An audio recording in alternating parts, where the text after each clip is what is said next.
Hey and hello there everyone. Welcome. Sorry, there was a button that I hadn't hit to go live and then I hit it and then I asked a bit too soon if we were live. I didn't give it enough time once I actually had hit the button. Anyway, sorry, I'm like a minute or two late today. How are we doing everyone? Hey and hello there everyone. Welcome. And if it's your birthday, happy birthday. Because I'm trying to incorporate that into the phrase. So let's say hi to people. Let's say hi to Lexi and Tenchi and Linda. And hang on, then we got to go past all the early people. We got Cramming. I like Cramming, and I hope you like Cramming too. Satella, hello. Xander, and then hang on, who else we got? And we got Charlie and Lou. Oh my gosh, got loads of people. Okay, so hi. So welcome back to Can We Beat Pokémon Sword, where only my audience decides the team? The answer is yes, because we beat the challenge last week. So now this is just a chill stream. There's no deciding, no polls, no nothing. And by no nothing, that is a double negative, which means we actually do still have a lot of stuff to do. But in terms of you guys, your job is done. You picked a championship winning team, and I thank you greatly for it. Last week's finale was fantastic. If you didn't see that finale, I highly recommend going back to see it because it was really good. Particularly, if you can't watch the whole thing, at least go watch the final battle with Leon. That final battle with Leon was incredible. Here was our championship winning team. Spoilers, we did win. But it wasn't just some 6-0 sweep. No. It was a very it was very special. Yeah, it was very special. And why is that doing that? Okay, never mind. So we're in the post game, so we're going to just do post game and DLC stuff before we begin a new project. But let's go. It's our mum. Yeah, and Kevin just said it was so intense. Good golly gosh, it was so intense. Hi Salty, hi Zach, hi Itorio. Okay.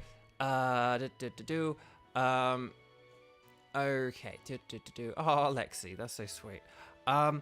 Okay, so let's just kind of get into things today, and then we'll get into chatting and all the other stuff that we normally waffle on about here at Bovio Games. And let's do this thing. So, I think with Magnolia, I did her more like the queen, and then Opal, I should have done like the queen, and Magnolia, I should have. Actually, no, I think I did just do Magnolia like an old woman, and then Opal. Did I do Opal more like the queen? If I did Magnolia more like the queen and Opal just like an old lady, I should have switched that the other way around, but whatever. But anyway, so, congratulations, champion. Here, I've got a little something for you as a celebration. It's a Master Ball! Guys, we got a Master Ball! Oh my gosh! Don't forget that we had a Master Ball, okay? That's like spoilers for later on in the episode. But the best Pokeball with the ultimate level of performance. With it, you can catch any wild Pokemon without fail. Have you guys got a Master Ball in Pokemon Go? In Pokemon Go, they just introduced a Master Ball. They gave away one for free. I have no idea how many you're going to be able to get in the future. I imagine they will have them available in the shop, but they'll cost like 2,000 coins or something stupid like that. But that's just my prediction. But anyway, Bark. So, oh yeah, and Lexi, congratulations again for graduating. I mean, we sort of did all that last week, but congratulations again. And as Kramen says, yeah, if it's your birthday, happy birthday. And if you graduated, happy graduation and congratulations.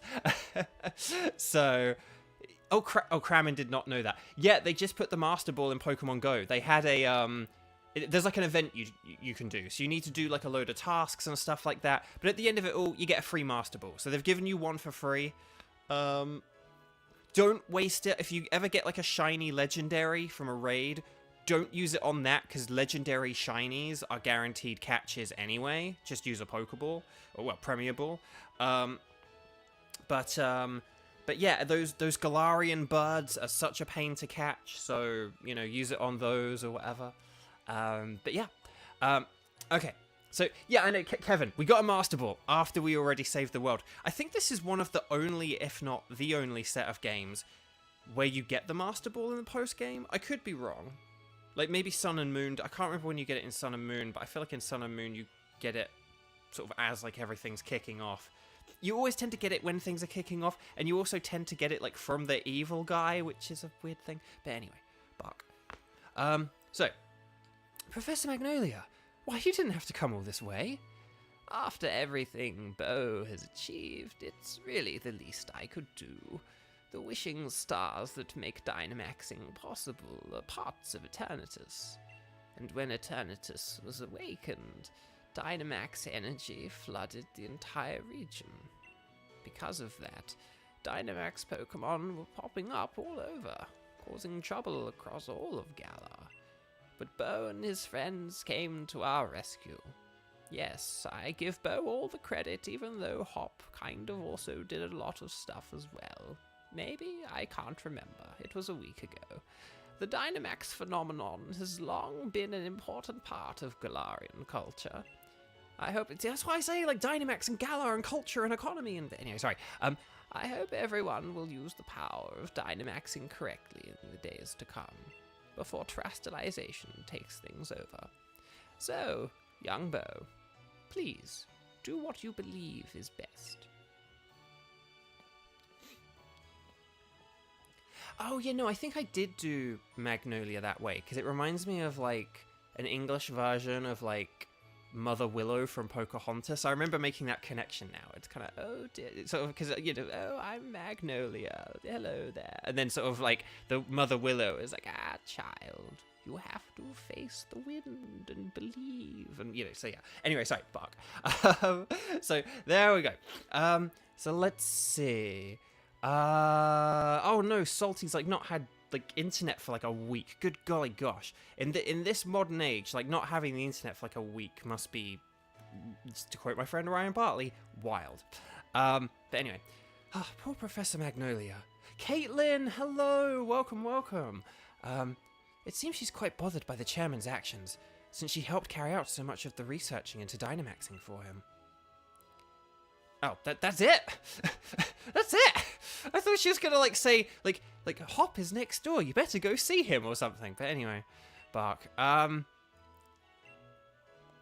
Okay. Let me just go into the bag and let me just rearrange my item. Oh no, I'm so used to. I think Zelda has it on the Y button. So that's I can't remember if Scarlet and Violet have it on Y, but Zelda has the sorting by the Y button, so I just press the Y button. I did that last week as well. There we go. There we go. Okay, lovely.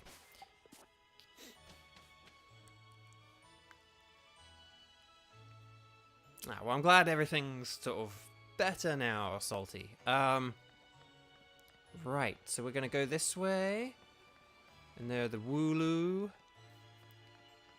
Sorry, it's just really reminds me of like my hometown and like my English childhood. I really love this music as well. I love this music, but there's something kind of sad about it. Like, well, not sad, but it's not like happy and upbeat, and you know, it's not like a fun boppy chiptune beat from the Game Boy exactly. But yeah. So hang on, let's just see. I just want to. Oh, so yeah, there it's just like explore to your heart's content. The Galar region is yours to explore. Really, it's not going to tell me like go see Hop or just something. I don't know. But okay, whatever. Okay.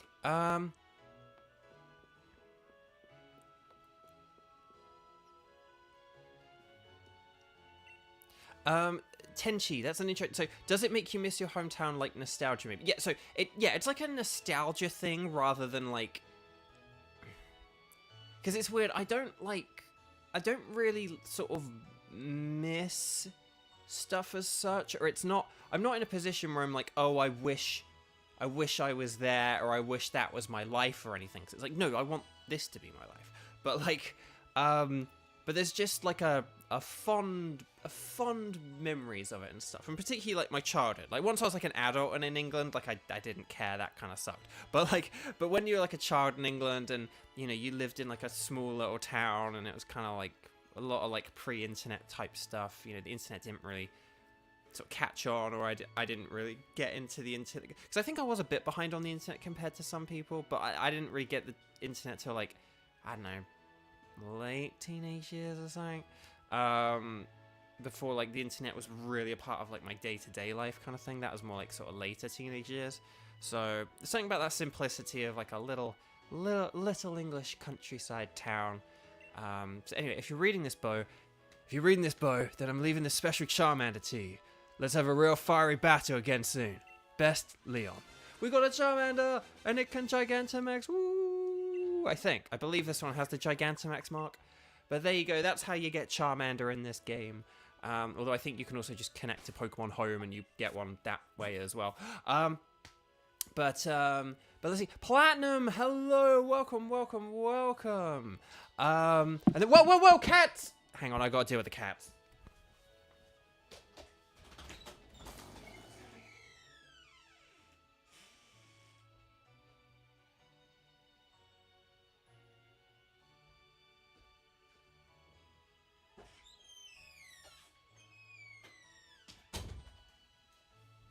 So sorry about that. I think I know which cat it was, but I couldn't even see her. Sorry, she's like running around in the hallway, so she like pulled a cable. If she like pulls a cable, it's not just that stuff will get unplugged, it's that literally my laptop's like elevated so I can see it. And if she pulled the cable and my laptop like fell over, that'd be that. So So anyway, sorry. So yeah, it's just kind of dangerous if the cats like play in the hallway. Right, where are we? Sorry, scares like that kind of frazzle my brain. So let's see. Hang on, we're saying hi to Platinum. Oh, and Andrew, hello. Oh, well, happy early birthday, Andrew, for the 7th. And then and then I think that's kind of everyone and everything. Okay, so let's get back to the game. I can't even remember what my controller is. No, it was Cupcake.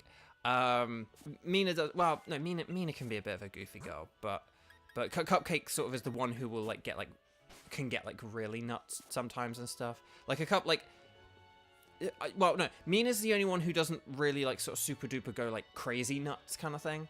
All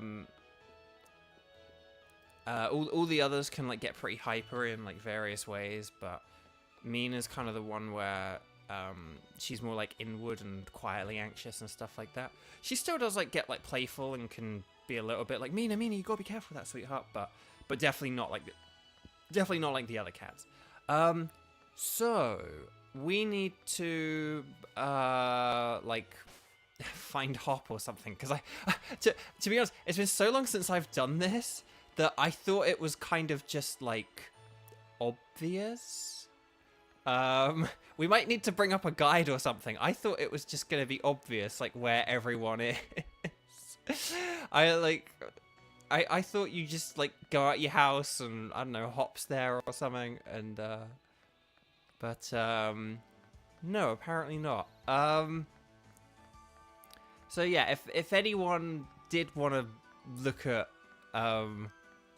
you know, where we go, then let me know, because yeah, I want to do the post game today, and then maybe we'll do some DLC stuff today. Depends on how long today lasts, how long today goes for. But oh, there's an item here that we never picked up. We could have picked this up like a month ago, and we never did.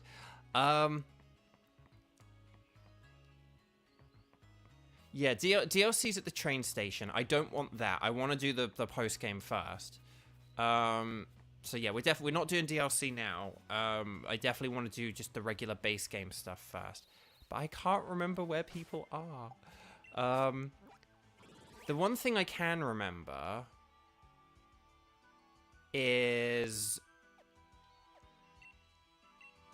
if we go here, there's something. Oh, yeah, no, I think you're right, Tenchi, because I almost did that just then. But yeah, you have to go all the way through to the end of Slumbering, because you get that tiny little scene at the end of the credits where they show the shrine in the Slumbering world.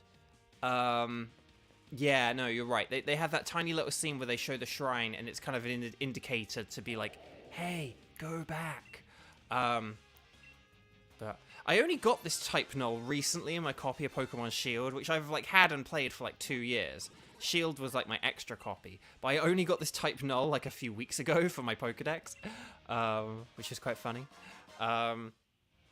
But there we go. We've got an extra one now, which is good. And then if I need to evolve that or something, then I have one to evolve or one to keep. But yeah, no, that's right. We need to go all the way to the end of Slumbering World. So let's go back to the Slumbering World. I knew that. So I was thinking maybe I do need to go in the Slumbering... Oh, hang on. We can't taxi from indoors. But yeah. Yeah, no, yeah. I forgot. So because it's been a week, I forgot that they show that, like, 1 second clip of the shrine at the end to be like, hey guys, go back here. So right, let's go back to our nostalgic music kind of town and go to the Slumbering World. But anyway, Bark. Right, let's avoid this little squirrel, Squovit. Hang on, and then there's a Rookidee. Oh, no, no, no, no. Get out of here, Blipbug.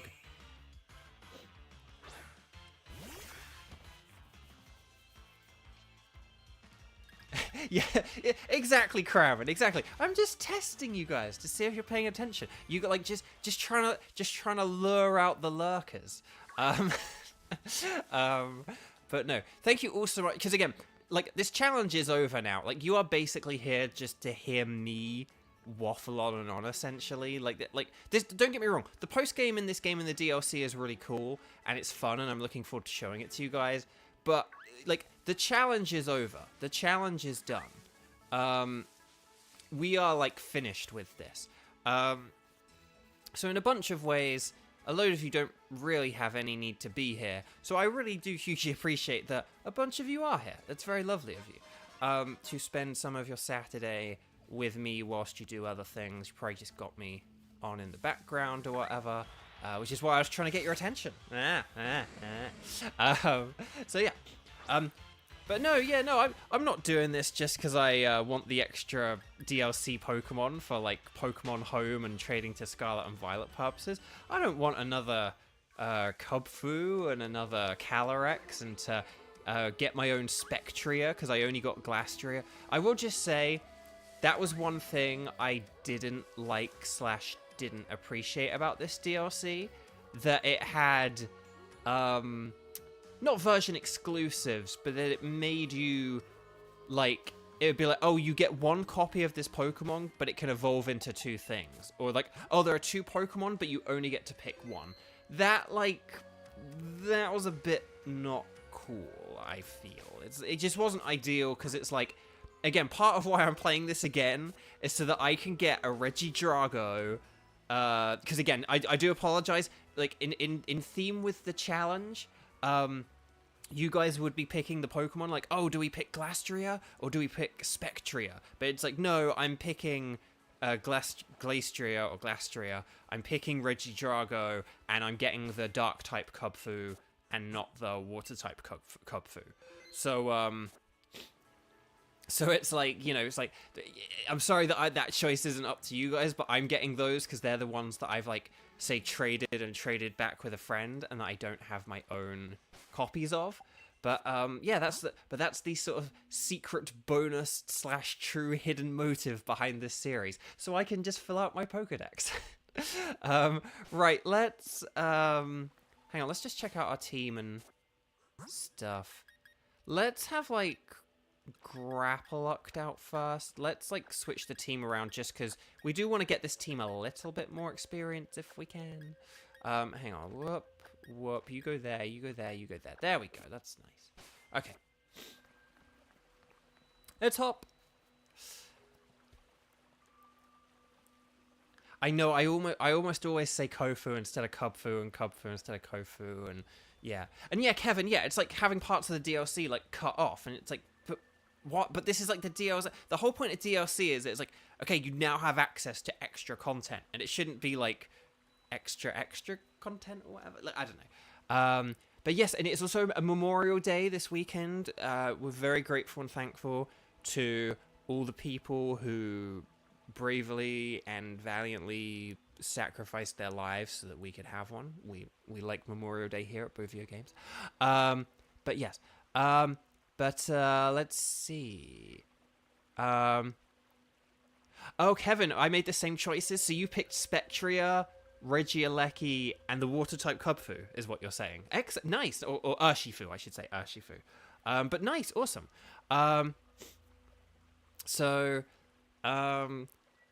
But yeah, that's the thing. In England, it's just like May Bank Holiday weekend. But yeah, over here it's Memorial Day, because we still have like Veterans Day, like in November as well.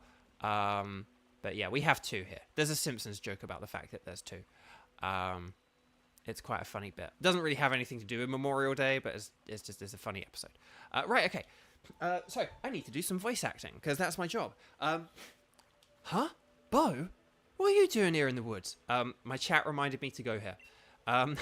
The truth is, my chat reminded me to go here. You say you felt like there was something calling you here. Yeah, it's called my chat. Mate, that's pretty uncanny. No, it's called my chat. I've been thinking, maybe the reason Zacian and Zamazenta chose a place like this to sleep was because no one ever comes here, and it's so quiet all the time. Oh, but I hadn't had a chance to tell you. Congrats on your victory, Bo. Honestly, Bo, I never thought you'd manage to beat my brother. Yeah, me neither after how that battle started. The greatest champion Galar ever had. He was unbeatable until you came around. It's actually pretty still hard to believe. Really? You're amazing, Bo. My chat are amazing for picking such a good team. So amazing, maybe, that I don't even realise just how amazing you really are. Bo, do you think... Would you be up for one more battle? Yeah, sure. Thanks, Bo. Then show me the strength that defeated Lee, the greatest champion we ever had. I'm ready when you are, so just say the word. Right, we'll save, because we saved 50 bajillion times here at Bovio Games, and we don't want to sit through all that again. Right, okay, and then we'll talk top. Yes, let's go. This is it. Right, he's doing his little face slap thing to copy Lee.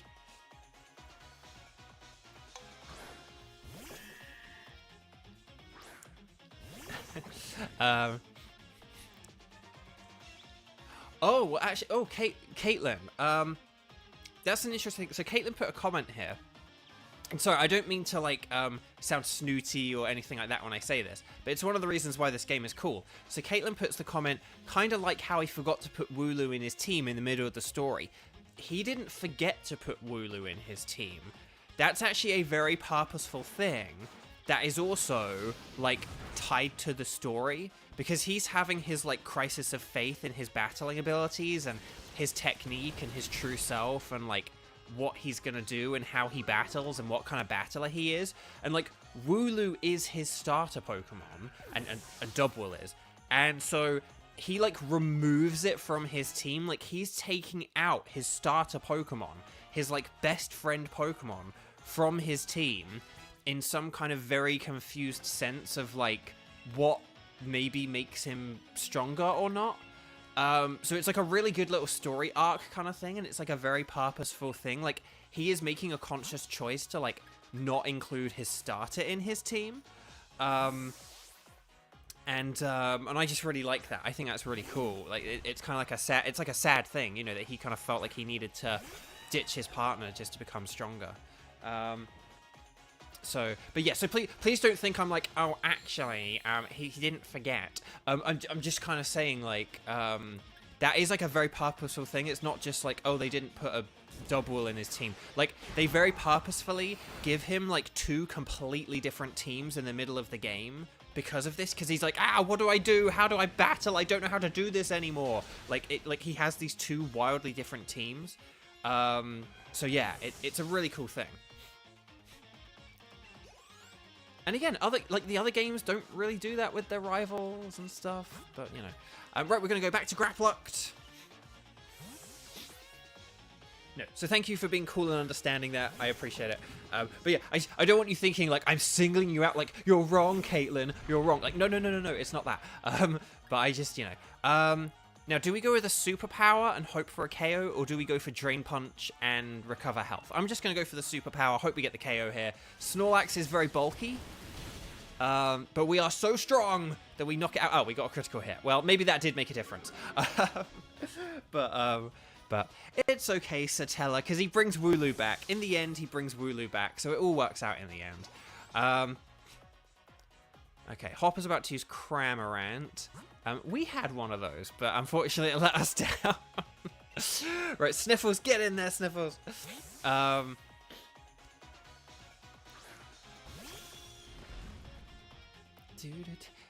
You missed the superpower, and the next thing, like, the shrine's destroyed. Yeah, I know. I know. What? Oh, yeah, because was it you, Kevin, who said about, or someone said, one of you in chat said about, can you imagine, like, the Gigantamaxing, if, like, you Dynamax Gigantamax and you, like, use a Hyper Beam, but it, like, misses, it's, like, hits the crowd. You know. But yeah, poor little Cramorant. Poor little Cramorant. Okay, Grapplocked grew to level 61. Excellent.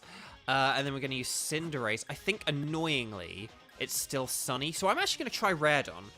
We're actually going to use Raredon here instead of Sob.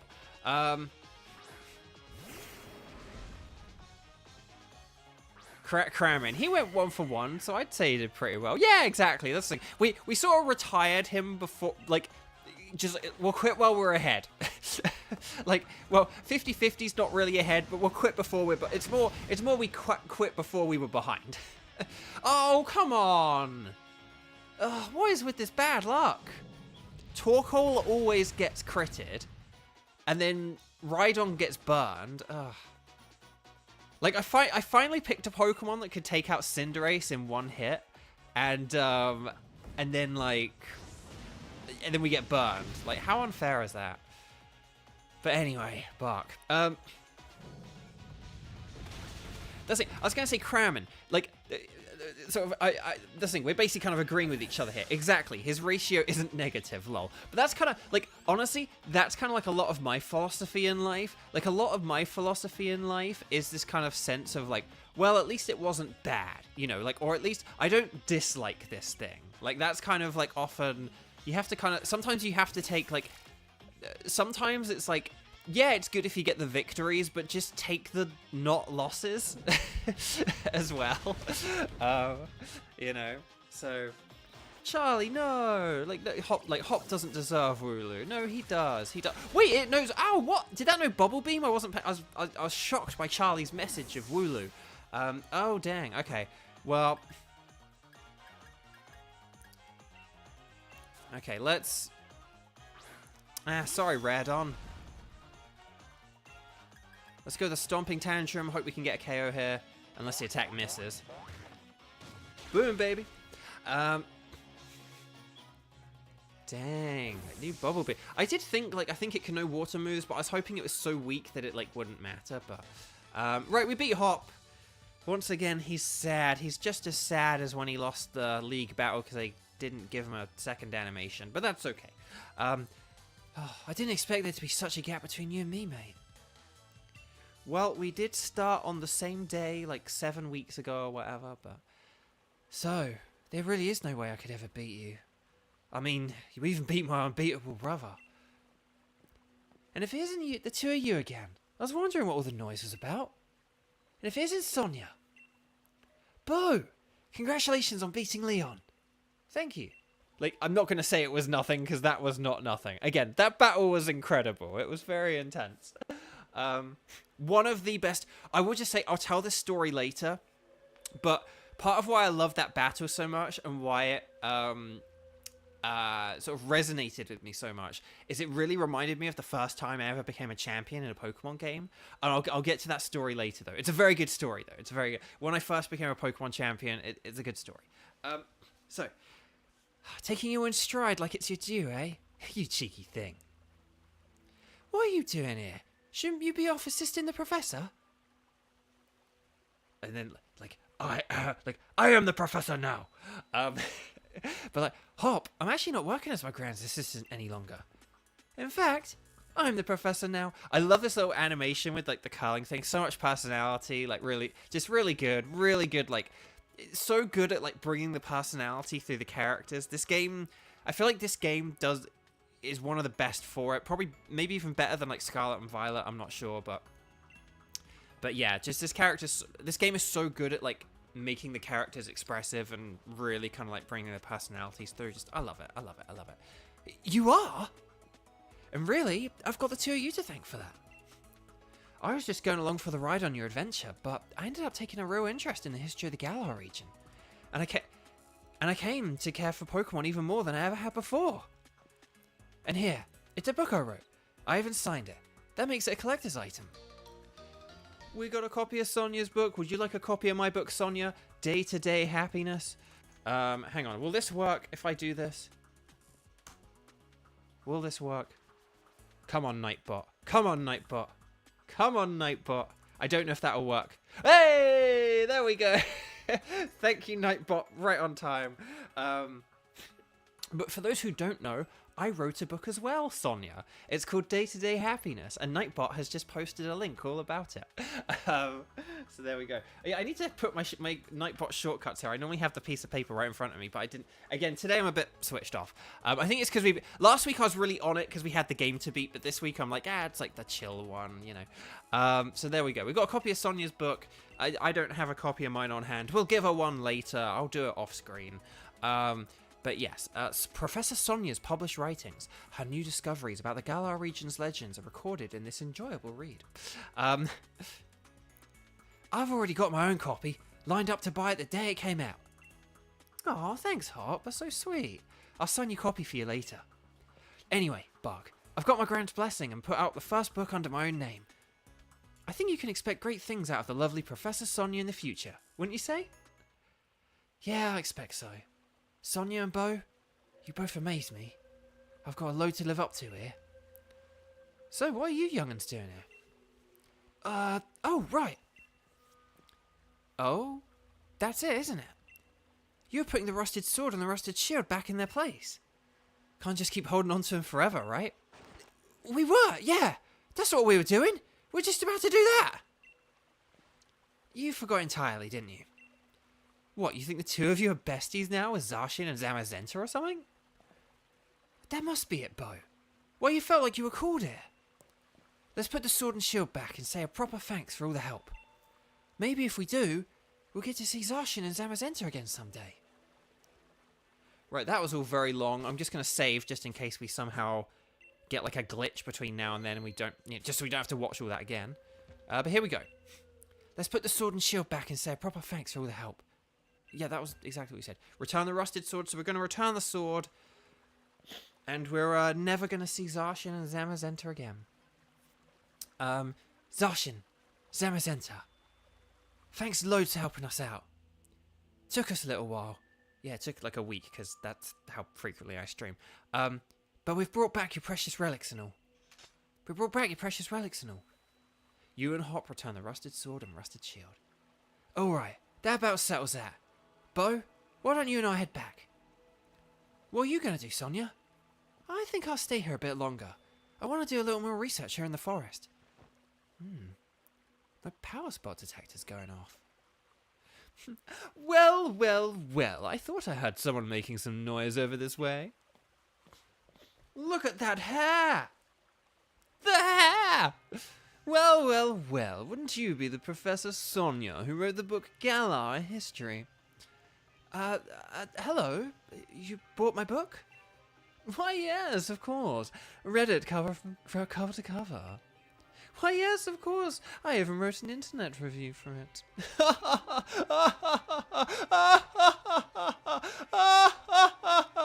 That awful book was filled with lies, so we gave it 1 star. What? There are no lies printed in that book. That's just plain rude. I am Swordwood. I am Shieldbert. We are the new kings of Galar. We're descendants of the first kings. More than that, we're celebrities. And we're on Streamly.com. Sorry. New kings? Descendants? Seriously, what are you on about? That's what exactly are you two supposed to be? Well. Could these things here be the fabled sword and shield? Well, they certainly are dirty. They must be fake. I fear to touch them with my bare hands. Swordwood took the rusted sword, and Shieldwood took the rusted shield. Hey, don't go nicking those. Nicking, like nicking. People in America don't say nicking. Great word though. Hang on a sec. Oh. Sorry, my neck's kind of sore today. I'm just going to prop up my microphone a little bit just so I don't have to hunch over so much.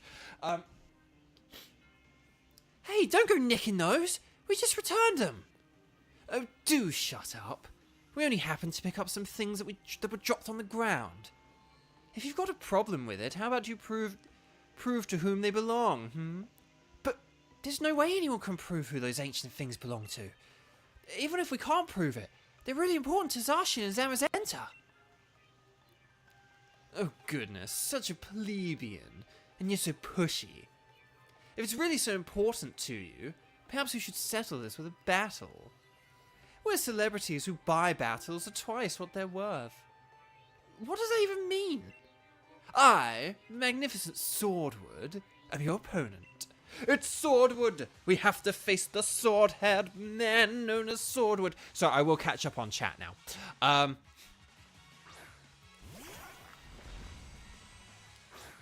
Hang on a second. Oh, hang on, wait. Oh, Kramen's copy's taken a while. Ooh, okay.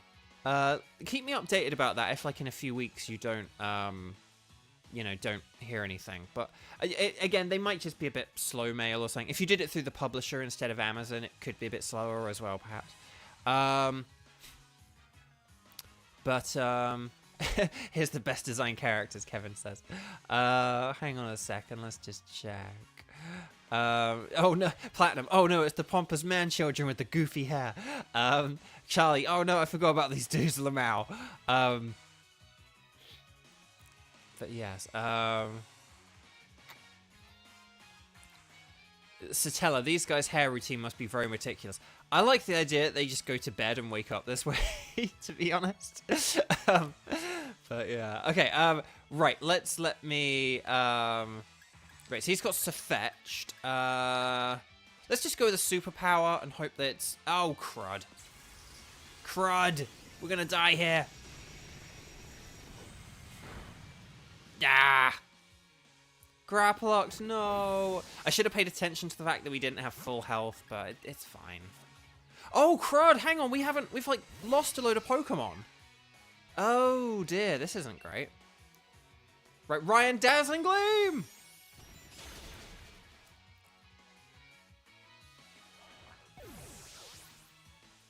Well, thank you very much for doing it through the publisher, Kramen. I will just say that, because I get more money if it's through the publisher. Right, Ryan, come back. I did get to see the real Ryan, IRL, for the first time in like a year the other day. For those of you who follow me on Twitter, you may have seen that. I retweeted her tweet. But yeah, I got to see her in person. She's super busy. But she was available, and she was like, I've actually got like a day free. Do you want to like hang out? It was very like short notice and stuff. So she like sort of messaged me on like Wednesday night being like, hey, I don't suppose you're like around tomorrow because I actually have like a whole day free. And I was like, oh, yeah, I am. That'd be wonderful. Yeah, we'll hang out. We'll do like, so it was really cool. And then I was like, but the thing was, I'd been saying to her for years, I'd said to her, oh, Grapplocked would have been perfect here. Oh, never mind. I'd sort of said like, oh, when I see you, there's like a cake I want to bake for you. It's a long story, but basically in like at the beginning of 2020, I was going to make her a cake for her birthday, but then we never got to do it. So I always joked like, oh, well, whenever I see you, I'll bake you the 2020 birthday cake. And I had this idea for a cake I wanted to make her.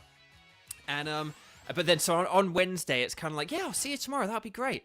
And I was like, oh, that's nice. That'll be really nice. I'll get to see Ryan tomorrow.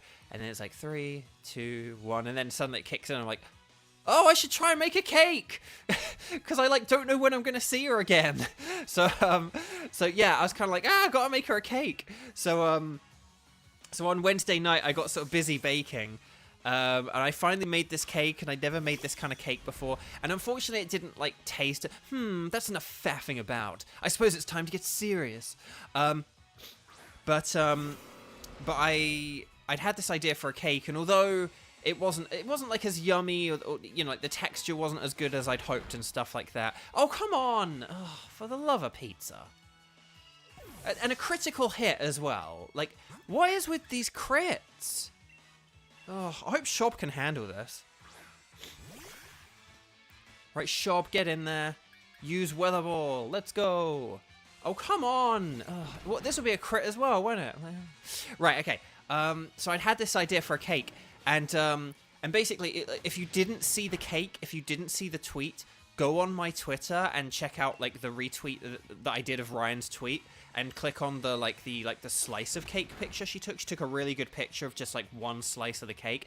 It was so cool. It worked out so well. So although it like perhaps didn't, I could have made a tastier cake with a better texture, but it looked so cool and it was just really special. And I'm glad that, and she loved it. So, and she didn't think that it like tasted bad or anything. So, so I'm just really pleased with like how it all turned out and everything. But it was just really lovely seeing her, and we like hung out for like the whole afternoon. It was absolutely brilliant. Again, like we message each other all the time, so like, you know, it's fine. And stuff. So we like talk all the time, but we just hadn't actually seen each other in person for a year. And even then, that was just when she like spotted me in the car, and she like pulled over and like talked to me for a few minutes in the car, like through her car window. We actually hadn't hung out for like a year and a half. The last time we hung out was when she got her house, and I got to see her house for the first time. And it was when the first episode of Beyblade had just launched, so that's how long ago it was, like when I had finally been able to say that like I'm in Beyblade and it was on the television. So yeah, just having a quick swig of water. So okay. But yeah, but also to avoid any confusion, it wasn't her birthday. We were just hanging out, and I made her a cake. The cake was technically for her birthday in 2020. Like, that was the joke. But, like, her birthday was months ago. Like, it wasn't her birthday. But one person in replies, like, one of our mutual friends, like, put happy birthday, and then I think a load of people saw that tweet and was like, oh, I better wish her a happy birthday too. It's like, no, it's not her. But so then, like, loads of other people started wishing happy birthday, and I think one or two of you guys wished a happy birthday, and it was very sweet of you. Like the intention is lovely, but yeah, it was just funny because it was like, no, it's not. No, it was just a cake. Like, I just made a cake. Like it was technically for a birthday, but let's not confuse things. It's too much to explain. But yeah, it was really funny. So then she unfortunately had to deal with people being like, no, like, thank you, but like, it's not my birthday, but thank you, but it's not, but thank you. So yeah. Oh, Natalie, you saw the air show where you live. Oh, that's cool. But Lexi came out of the shadows of Beyblade. Beyblade. That's also how you get the lurkers out. You either talk about where do you go to do the DLC, or you talk about Beyblade.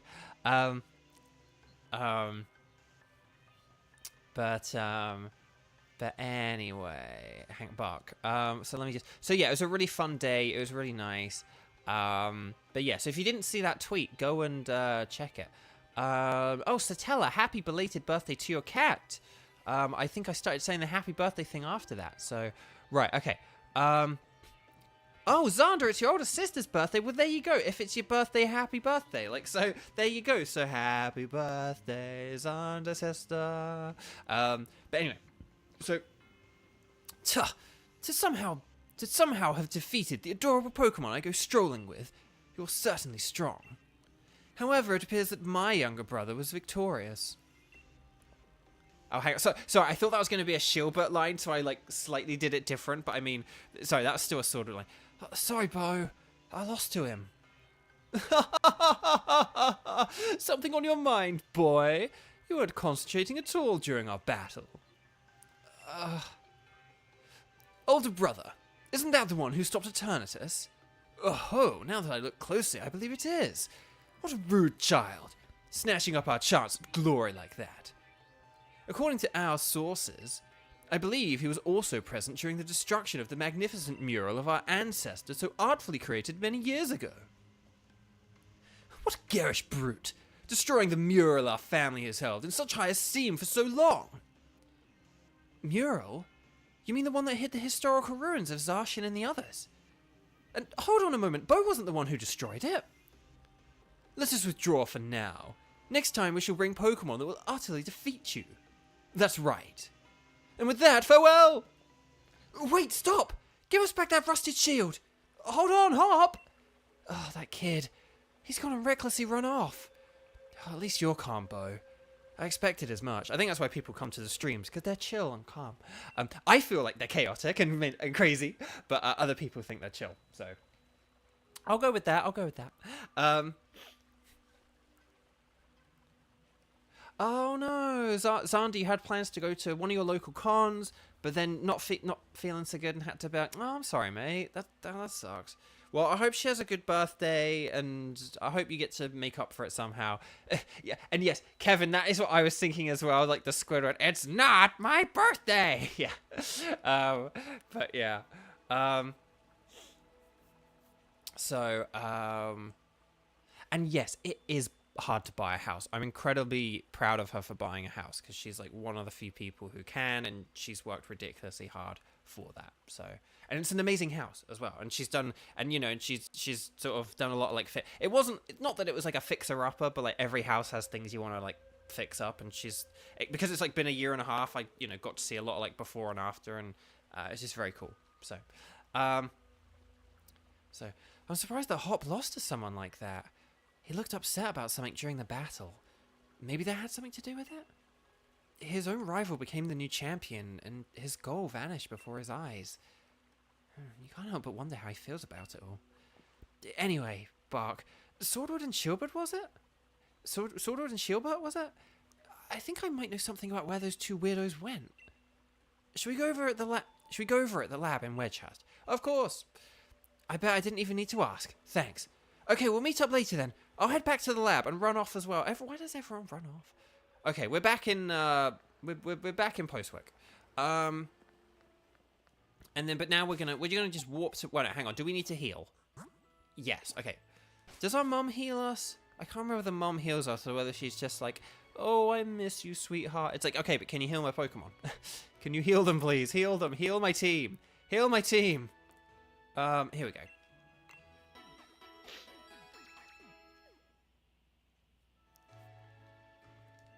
Okay, there we go.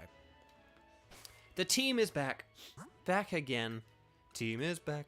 Back again. Team is back. Okay.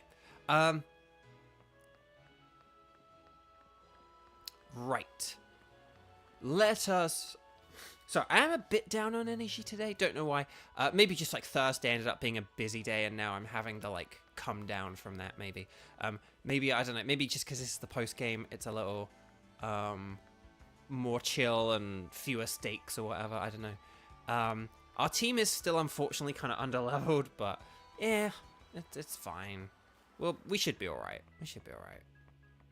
There's like one battle I'm worried about later on, but other than that, I'm not really worried about these like post-games or anything in terms of being able to like do them.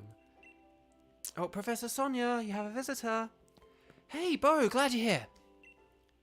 Oh, who is this? And why is Bo giving her a voice? Because when she didn't even have a name. She's my assistant. I've been so busy with research lately that I've had to bring someone on for extra help. I didn't read that right, but you get the point. I've been keeping all the wishing stars that Chairman Rose have been gathering here in the lab. Things have been a little hectic around here, but my assistant has been handling things in a proper fashion. She's been really helping me keep things afloat. I haven't been doing all that much. You're Bo, the champion, right? I'm really glad I get to meet you. It's an honor, truly. Come here for a moment, would you? There's something I want you to have a look at. Charlie's gotta go. No, bye, Charlie. Oh, you're getting fish and chips. Oh, very nice. That you are excused. I've been turned into a cow. Can I be excused? Yes, you're excused.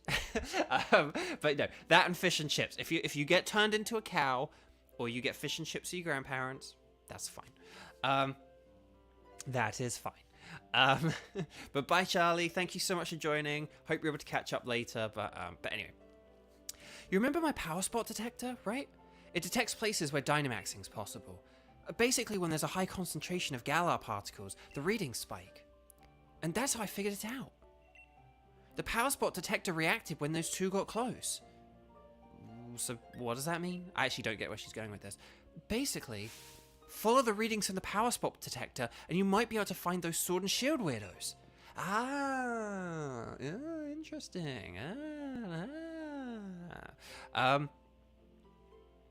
Sword and Shield might claim to be royalty, with their weird, fancy names, but it's easier to just call them weirdos, don't you think? Let's get back on topic, though.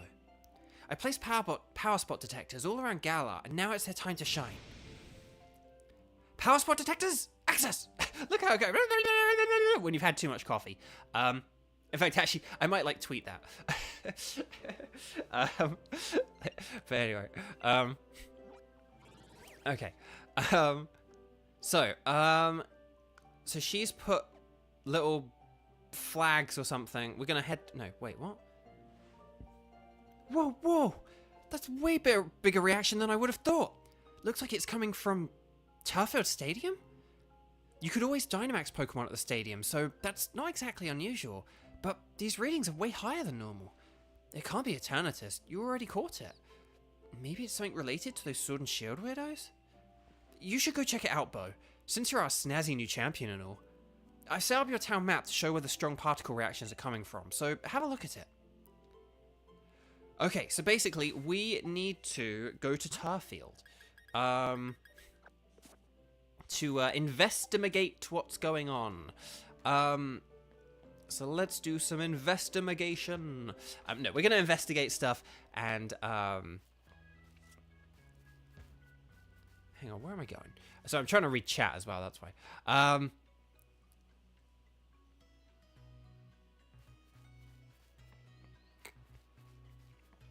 Oh, Diane, hi, hello, welcome. If anyone has joined, but I haven't said hi, because there's been a lot of voice acting during the beginning of this, so I haven't, like, super duper paid attention to the chat at times throughout this stream. Again, that's what, I mean, again, like, if you really super duper want my attention, that is what the super chats are for, which Nightbot will probably remind us at some point soon. But yes, so let's go to the station, and... We could just use the warp, but let's do this the old school. Actually, no, wait. Hang on.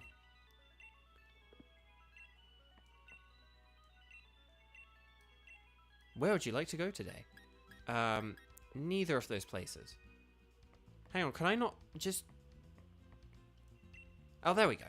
Wild Area Station.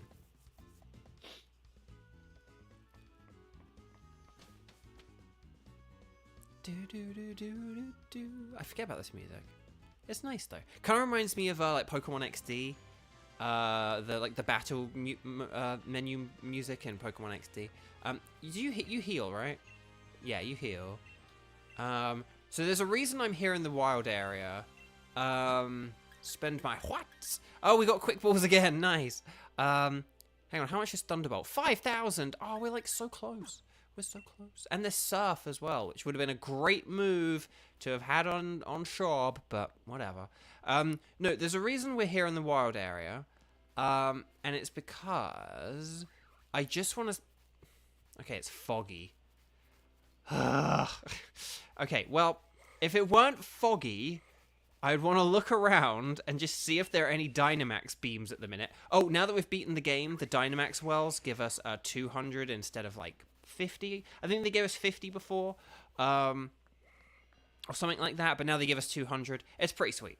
But they give us way... Oh, no, I can't remember, but basically, like, they give you more now. Like, the beams give you more, like, the regular ones give you more, and the beams give you more. I can't remember the numbers off the top of my head, because we haven't really... One thing I will just say, if you are playing this game yourself, and you're doing a replay of it, or you're playing it for the first time, maybe I've inspired you to get it and play it.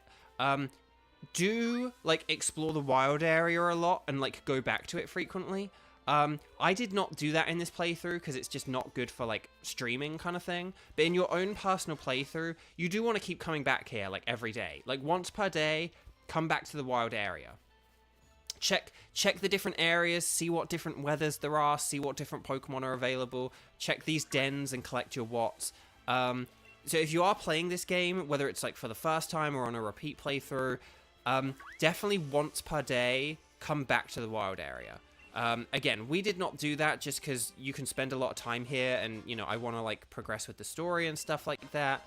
But if you want to have like a better playthrough, that's like a better personal playthrough. It's not like so again, not doing the raid dens is like a good thing for like an audience perspective and like a streaming perspective, but in terms of your own personal playthrough experience, go around and collect all these items, like all these sparkly things. Go and do these raid den wells and pick up the watts. Do all that stuff. It'll make your playthrough so much better.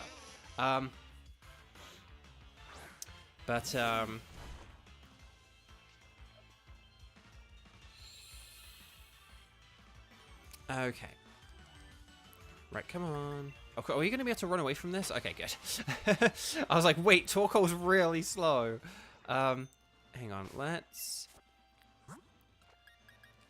just get Shob in the lead for a second. Let's just move everything around a bit here. There we go.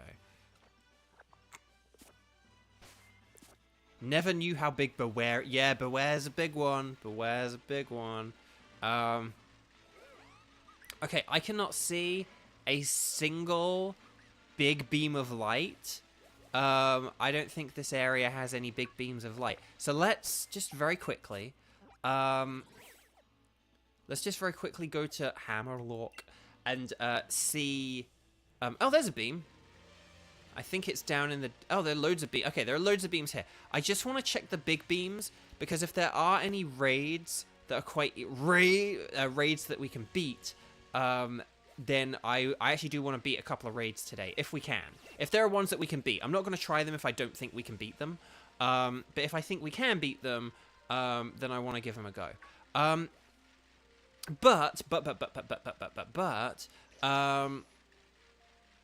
But the reason... Oh, hang on. I will get into the reason why I want to do this in a second, but let me just check. So hang on, there's one there, there's two there, three there, four there. Okay, so we've got 4 things to check. Let's just see if any of these are doable, and if they are doable, then we'll do them. If we don't really have a good team member to take them on with, then we won't bother. But I do just want to try some raid dens. Speaking of raids, this stream is not sponsored by Raid Shadow Legends. That's correct. There are no sponsors for this stream, including Raid Shadow Legends. So yes. Unfortunately, I ruined that joke a minute ago because I said like raid. But let's do this. Let's do this one quickly. I was going to say Beware. In my Pokemon Sword, I like battled a load of Beware. Like I was doing it for like easy level ups or something like that, or like EV training. And I got a shiny one. So I actually got a shiny Beware in Pokemon Sword before they had the Stuffle Community Day in Pokemon Go, which is pretty cool. Okay, so we're going to Dynamax, we're going to Hydro Pump. Beware is actually terrifying, yes. But yes. Oh, yeah, so Platinum asks, are they shiny in Overworld? And we talked about this a few episodes ago. So here's the funny thing. In Pokemon Sword, are the Pokemon shiny in the Overworld? The answer is actually yes and no. Some of you may remember this. Basically, every single Pokemon you see on the screen, in the Overworld in Pokemon Sword and Shield has its stats and its nature and its ability and even its gender and all that kind of stuff, all predetermined, right? And all those and if there is like a gender difference, if the Pokemon has a gender difference that is visibly noticeable, you can see that on the Overworld, right? Like if the Pokemon does have a gender difference, I'm just trying to think. Oh, Combee. Combee is a really good example. In this game, if you are after a female Combee so that you can get a Vespiquen, it is really easy in this game because rather than running into the grass and like Combees appearing and hoping that like 1 in 5 of them, 1 in 8 of them, and being like, oh, I hope I get the like 1 in 8 chance of... oh, did you notice Magikarp was faster than Inteleon there? That's because Magikarp has the Swift Swim ability. So even though an Inteleon is normally faster than a Magikarp, Magikarp's speed is doubled right now because of the rain that we set up. Anyway, Bark. But in the Overworld in Sword and Shield, everything is like actually already predetermined. And if the Pokemon does have a gender difference, that is included in the overworld. So like if you're looking for Combees and you're looking for a female Combee so you can evolve it into a Vespiquen, you can see that on the overworld. You can just ignore the male ones, and you can see, if you see a Combee with a big red dot on the front, like near its, on the front of its body, below its eyes, that will be the female one that can evolve into a Vespiquen. Hippowdon and Hippopotas are another example where there's a very stark and obvious and noticeable gender difference, and those gender differences are portrayed on screen. So all those things are predetermined, and the other thing that includes is shininess. Shininess is, so these Ninjask, the game knows, sorry, I shouldn't have stopped running there. The game knows and recognizes whether those Ninjask are shiny or not shiny. Those Ninjask that we can see on the screen right now, the game has calculated their stats, their ability, their level, and the game knows whether they are shiny or not. And I don't think Ninjask has a gender difference, but if it did, that would be, you would be able to see that on the screen. And the list of things that are predetermined include the shininess. The shininess for all these Pokemon is determined. That Zigzagoon could be shiny, but I don't know it because they don't display shininess in the overworld. The game knows whether or not they are shiny at this point, so I can look at these Pokemon. I could look at these Pokemon and, like, they could be shiny, but they don't appear shiny in the overworld. So if you're asking the question, do they appear, does shininess appear in the overworld? The answer is just no. But if you say, like, oh, are there shiny Pokemon in the overworld? It's like, well, you can't see that they're shiny, but they are there. So, yeah, it's a funny old thing. It's a very funny thing. Yes, Shedinja is non-binary. Yes. Oh, Kramen, your first ever shiny was a Carvanha and Emerald. Nice, that's awesome. Were you, like, hunting for a Feebas or anything? Or were you just fishing and then, like, a shiny Carvanha was there? That's really cool. But let's see.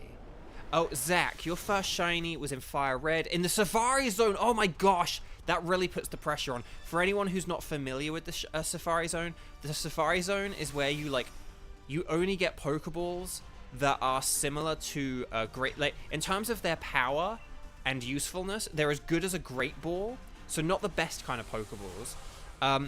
It's basically the same as being given Great Balls and not being allowed to weaken your Pokemon. Weaken the Pokemon. And so you have to basically just catch Pokemon at full health with Great Balls is essentially what the Safari Zone is.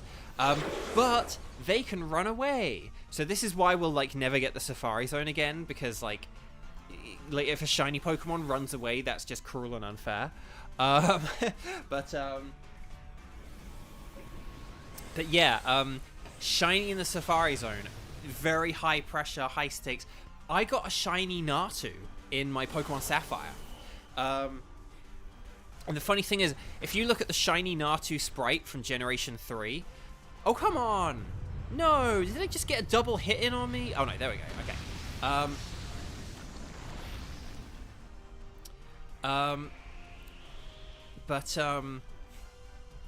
No, wishy-washy, no. Oh, okay, we lost one Pokemon. And now that there's a Sandstorm up, that means that, Sudowoodo has a, Oh gosh, what is this thing doing? Why is it attacking so much? Okay, well, it hung on with a Focus Sash, but it doesn't matter because the Sandstorm is here. No, Eevee. Oh, okay, we're 2 down. This is bad. This is bad.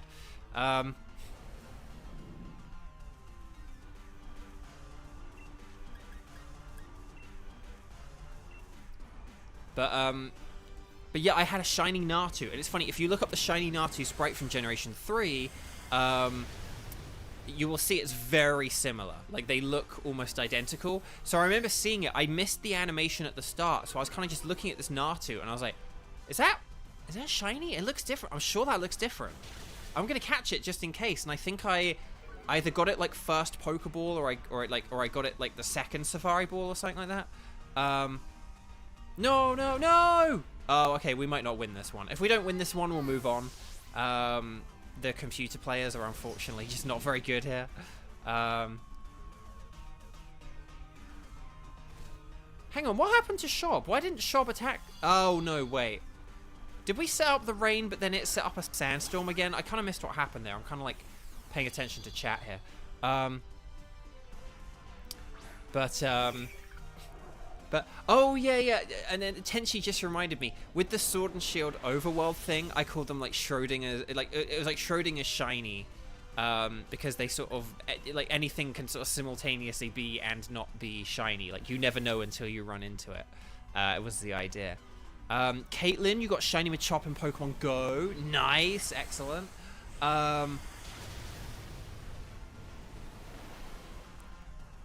Oh, okay, Xander, you got the Riolu in Legends Arceus. No, yeah, no, that's the thing. I don't think you can really count the one, like, you can kind of count, like, if you say the only shiny I've ever got is the Gyarados in Gold, Silver, Crystal, Heart Gold, Soul Silver, or you say the only shiny I got was the Ponyta in Legends Arceus. That is a fair and valid to say, but if you say, I think if you sort of say, my first shiny was... like everyone's first shiny was the Gyarados. Do you know what I mean? It's kind of like, yeah, whatever. No, Inteleon, no, Inteleon, no. I think we're gonna lose this one. If this Sudowoodo gets one more knockout, then we are screwed. Oh, we'll go with the Weather Ball actually. No, do we want to go with Weather Ball? Yeah, no, we'll go with Weather Ball just because Hydro Pump is inaccurate and I don't trust it. Oh, am I gonna get help? I'm getting help when handed. Yeah, all right. Maybe we can win this. We're not gonna win this, but maybe we can win this. Right, go Shob. Oh man, we did so much damage. That was so much. Oh, Iron Tail. Oh, but that did barely any damage. Come on, Eevee. Eevee, no, no. The abilities and the stat changes are no, the Rockfall. Like, if you're gonna attack someone, at least attack me. Shob, no. We were like the best chance of surviving, and it still wasn't strong enough. Ah, we lost. But never mind.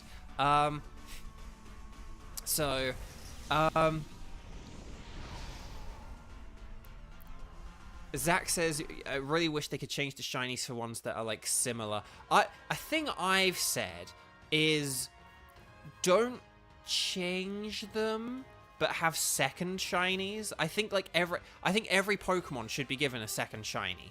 And I think that could be a way to rectify the old shinies, which were, though this has never been officially confirmed, it's just very likely that shinies used to be like randomly generated, based off of a formula. And only a few of them were like personally changed and stuff like that, were personally chosen to have their colors. And I think this could be a really good way to kind of remedy, because now they choose the shiny colors and they do it very purposefully, and some of them are very clever. It's like, oh, it's like the real animal, it's now colored like the real animal it's based off, stuff like that. And that's a really cool thing. But hang on, this is quite cool actually. If we were level 100, we could have beaten these raids very easily, but because we're like only level 70, we're just not strong enough. Anyway, Buck. But I think second shiny, and I think that there are so many creative things you could do with this. And again, I've talked about it before, so I won't go off on one. But it's like, for Gengar, they could give Gengar the white Gengar that we had from the Mega Evolution. You could have a Dustox colored Beautifly and a Beautifly colored Dustox. For Gyarados, you could have like a gold Gyarados and a blue Magikarp or something. You know, you could have like Charizard in Generation 2 was purple. But then they changed Charizard to black for Generation 3 onwards. I think Charizard was one of the ones they decided to personally change the color of. They could have the second shiny be the purple one as like a retro throwback. You know, there's so many fun things that you could do with it. And hang on a sec. No, bang, no. So yeah, there's just a lot of possibilities there, and that way you don't have to, like, if someone for whatever reason does like a similar shiny, or it's like, who's to say what is a similar shiny and what isn't? Like, some people are gonna say that's too similar, and other people are gonna say no, I think it's different. So I feel like the way you get around it is with, you know, second shinies. Another thing you could fix as well is evolution lines where, like, they completely change color during evolution. So, like, one of the examples is, like, Marill and Azumarill. Like, Azurill and Marill are green, but then Azumarill is, like, bright yellow, or sort of like a goldy yellow. And, like, they could just, like, maybe have, they could maybe just, like, have, like, you could have, like, a gold Azumarill and a green Azumarill, and then you could have gold Azurill and gold Marill in addition to their green ones. So I think that would be a really cool way to go about it. I think that'd be a cool way to do it.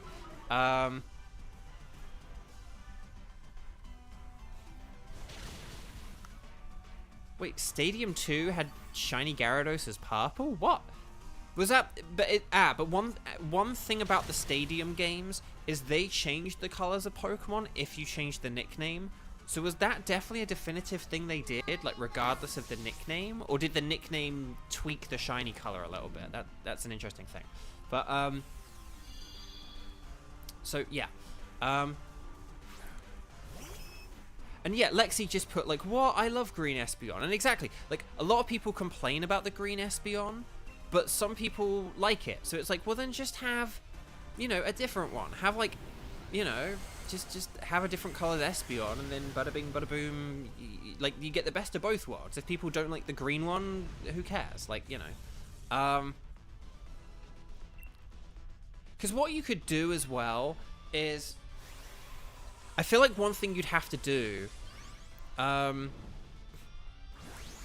is with, because it's like Charmander and Charmeleon are orange, and then they evolve into, like, Black Charizard. Or no, let's go back to Marill and Azumarill. You'd want to have the green Marill evolve into the green Azumarill, and the yellow Marill evolve into the yellow Azumarill, obviously, kind of thing. You'd want to have that. Okay, good. We're getting some nice... Basically, sorry, the reason I'm doing these, I should explain, I want these candies here. I want the... And if we'd have beaten the Sudowoodo, we would have got large candies and Excel candies. That would have been really nice if we could have done that, but, you know, like, it is tougher. We need to, like, be a higher level. We could, ironically, use the candies we have to get Inteleon to a higher level. Oh, hey, look, a Hitmonlee. But we won't do that. But that's why I just want to do a few quick raids, because I do just want to get a few candies for reasons that we'll get into another time. But yeah, so that's my idea about second shinies. But again, like, some Pokemon, it's weird. I love the color green, but I do agree a lot of the green shinies don't suit having green shinies. I think it really depends on, like, the creature and the animal and stuff like that. Like, green Salamence is, like, one of my favorite Pokemon. Like, if Salamence had been green to begin with, I think Salamence would be my favorite Pokemon. But because it's, like, the shiny form, it's like, Sceptile's my favorite. But a lot of them, like, Teddiursa and Ursaring, they do, unfortunately, kind of, like, their shinies do kind of suck. Like, the green, it's kind of cool, but again, I feel like if they were doing, like, Teddiursa and Ursaring now, they totally would have either had, like, a white bear because of a polar bear, or the thing they more likely would have done is they would have had black fur for, like, a grizzly bear, you know, like a big black grizzly bear. Like, that is totally what they would have done with Teddiursa and Ursaring and Ursaluna. They would have made them black. You know, like that's what they would have done. If they were doing it now, they would have been different. Oh, because like Wishy-Washy. Wishy-Washy is an interesting... Wishy-Washy is a Pokemon whose shiny was actually determined by, like, the Pokemon Company. So Wishy-Washy has, like, a sort of yellow thing, and it kind of looks like a sardine in oil from a sardine can. Like, that's why its color looks the way it does. And that's a really cool idea, you know? So, oh, Caitlin's got to go. Bye, Caitlin. Thank you so much for joining. Andrew, hi. Hello. Welcome, welcome, welcome. We're just talking about if Pokemon had a second shiny form and what kind of colors you would give to Pokemon who had different colored shinies and stuff like that. So, right. Oh, what? That did nothing! How did that do so few? How did that do such little damage? Like, okay, so, Zach says about Beedrill being a good green one. Like, bugs work pretty well for green, and a good example is Scizor. Scizor being green, right? Scyther is green, so having a green Scizor is a really cool thing.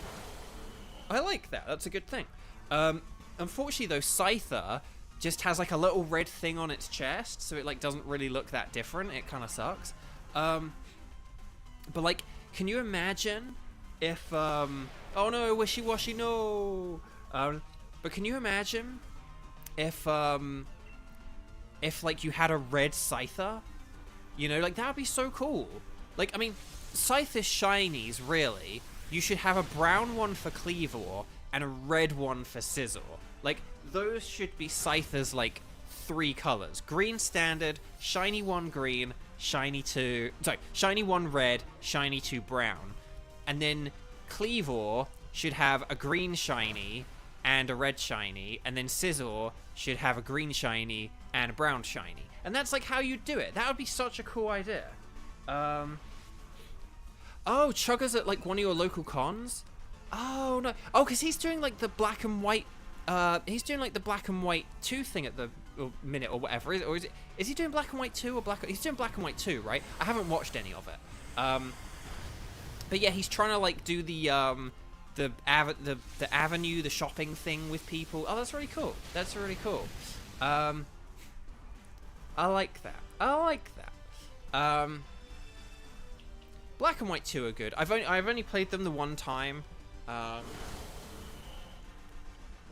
would love someday to get the, like, other copy. Like, I had White and White 2, and I would love to someday get a copy of Black and Black 2, but, like, right now, I just want to be able to buy food.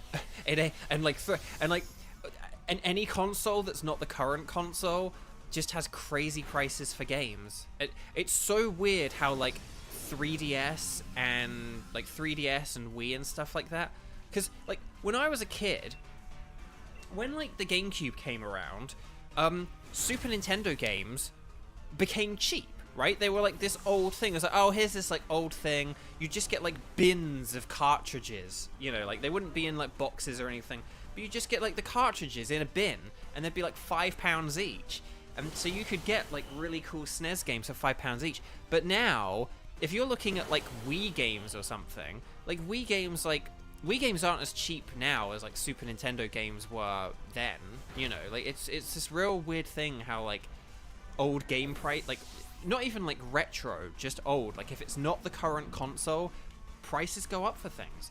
As soon as the Nintendo 3DS and Wii U eShops went offline, you know, you go on eBay, and, like, the prices of games just skyrockets. Because it's like, haha, this is the only way you can get this game now.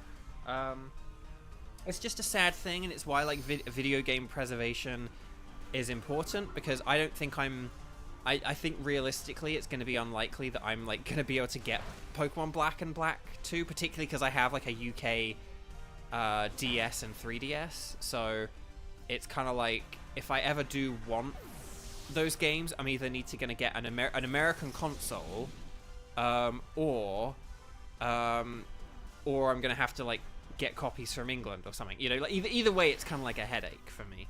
And it's going to be a lot of money, and I don't want the headache, and I don't have the money. So it's like, It's kind of a wild thing, to quote my friend Ryan Bartley, wild. But sorry, I always mess up that joke. I told her the other day, I was like, I always mess up my joke about you, by the way, and I do apologize. But she just found it funny, so that's good. Right, come on, one more time. No! Okay. Right, Wobbuffet, use counter, and if I can get a Thunder Punch off... Sniffles! Sniffles! You did it, Sniffles! Well done, Sniffles! You did it, Sniffles! Woo! One problem as well... Kevin just kind of added as well, I wish Nintendo as a whole would be better at making their old games more accessible. Nintendo do have this very annoying problem that I don't really know how you overcome it, but the thing is, Nintendo are like the gimmick company, right? Nintendo are like the gimmick company. They're the ones with like the funny controllers and the dual screens and stuff like that, and it's like, how do you have like how do you like preserve DS and 3DS games, like these games that are like, they're like programmed to have 3D and and dual screens and all this other fancy stuff in them, like it's kind of hard to know what to really do about that, because it is hard to preserve them. It's probably easier, like I don't think preserving games is probably any kind of easy feat at all. I think some people look at things like oh, it's a SNES game, just put it on the Switch. It's like, it's not that straightforward, even for something like a SNES game. I've heard that like the N64 is a very hard console to emulate, and when you're adding in things like a gimmick, like a Wii games having a controller built in, like the DS and 3DS having two screens on them, the Wii U having the gamepad, it's like you have to basically just remake the games. My hope is that Nintendo kind of do kind of essentially remake some base version of these games that you can play kind of like regardless of like the technology, so that those versions can be preserved and played again and again and again and again and again. But it's just kind of like, but again, easier said than done. That would take a lot of time and money and resources. Nintendo would need to almost like create a whole division devoted to this. And a company like Xbox, in fairness, has like Xbox have actually like gone back and taken a load of their old games and allowed them to run better on like the Xbox Series games. It's like, oh, put in an old game disc and your Xbox Series X or Series S like knows how to deal with it and knows how to play it. And they've worked really hard, like specifically on games. There's no cookie cutter approach to it. They've picked a load of games. They've like individually tinkered and tailored with all these games and made them workable in a modern format, which is a really brilliant thing. Like, I gotta give kudos to Xbox for that. I wish Nintendo could do something like that, but again, easier said than done. So I never got to tell my story about winning the Pokemon League in Ruby and Sapphire. I feel like there are other things we started talking about that I probably got waffled and on tangents about or whatever. So I don't mean to go in the bag. I meant to go on save. But oh, Xander, your sister's met Chugga Conroy before. Nice, that's awesome. I love that.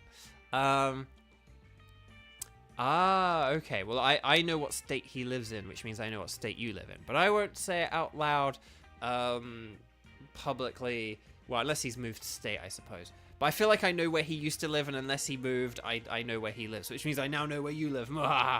But I won't reveal that publicly on stream, because, do be careful about your personal information. I mean, I have said, like, if you say what state or what country you live in, it's fine. No one's gonna, track you down or anything. But do just be careful saying, like, I live on this street or in this small, if you live in, like, a particular, like, small town or something, like, just don't, say stuff like that. But yes. But no, that's saying. But now that Xander has left a trail of breadcrumbs as to where he lives, me and Kramen can go visit him and spam him with mayonnaise. Okay. Hey, is that the champion? Yes, indeedy. Okay, so, oh, you're at the one Anne's at. Oh, I'm sorry, mate. Oh, that sucks. Anne's really lovely. Again, I'm careful about, like, I don't know, saying who's good and who's not or whatever, because I don't really know Anne, but from what I do know of Anne, she just seems really nice and cool, and, you know, because you can kind of like stream with someone and they'll sort of you sort of talk to them, and then when like the stream has ended, they'll be like very different kind of thing, and not necessarily always in a bad way, but it's just like, oh, their energy is kind of different, so it's kind of, you know, but like Anne was just kind of like the same on and off stream, like there was no difference. So I was like, oh, you're really cool, you're really nice. But okay, right, let's actually. Oh, and like meeting Yuri Lowenthal as well. Oh, it's a shame. I'm sorry about that. Right, let's go talk to. It's Miles and Piers. You're. Hello there, champion. So you came. What's going on here? Huh. How carefree can you be? You're the new champion. You're bigger than a Dynamax Pokemon right now. I was actually in the middle of an exhibition match with Piers. Then this Dynamax Pokemon came charging in. The audience and staff already took shelter.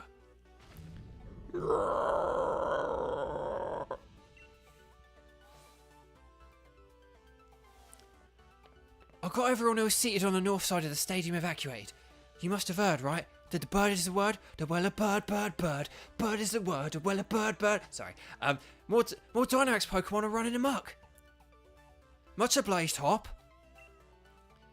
I'd expect nothing less from a gym challenger. I knew we could count on you. Oh, thank you for liking that sound effect. Oh, loved when you and Anne streamed Chonyun's house. Yeah, that was really fun. I really enjoyed that. That was really great. That was probably like a year ago or something like that now. I need to see when that was. Because that could have been like a year ago or something now. Anyway. Bark. Sorry, I think I said anyway, and I didn't say bark. I lost in the semi-finals, though. Oh, Bo! I chased those red and blue guys and saw them head into Turfield Stadium. Then I heard the uproar, and there was no way I could leave it alone. I had to help out. So, sorry. I actually lost sight of him in all the rush. Those suspicious characters you saw are concerning. But for now, I think we should get this Dynamax Pokemon to settle down first. I'd be glad to help you against such a tough-looking opponent, Champion Bo. Of course, let's go. Let's head to the pitch. I'll lend an hand too. I don't blame the Pokemon, of course, but I'm still just a bit miffed they upstaged me. You come too, brave old champion. I like that, brave old champion. That's like a very Thor thing. It's like, girl, brave old champion, come with me. Mjolnir. Anyway, I don't know how much I can really help, but if I come along, I might just end up slowing the rest of you down. I don't really know the guy, but I don't think Leon will be all that lost about this. Though he does get actually lost a lot. You coming? Okay. Piers might look scary, but he's great at looking after others. He's a big brother after all. Alright, we should get going too. Right, let's go, Milo! Right, we are an hour and a half into this stream, and we're only just doing the first bit of the DLC. Oh, dearie me. But let's do this thing. This will hopefully be kind of quick, though. Also, one day you'd really love to meet Sarah. Yeah, I hope you do too, mate. She's really lovely and wonderful. And Kramen got to meet her recently, so I'm sure you will too. I am sure you will too. Her and Chugga Conroy will do a panel together or something. Hey everybody, it's Sarah Miller Cruz. Sorry, sorry, bit esoteric if you don't know Chugga Conroy, I suppose.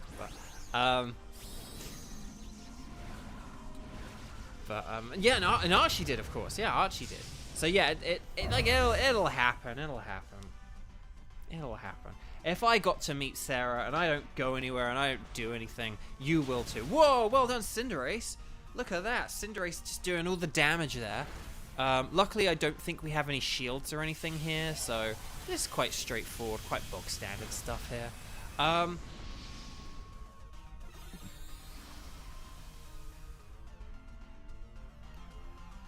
Okay. Flapple just setting up with a Dragon Dance. Yeah, because Milo has a Flapple now. This Flapple can Gigantamax, which I don't know if it can Gigantamax in this battle, but basically in like post-game stuff, Milo has a Flapple that can Gigantamax, which is pretty cool. I can't remember if he mixes it up in his games, like if he has Flapple in one and Appleton in another. I feel like it's just Flapple, but okay. There's an ad. Anyone else got an ad?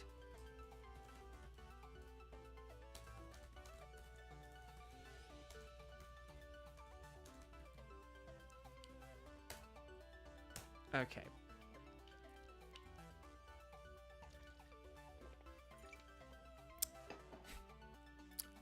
Okay.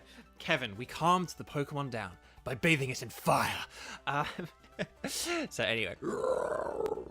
The little Serena is good now. So, okay. So, okay, so here we go. Right, so I'm going to carry on. Just because this is like fairly bog standard stuff, like it's okay. Phew! Looks like those things have finally calmed down a bit. Oh, this Dynamax stuff. No matter how many times I see it, I still don't like it.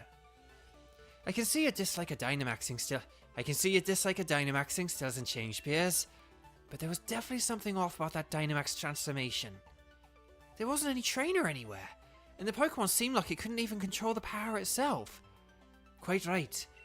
Normally a Pokemon needs to respond to a Dynamax band in order to Dynamax, but seems like there's some discord in the harmony between trainer and Pokemon.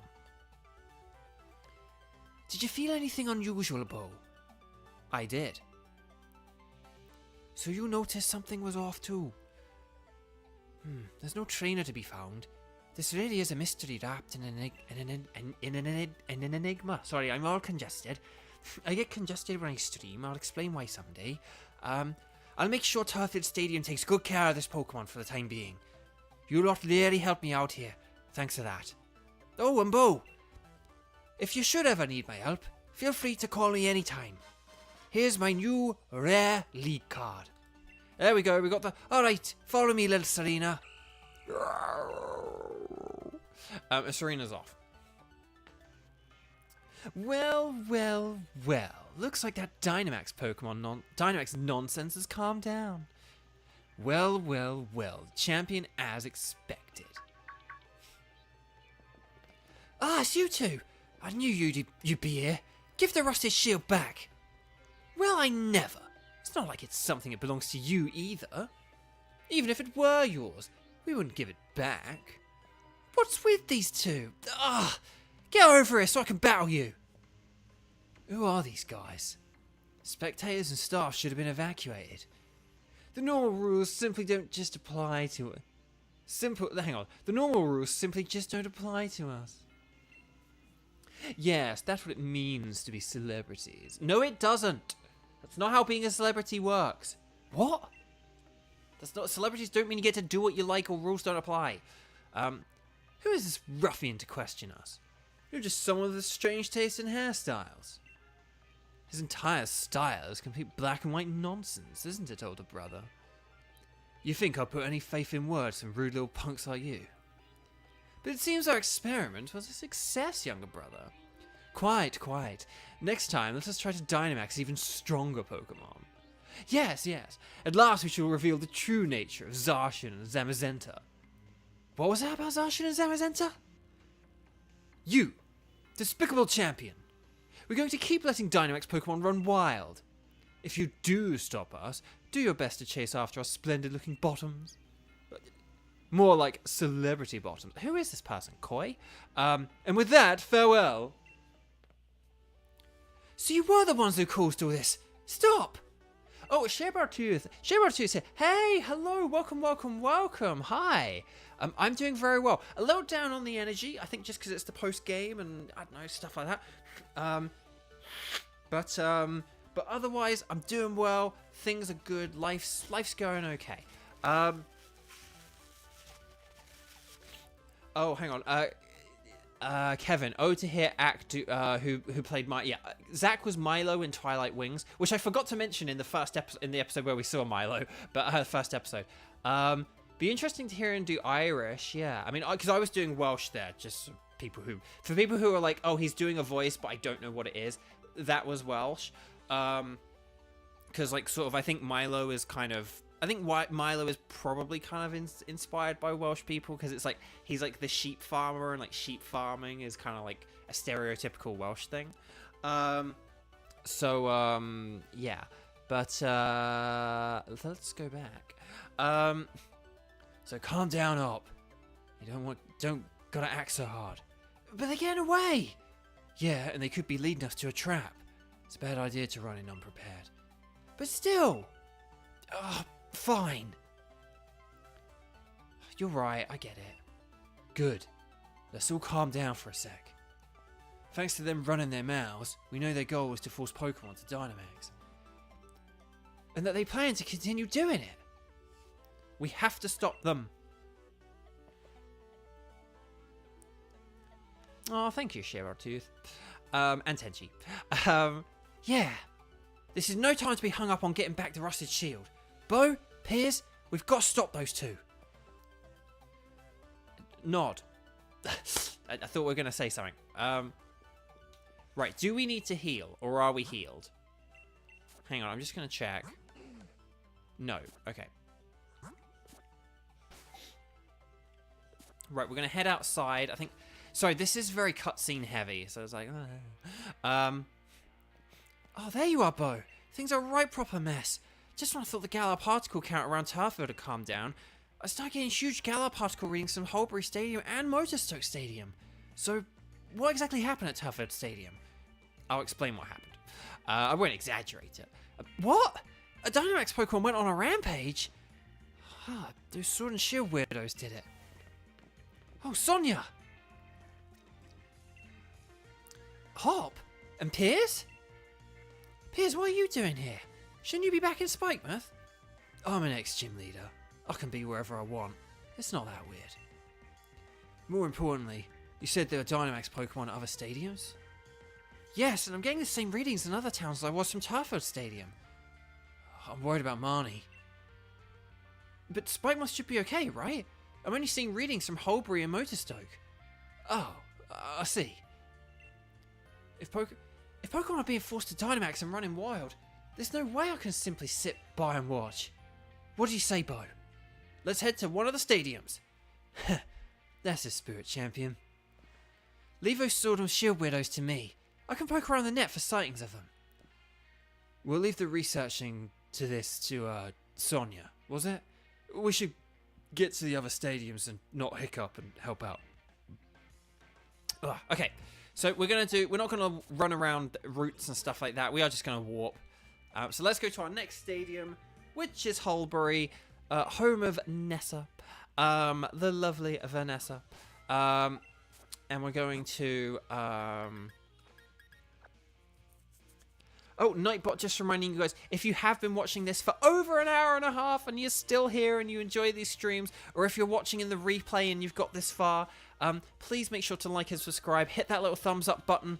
Even though that this is just like a chill post-game bonus stream thing, I would love for this to get as many views and clicks and likes as possible. So if you hit that little thumbs up button, that like button, I would really appreciate it. It really helps out me and the channel and just helps recommend me to other people. We do sort of seem to have like a few new people every few weeks, and I really appreciate that. It's lovely to have new people, first timers, and all the sorts, and old friends who become new friends who become old friends as the weeks go by.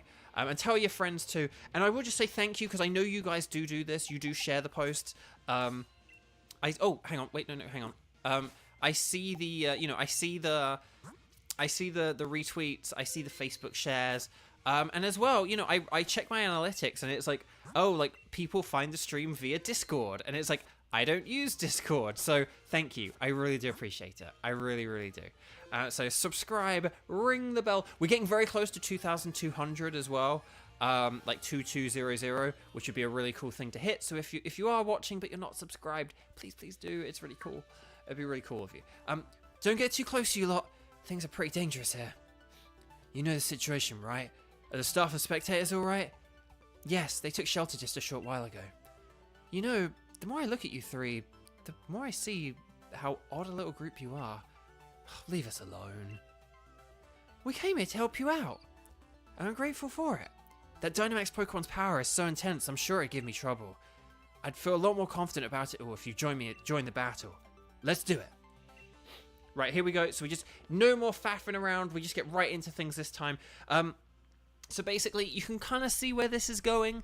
We're going to go around to all the gyms, and we're going to go around and Dynamax, like, everyone and everything. And yes. Oh, Xander, you drop it in Sarah's Discord at the start of each new series. Oh, thank you. I really appreciate that, mate. Thank you. I'm really looking forward to the next series we've got. It's very different from what we've been doing, which has only been Pokemon. So I do look forward to once we do all this DLC and stuff. And we, you know, I'm looking forward to once we're done with it and that we move on to our new series. And then I know what I'm going to do. It's really fun. Okay, so I was saying this to Archie, actually. It's really funny. I had plans for, so basically a month or two back, I knew a stream series that I wanted to do like later on this year, like in like September, October time, just to kind of time it like to coincide with something else that's happening. So I knew like a series I wanted to stream, but I was like, yeah, but I've got this Pokemon Sword. But when I had all the tech issues and stuff, and I cancelled it, like. This series we're doing now wasn't the series I planned to do. That series we'll do eventually when I like have a better computer. But the thing is ooh, Rock Tomb, nice. But the thing about this, hang on, are we gonna? Oh, here we go. I was like, we haven't attacked yet, right? It's like no. There we go. Oh wow, look at that damage. That was a lot. But it's really funny.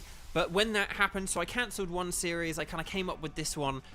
But, you know, a lot of the other things I wanted to do, I was like, do I want to do that when I have a better computer? You know, I've talked to you guys about some of the, like, the collaborative ideas I've got in mind that I definitely want to do someday. But, like, basically, I only had one series planned, and it was for, like, September and October. And I was like, the Pokemon Sword thing isn't going to take us that long. Like, what the heck am I going to do in the summer and the early autumn? You know, like I genuinely didn't know. I was like, what am I gonna do? So, but it's funny. I have a series in mind for later on in the year, and I definitely want to do more Pokemon Violet with only ice types, and especially now that we're getting the Pokemon Home compatibility, and we might even do that before we do the next series. But I had an idea for a series that I kind of have in mind, and I was like, oh, that series could be fun. And then, so I came up with something to do after Sword and Shield, and after we maybe go back to Pokemon Violet for a bit. So I was like, okay, so I have something to kind of bridge some of the gap between after this and the September October thing. But then I kind of thought of some stuff I could do in 2024, and then thinking of the stuff that I could do in 2024. Maybe think of another thing I could do in 2023. So I think I actually do have like all the way through to the end of like 2024 like planned out now, which is just really funny. Like a month or two ago, I'd have been like, I genuinely don't know what I'm gonna do after I finish Sword. But now I'm like kind of covered for like 2 years or something. It's wild. But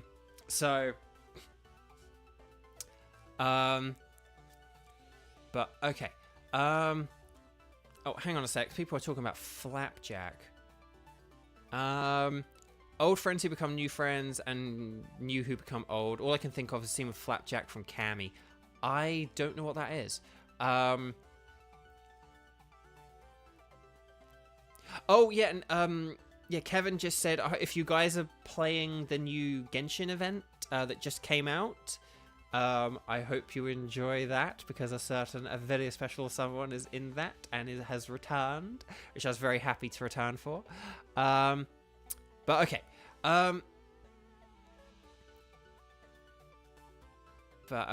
So yeah, so now I have a lot of stuff planned for streaming, which is cool, because this setup that I have now seems to be working really well. So I think this laptop, as not good as it is, will be sufficient enough for the plans that I have for the next like year and a half. So that's cool. There are some things that could interrupt those plans, sadly, but just please keep your fingers crossed that those bad things don't happen.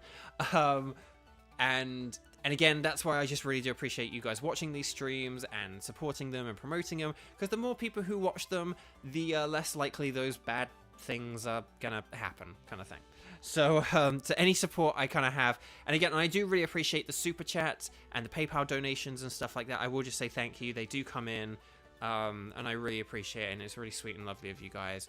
So if you want to, Nightbot will periodically remind you guys about those things and how to do them. But there's no pressure to. Don't give me money if it's like rent or groceries or whatever. It's just if you're a person where you have like expendable income and you buy games and nice things and you actually like have a life, and you like supporting creators, then I am available to be supported. But if that makes sense. Sorry, I didn't know how to finish that sentence.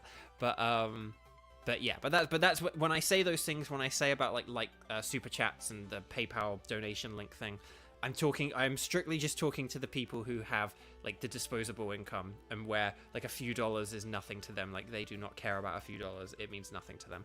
So right, okay, so because of everyone's help, no one was hurt, and we're able to turn the tide of the situation. I'll keep that Pokemon at Holbury Stadium until I can fully recover. Bo, if you ever need my help, just let me know. And we got Nessa's rally card. Woo! So there we go. I suppose I'll see you later then. Thank you so much for your help, truly. See, that's what I was saying about the super chats and stuff. Thank you for your help, truly. Okay, so right, we're gonna heal up and then we'll go to the next one. Our next one we'll have Shob in the lead for. We could have. I tell you what, actually. No, I tell you what. We won't have Shob in the lead. Actually, no, we will have Shob in the lead. We'll have Shob in the lead. Like, it's fine. I was going to say let's have Rhydon, but I don't think we're gaining... Are we gaining experience from these raids? I don't think we are, right? Because like normally in Dynamax battles, you don't gain experience. So I don't know if we've been gaining experience and levels up and stuff. I don't think we have been. If anyone can remember whether we've been gaining experience during these, like for a fact, it's like, oh, when the battle ends, it just fades to black or whatever. Like, let me know, remind me. But yeah, I don't think we've been gaining experience. Because again, I do know in regular raids you don't gain experience. Like that's why you get the experience candies for like beating them and stuff. But even these ones, which are like, well, these are like story-based Dynamax. It's like we're still not getting them. Your girl Z Unique, hello, hey, hello. Yeah, it has been a while, hasn't it? Well, it's lovely to see you. Thank you so much for coming back. I always fear that everyone's like time could be their last. So it's very lovely to see you. Hello, hello, hello. Let me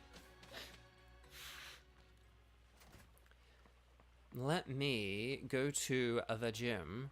Because I cannot remember where the gym is in this town. Oh yeah. No, it's right ahead of us.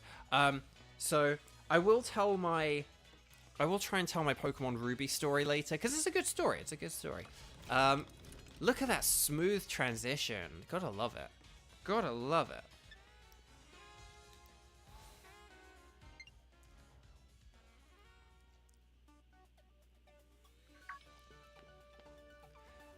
Champion Bo, and Piers, and Hop too. Oh, Mr. Carbu, I'm glad you remember me. Of course I do. You two are red hot after all. I'll never forget seeing you off after you completed your first leg of the gym challenge. Don't think we really got time for a friendly chinwag. Chinwag, excellent British phrase. It has come up before, but just it's great. It means to chat. It means chit chat. Chinwag, chit chat, because it's like your jaw going up and down, your chin's wagging. So that's why so it's like chit chat, but chin wag.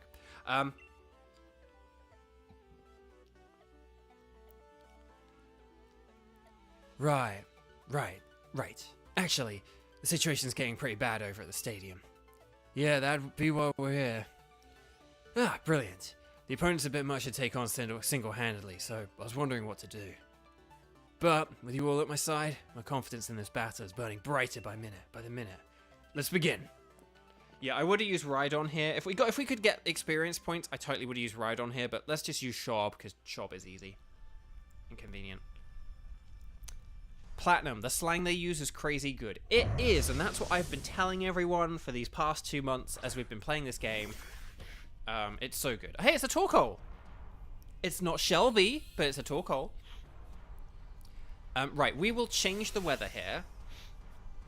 Kevin's got to go. No. Well, I hope you're able to watch the rest and catch up later or something. Bye. But thank you so much, Kevin.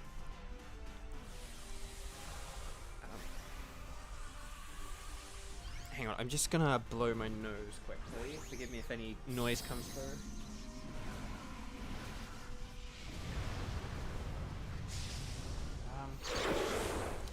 So I'll talk about Pokemon Ruby later. One thing I will just say, how's everyone getting on with Tears of the Kingdom, for those of you who are playing? I think I have like 104 shrines, and then there are just things like, I have all the fairies unlocked, I have some of the upgrades for, like, you know, I have like a lot of costume upgrades up to like 2 and 3 stars. I have about like 200 Korok seeds or something like that. I have managed to fight and beat a lot of different types of enemies. I would say the biggest type of enemy that I haven't defeated any of is I haven't beaten any Gleeoks. There is a reason for that. One, they're big and they're scary. For anyone who doesn't know what a Gleeok is basically like a 3-headed dragon. It's a 3-headed dragon, and you see a bunch of them around. They like, all 3 of them will breathe fire, or they'll breathe ice, or they'll breathe electricity at you. And the thing I'm kind of hoping for is I want to max out my equipment before taking them on, because if I max out, like, say, my fire equipment, where you like can't get burned, you're like burn immune, then that means I can just take on the fire Gleeok like without taking damage, I think, in theory. And same with the electric suit, and same with the freezing thing. So I'm going to take on Gleeoks once I have my equipment boosted out, and once I'm like completely null to their attacks. That's my plan. I did take on my first Lionel yesterday. Oh, okay, yeah, and I've got the Master Sword as well.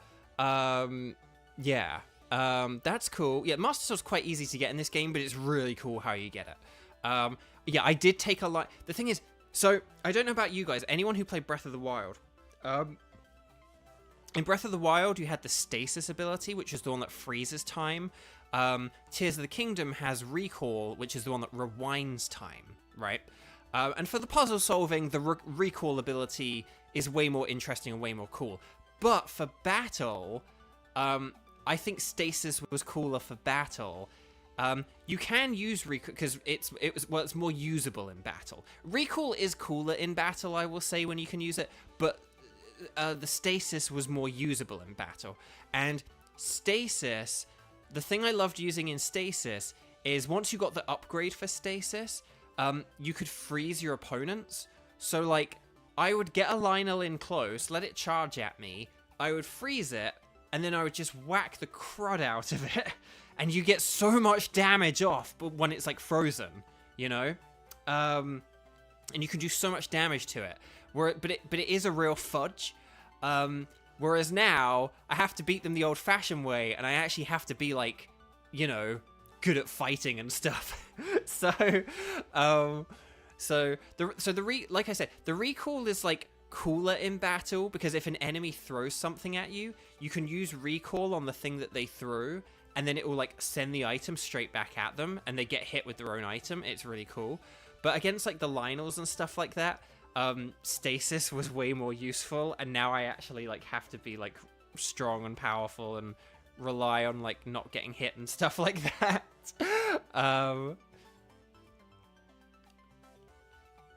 But, yeah, that's the thing. I think now, because I never rode on their backs, the Lionels. I never rode on their backs. I think I'm going to have to start doing that now. So yeah.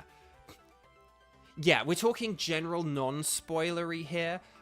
So for example, the thing I'll say, the Gleeoks, I'll just pause for a sec. The Gleeoks I mentioned, the Gleeoks, so like a lot of you would have seen a Gleeok around. That's not really a spoiler, and they showed them in like preview footage of the game or something like that. People were like, oh, Gleeoks are back, or oh wow, they put Gleeoks in 3D for the first time ever. But like, so I said that there's like, oh, there's like ones that breathe fire, there's one that breathe ice, and there's like ones that breathe electricity. This is where I'll sort of give an example of like spoilery but not spoilery kind of thing.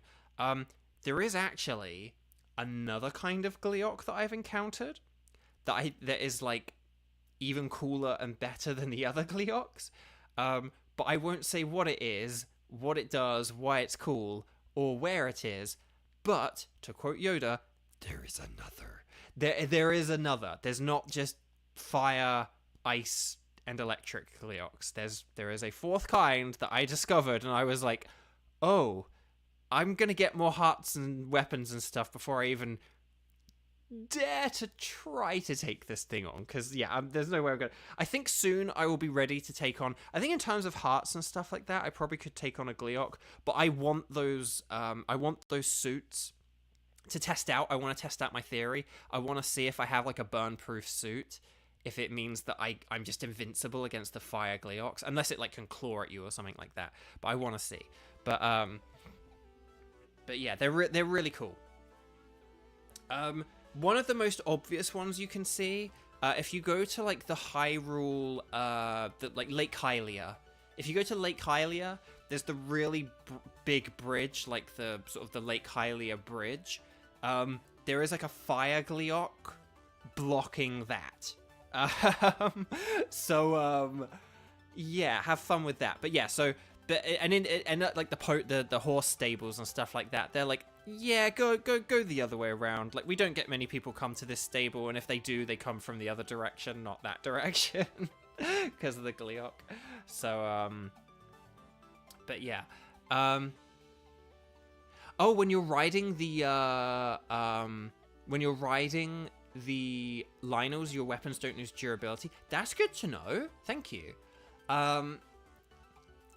But yeah, so I kind of, the thing is, I never like rode them, so I'm not even sure like how to ride them. I'm not sure like how I need to damage them in a way where they do the thing where they're like tired and then you like get to press the A button. But anyway, Bark, let's get back to Kabu.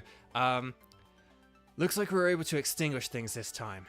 I'll let this Pokemon rest here at Motorstick Stadium until it gets its energy back. And Bo, should you have need of my help, please don't hesitate to ask. I know he said do not, but whatever.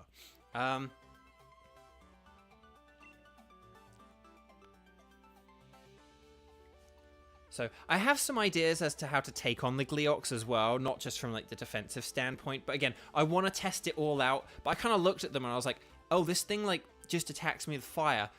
Oh, well, I've already got my like fire armor up to like a 2-star. Let me get it up to like the full whack, and then I'll test this thing out, you know. So I'm kind of hoping to do that with like all my armor and stuff. The thing is though, I need the electricity armor. With the electricity armor, I only have like the torso. I need to get the trousers and the hat, but I haven't found them yet. The problem is I can't remember where I found the like the torso. I wanted to say the word jumper there, but it's not a jumper. Torso. And usually the other things are like close to the original, like they don't super duper spread them out all over the place, or they're somehow thematically connected. So yeah. Oh, one thing I had done is as well, I've been doing the labyrinths, and I've been meaning to tweet this actually. Left, left, left, left, left, left, left, left, left, left, left, left. Left, left, left doesn't work on the labyrinths. It works in the caves. If you've got a cave that's particularly like multiple pathy, do left, left, left on caves.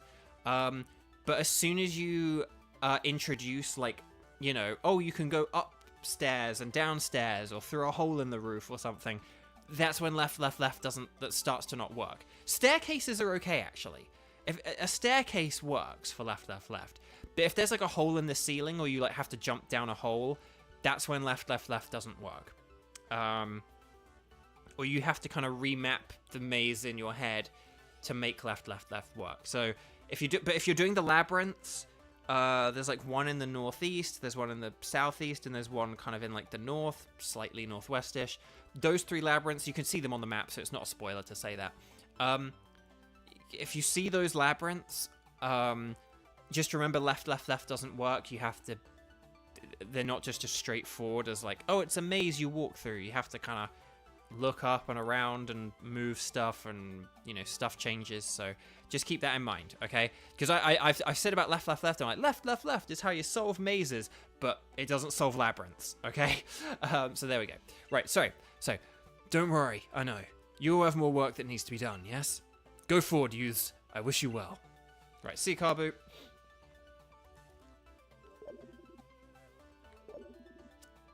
Beep, beep, beep. Do you guys play with motion control aiming? I do have a little bit. I might need to change the sensitivity. Sometimes, like, it kind of, like, it almost, like, drifts a bit. Oh, hey, Bo, is that your Rotom phone ringing? Yeah, sorry, it's still ringing now. Bo, we've got trouble. Those 2 weirdos have showed up at the Pokemon lab.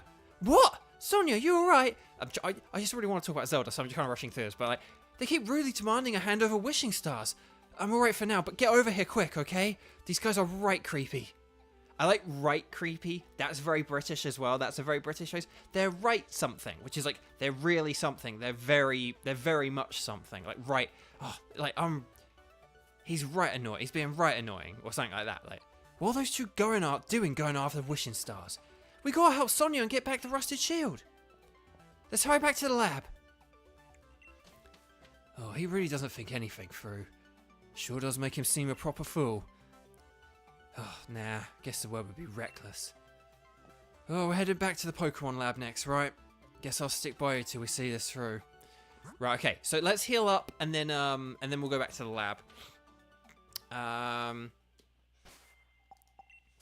But yeah, so the motion control, I sort of get like a little bit of a drift, and I think sometimes it's maybe because I play with like my Joy-Cons at like a bit of an angle rather than like head on or something. So hang on, where's the... Oh, here we go. Wedge Hurst. Here we go. So, Glenn, hi! Hello, hello, hello! Welcome, welcome, welcome.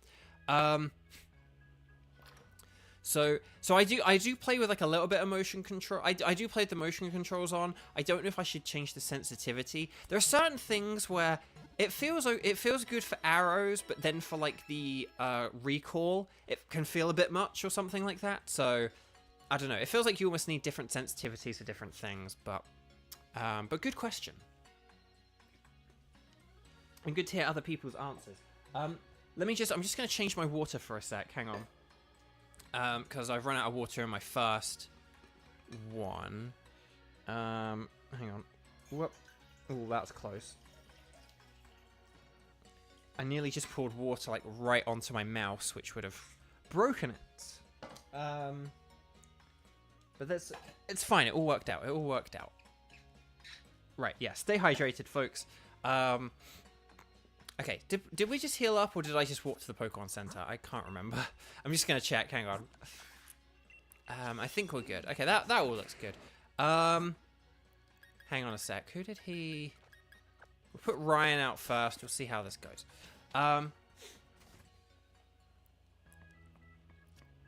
Yeah, Glenn, really need to drink more water. Your throat is starting to get sore. Yeah, no, definitely hydrate. Definitely just frequently take constant, like, sips of water. It really does help. If you are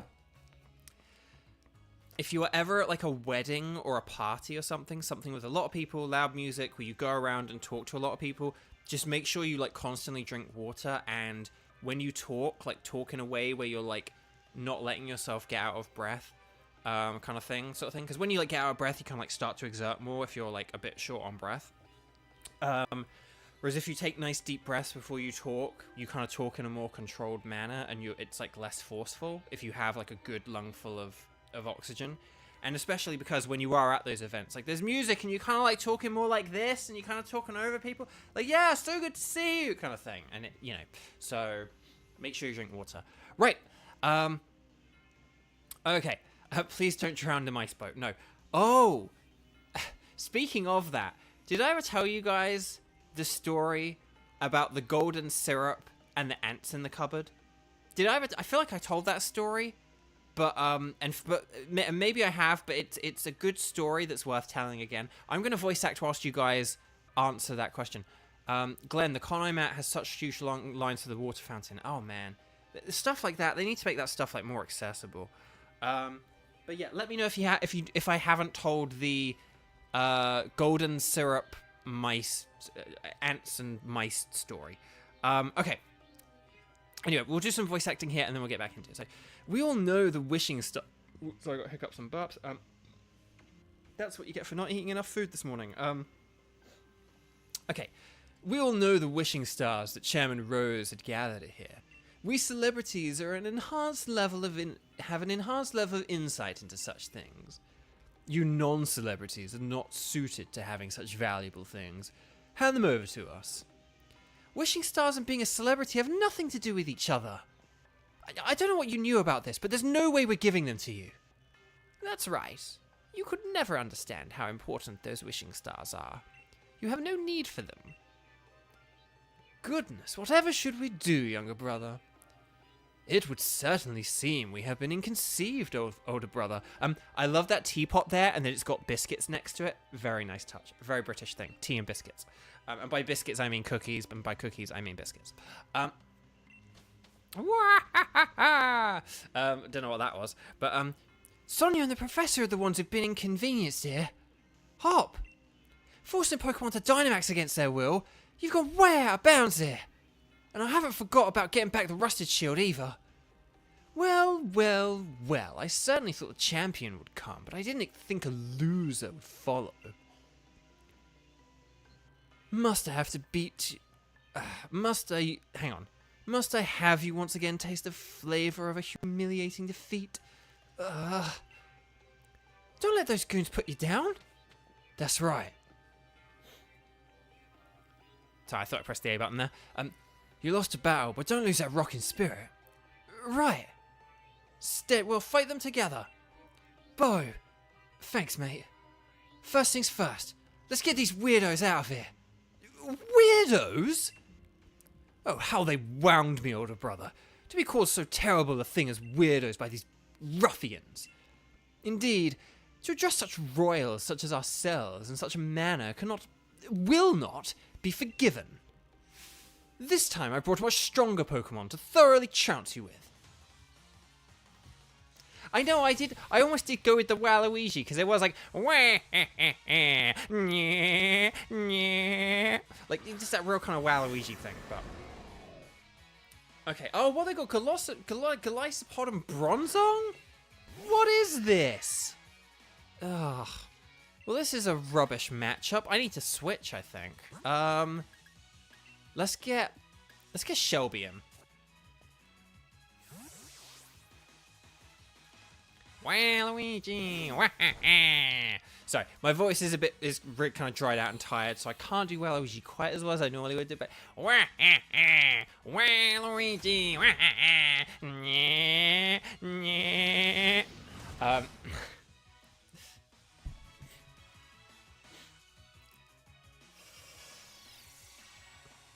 I would say Shield Burt's the Wario and Sword Burt's the Waluigi, but let me know if you guys... And I know normally it's like, well, Sword Burt's the older one and the other one's the other one, but like, you know, I think though because of the hair and the size, like, you know, Sword Burt's got the like long and lean look, whereas Shield Burt's got the more wide thing going on. So, yeah. Okay. Ugh.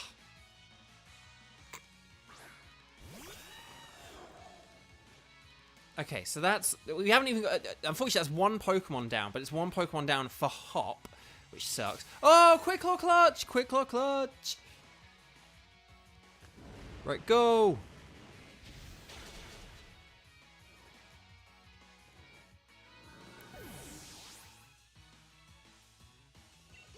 Oh, sorry, I'm yawning. Oh, why am I yawning? This stream isn't boring. Right, Brave Bird, let's go! Oh, come on. Yeah, yes, the emergency exit. There we go. Nice. I like how they did that in the anime. I haven't seen the episode, but I have seen the clip, and that was really funny. Like a really well done thing. Yeah, that new quad... I saw like a tweet about the new Quad Strike episode. It sounded quite intense. I don't know anything too much about it. I haven't seen it, so you know, don't spoil anything. I just saw like one scene from it and I was like, oh, that seems, you know, intense and sad. But I have a meme to make about it that I need to send to Daryl later. Daryl, who plays Pax. I have a Pax meme that I need to make for him after I saw the clip. But there we go. Okay.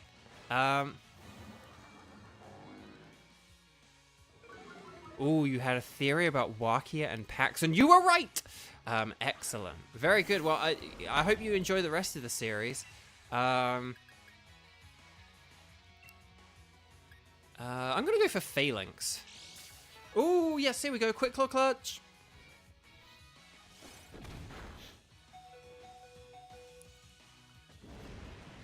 Right, come on. Right, Corviknight's going to use Brave Bird. Because I did this because I was like, whichever way happens, we'll get a KO here. And I think Golisopod is less of a threat than the others. Well, now it's more of a threat because the sun has faded. But when the sun was there, I wasn't afraid of any water moves. I'll put it that way. But I'm hoping that Corviknight here. Well, Corviknight's probably going to get sucker punched. But oh, Quick Claw Clutch! Quick Claw Clutch! Lexi says, Bo, I couldn't have gotten into it being Beyblade without you, and I thank you so generously. No, I am glad you love it so much. It is such a brilliant show. I'm so happy I got into it. I don't know if you, I mean, maybe Lexi remembers this story, but I'll just say it for those of you who don't know. But Shelby, no! Shelby! Oh, Shelby. See, I wish I could see how much health they all had and stuff like that. But, oh no, wait, why did I pick red on? Oh. Bo, why did I do that? I picked red on because I was thinking I could use Earthquake, but then I'm like, wait a minute, don't do that. Okay. But it's fine. But no, Beyblade is an amazing show, and again, Lexi probably does remember this story. Like, I imagine Lexi has sort of like heard me say this story, and like remembered it. But for those who sort of don't remember or are newer or whatever, Ryan Bartley, who we mentioned earlier, who Al Creamy here is named after, and who I saw the other day and made a cake for, she is one of my best friends, and she was one of the protagonists in the 5th season, hopefully I've got my numbers right here, forgive me if I've got this wrong, 5th season of Beyblade Burst, Beyblade Burst Surge, where she played Hyuga Hisashi. There's Hikaru and Hyuga Hisashi, the Hisashi brothers. They're brothers, so it's like dual protagonists. Jade Dennis is Hikaru, and then Ryan is Hyuga. And she was a Beyblade protagonist, and it was this really big and cool, exciting thing for her. She got to be like a lead in this really fun show, and you know, so I had kind of been, you know, for like quite a few months, you know, once like the show had come out, and I, you know, like the show had been on for a few months, sort of thing. So I had known that she was like the lead in the show, and I kind of, so I knew how much it like meant to her and stuff, and how cool it was for her.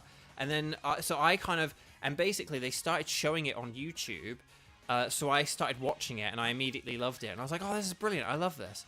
And then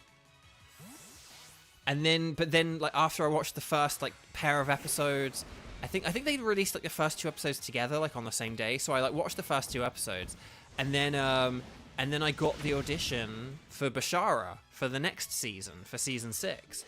And I was just like, oh no, like, cause I'm very grateful to have like any auditions I get, but I was like, oh no, like no, but I love this now. This means too much to me. You know, it's like I could follow in the footsteps of my best friend. I really admire Ryan, like, and I mean, like in like all manner of ways, but particularly like her career, like she's got a fantastic career. You know, and she's like a real inspiration to me for my career.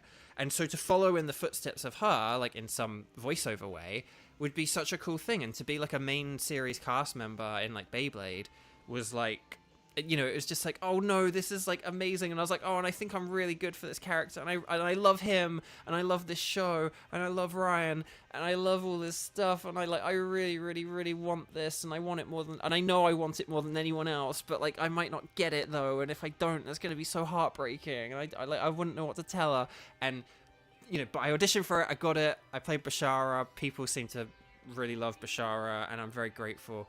But that's the thing. I wasn't into Beyblade, but Ryan sort of got me in it because she was in it, and then, you know, and then my enthusiasm for it has then got people like Lexi into it, and I'm just so happy because, again, it is a fantastic show. If you're here because you love Genshin Impact voice actors, Genshin Impact voice actors are in it very prominently from like the 3rd season onwards, so go check out the 3rd season onwards. It's a brilliant show. It's so good. It's so good, and it's got amazing voice actors in, and I love it to bits. Right, okay. I did it! We won! We really won! The exquisite Pokemon we trained actually lost. You only won because you two teamed up. Still, we offer you ruffians our praise. Oi! The two of you teamed up too. Give back the rusted shield and stop forcing Pokemon to go all crazy. And here's my number, don't call me lazy. Sorry, is this a bad time? My apologies for the intrusion.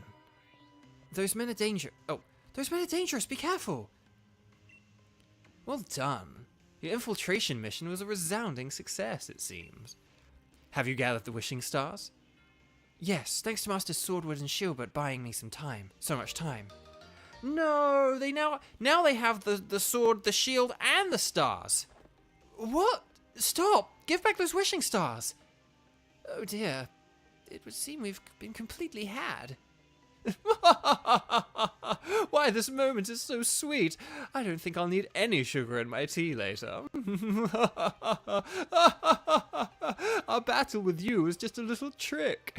We'd won before you'd grabbed a single Pokeball. And with that, farewell. Stop! Why? Professor Sonia, I'm sorry. Was it all a lie, right from the start? There was no helping it.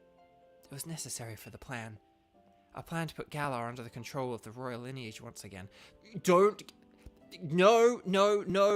You cannot call Brexit by another name and try to get Brexit done again. No second Brexit.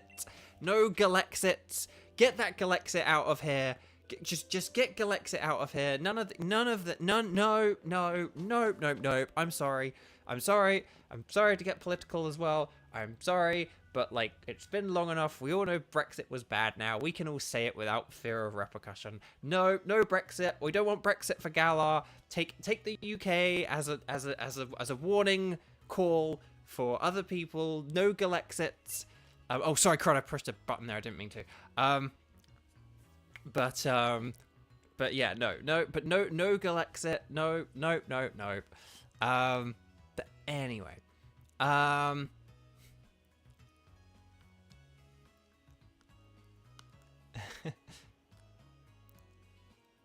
hang on, I'm just checking chat just to make sure I didn't miss anything. So I like haven't looked at the screen for a bit. But okay.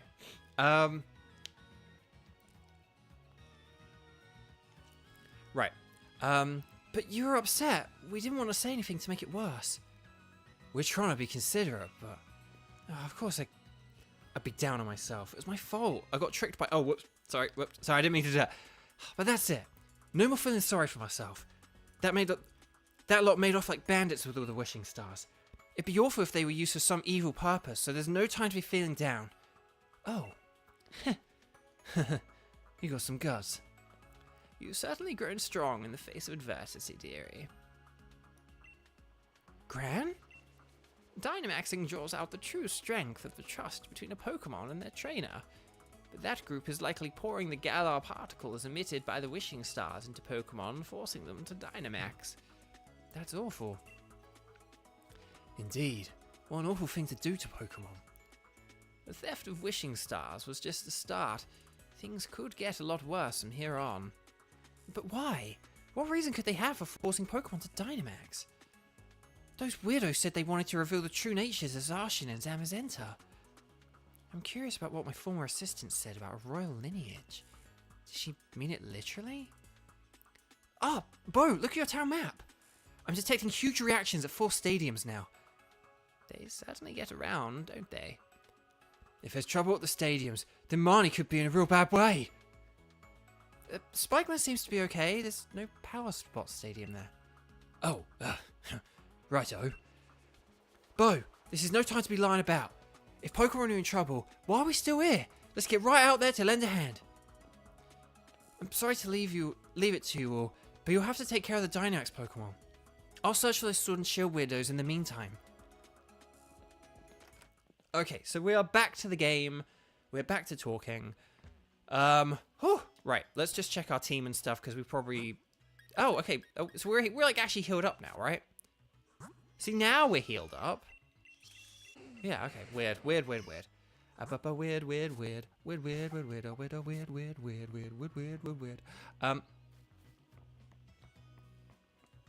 Okay. Oh, you got your friend Ronnie to watch it too. Excellent. Can you get him to watch these streams? I am kidding, but I'm not kidding. Get Ronnie to watch. No, I'm kidding. I am kidding. No, I really do appreciate when you guys do bring people. I know that like Tenchi brought in a few people a few weeks ago, and I'm very, and again, I'm grateful for the Discord posts and all this and that and the other. So again, thank you. Okay, right.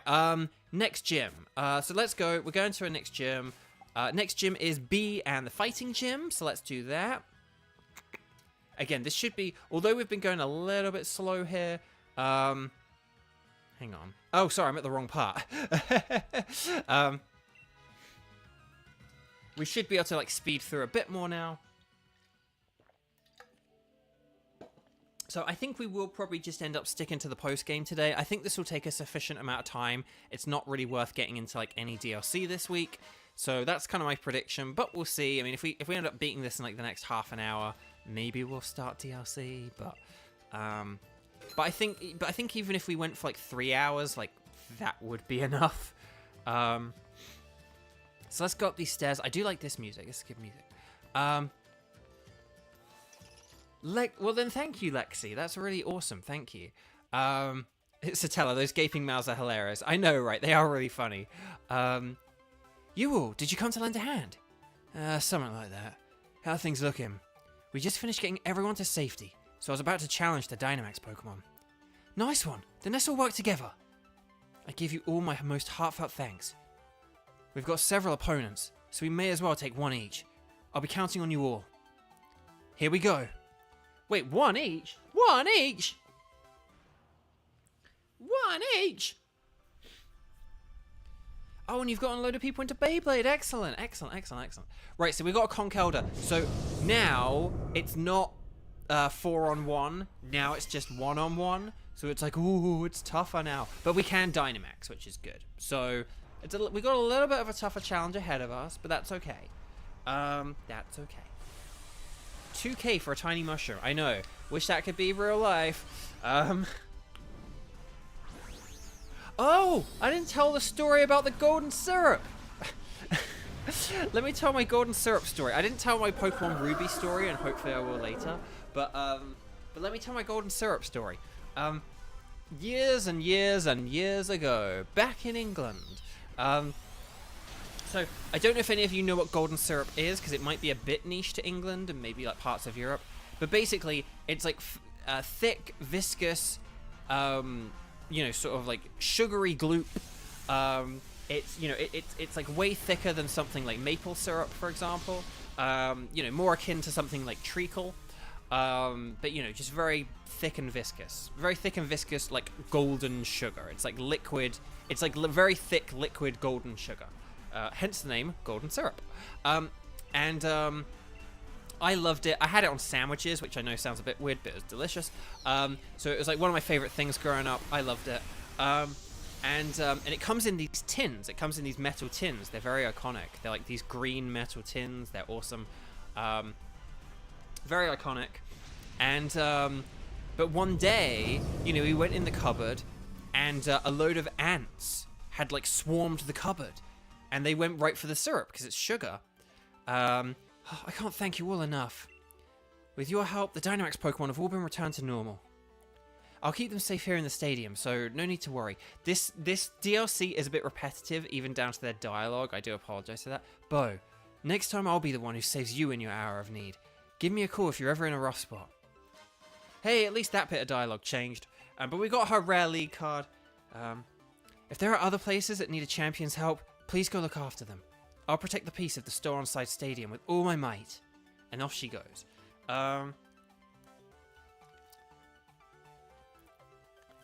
So the reason those red and blue buffoons could make so many Pokemon Dynamax is because they hoarded up so many wishing stars. Things will probably get even tougher from here. We still got 3 more stadiums where there's some Dynamax Pokemon running wild. Let's up the tempo. Okay, so there we go. So ants swarming the cupboard after my beloved golden syrup. We grab the golden syrup cupboard golden syrup tin out the cupboard. We look inside, and yeah, the syrup is ruined. It's like flooded with ants. Yeah, the syrup is inedible from this point onwards. Hang on, I'm just thinking, who do we have next? It's Opal. Do we have anyone good against Opal? Not really. I could teach you Smart Strike. Let's just get Shorb in there, and it'll be fine. Well, no, actually, no, we'll use Shelby, because Shelby resists fairy moves, so we'll have Shelby, but then we'll probably end up having to switch to Shorb. That's my prediction. Okay, so let's go to Ballonly next, and then we'll Oh yeah, sorry. I know Satella knows about golden syrup because I remember we had this conversation before about like making it. But yes, but for those who weren't there for that conversation, but anyway, Bark. It's very delicious. If you like the idea of just like thick liquid sugar, it's because basically it's kind of like honey, but without the tang. Like, if you like the idea of honey, but you're like, yeah, but it's got this weird, like, tang to it. Like, so if you like the idea of just, like, thick liquid golden sugar, but without a weird kind of tang to it, almost more like something like caramel, but a bit less caramelly, like whatever makes caramel kind of have, like, a creaminess to it, but without the creaminess of caramel. So it's kind of like between honey and caramel, but without the creaminess and without the tang. It's very delicious. If you ever get a chance to get like a tin of it, it's like in the green tin. It's called Lyle's Golden Syrup. The brand is Lyle's. Lyle's Golden Syrup, not to be confused with Lionel's Golden Syrup. Xander had to fend off a Lionel to get a tin of that stuff. But Lyle's Golden Syrup, it's like the premier, you know, top of the line, but amazing syrup. It's really good. I can't wait to be able to just like buy infinite amounts and always have some in the cupboard.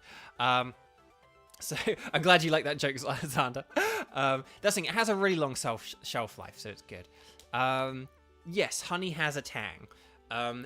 If you have golden syrup and you have honey, back to back, you'll be like, oh, honey has a tang. Unless you get something like the Manuka honey, which maybe doesn't like have a tang and is a bit more caramelly.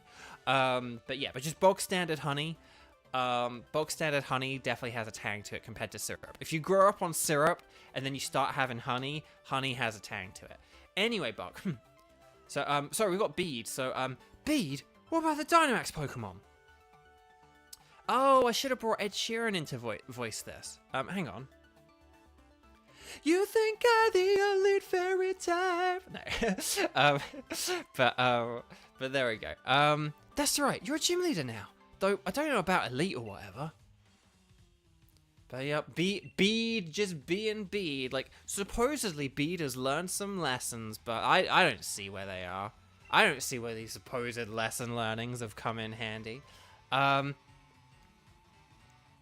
well, they do also have... You can also get it in bottles, because they do, like, oh, well, like, squeezy bottles is... But the old school stuff in a tin is great. And you get more of it if you have it in a tin than in a bottle.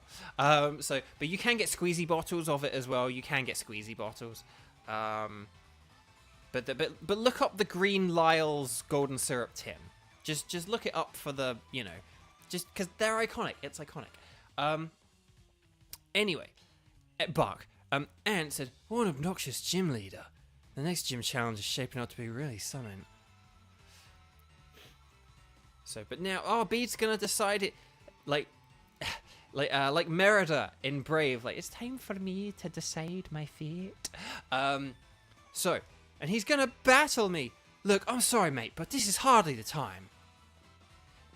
Don't always be in such a hurry, boy. You aced my quiz, so now show a little composure. Bede has already quieted 3 Dynamax Pokemon. He's given you the luxury of some extra time. Bede's life won't be bound by what other people say any longer. Although I certainly influenced a few of his decisions not too long ago. Oh, he has to admit that. Yeah, as expected of a wise 88-year-old granny, I guess. But this battle is for Bede. So let's not dilly-dally. The only option is to accept his challenge and get a brief glimpse of how amazing he's become. Actually, I'm going to take note of those quotes, actually, just to check if I have them for, like, signings and stuff. So, yeah.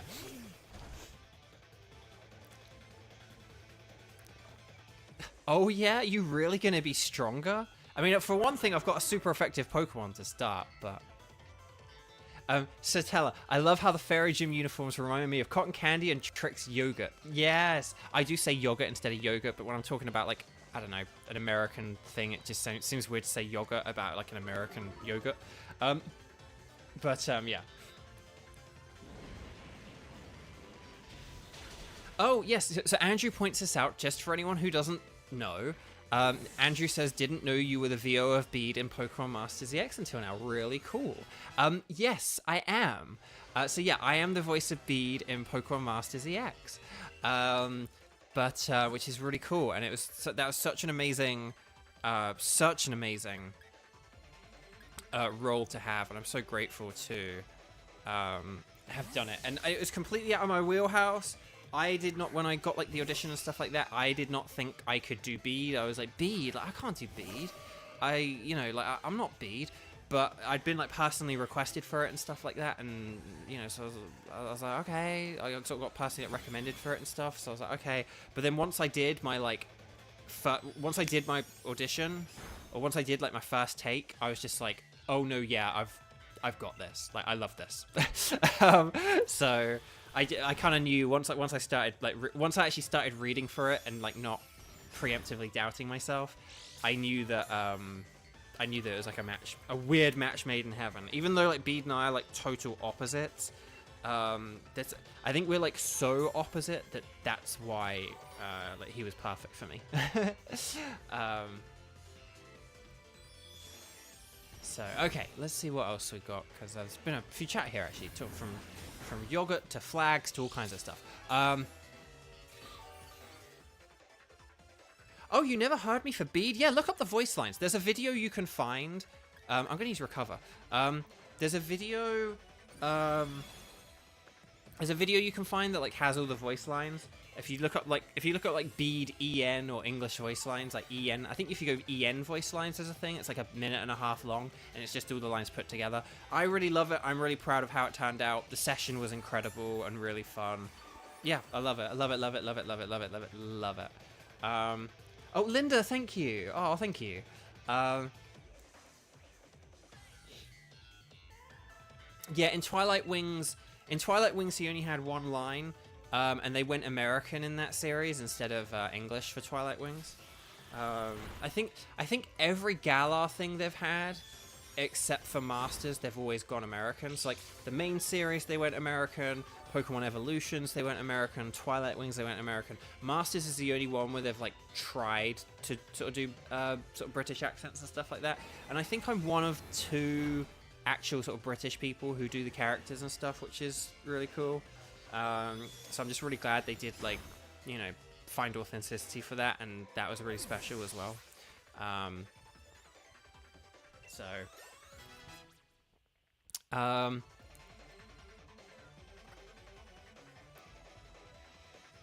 Oh, Linda, yeah, because the video with all the voice lines, because basically, the video came out before. Basically, the story with that video, that YouTube video, that particular one I'm kind of referencing, it was released before the character was implemented into the game. Oh no, Ryan! No, Ryan! No. The video was released before the character came out, so obviously I couldn't say anything. I was able to watch the video, but I wasn't allowed to like say anything. I hadn't said anything to anyone about Bede, but so I hadn't said anything to anyone. But the video came out, and and there were comments on. There were a couple of comments on it where people were like, "Oh, this sounds like Bo Bridgen, the voice actor for Chongyun." And stuff like that. So it was, but the comments on that video are incredible. Like, for all like people say like YouTube comments and the internet is like a cesspit or whatever, but like the comments in that video are so overwhelmingly lovely and wonderful. Like I'm so glad, again, because I felt like I was the exact opposite of this character. I really doubted whether I could do it. And yes, once I did the audition, I was like, I know I can do this. I know I can do this character. You still. Half the battle, so half the quote-unquote battle, is half the battle. I've still got a ways to go.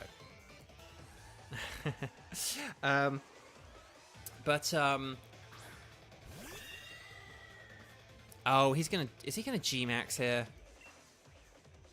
Oh, no, okay, good. Shelby, no! Dang, Shelby. Let's get Shob out here. I think Shob can do this. But obviously, half of half the battle when it comes to like is your performance good? There's how you feel about it, and then there's how it was received. And obviously, receiving is most of most of the measure of a performance. But people seem to really, really like it, and I'm just so thrilled they did. It just it all worked out brilliantly, and yeah, I just sort of basically couldn't be sort of more thrilled with how it all turned out. Really, I think the session was fantastic. I think I sort of did. I feel like I did give a good performance for it, and people seemed to think too as well, and they liked. They liked the accent. They liked that it was like authentic. There wasn't anyone who was like, "Oh, this accent's terrible," and it's like, but it's his real voice. But that's the thing. But I was very nervous because at first I was kind of like, "What? How do people know it's me?" Someone like tweeted me about it, and I was like, "What?" And I didn't reply to it. So I didn't reply to any tweets, and I didn't comment on the video. But then once he actually did come out in the game. Because I think he'd been data mined, essentially, is what had happened. I think like they sort of preload stuff into like downloads for the game, and he got data mined. So that's how it kind of like became public. But people didn't know who it was for a fact. So it was only once I actually was got given the go ahead to confirm it or whatever that I was able to confirm it for people. So I'm now allowed to like confirm it if people say to me like, "Oh, are you Bede?" And like, "Yeah, you're Bede." Like, I'll obviously address it and stuff like that.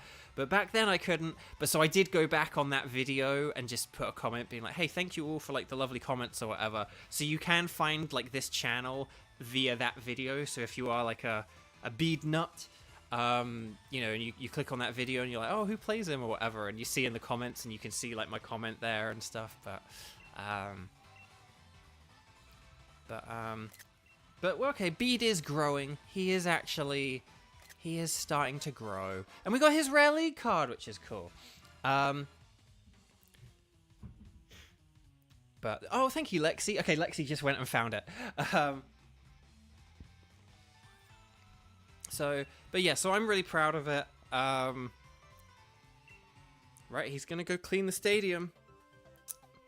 I am going to clean the stadium. Okay, so now that is what I'd call a perfectly pink Pokemon battle. I'm sorry, I took a screenshot there because Ryan and I have a joke about the color pink and stuff like that, which is why Bede was like funny and perfect as well. So I'm going to very slowly walk away.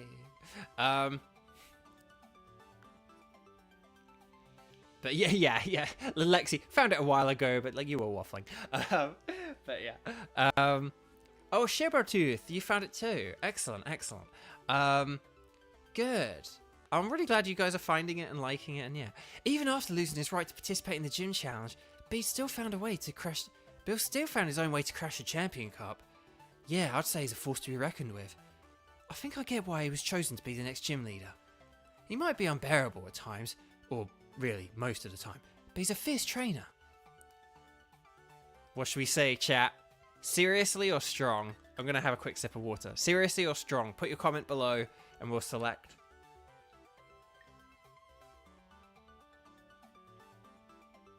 We'll select which one.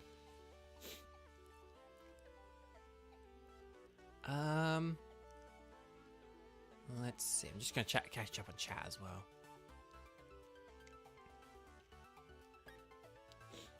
We're getting more strongs so far.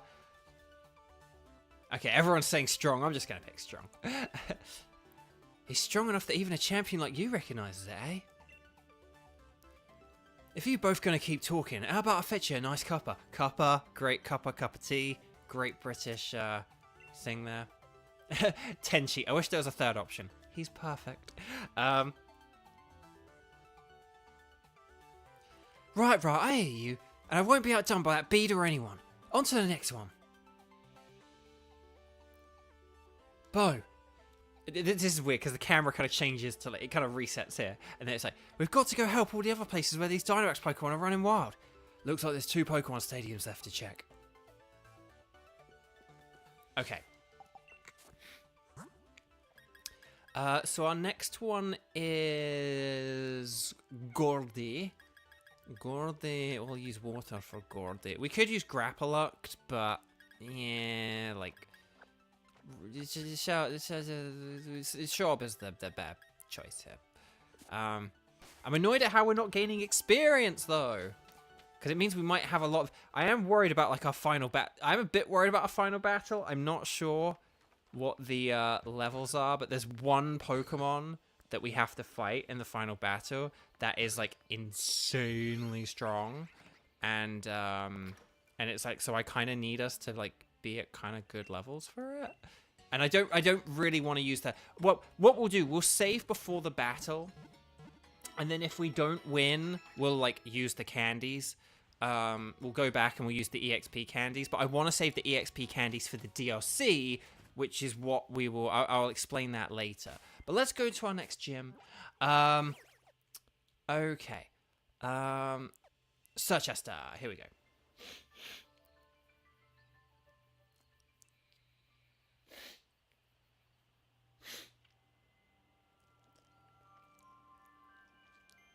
This music's nice and relaxing. Kind of reminds me of something from like Paper Mario, like in an ice type area, Paper Mario. I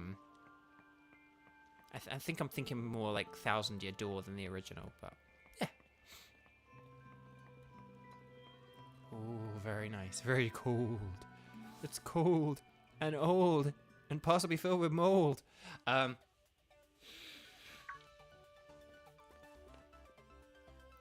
Get to safety, you three. Who do you think you're talking to then? We're to help, not be helped. Oh, actually, I didn't realise who I was talking to. Bowser, so everyone can relax. I was just thinking over how to handle all the Dynamax Pokemon. With all of you here, we can each take... Hang on, we can each take one of them on. Let's hurry to the pitch. Get him, Gordy.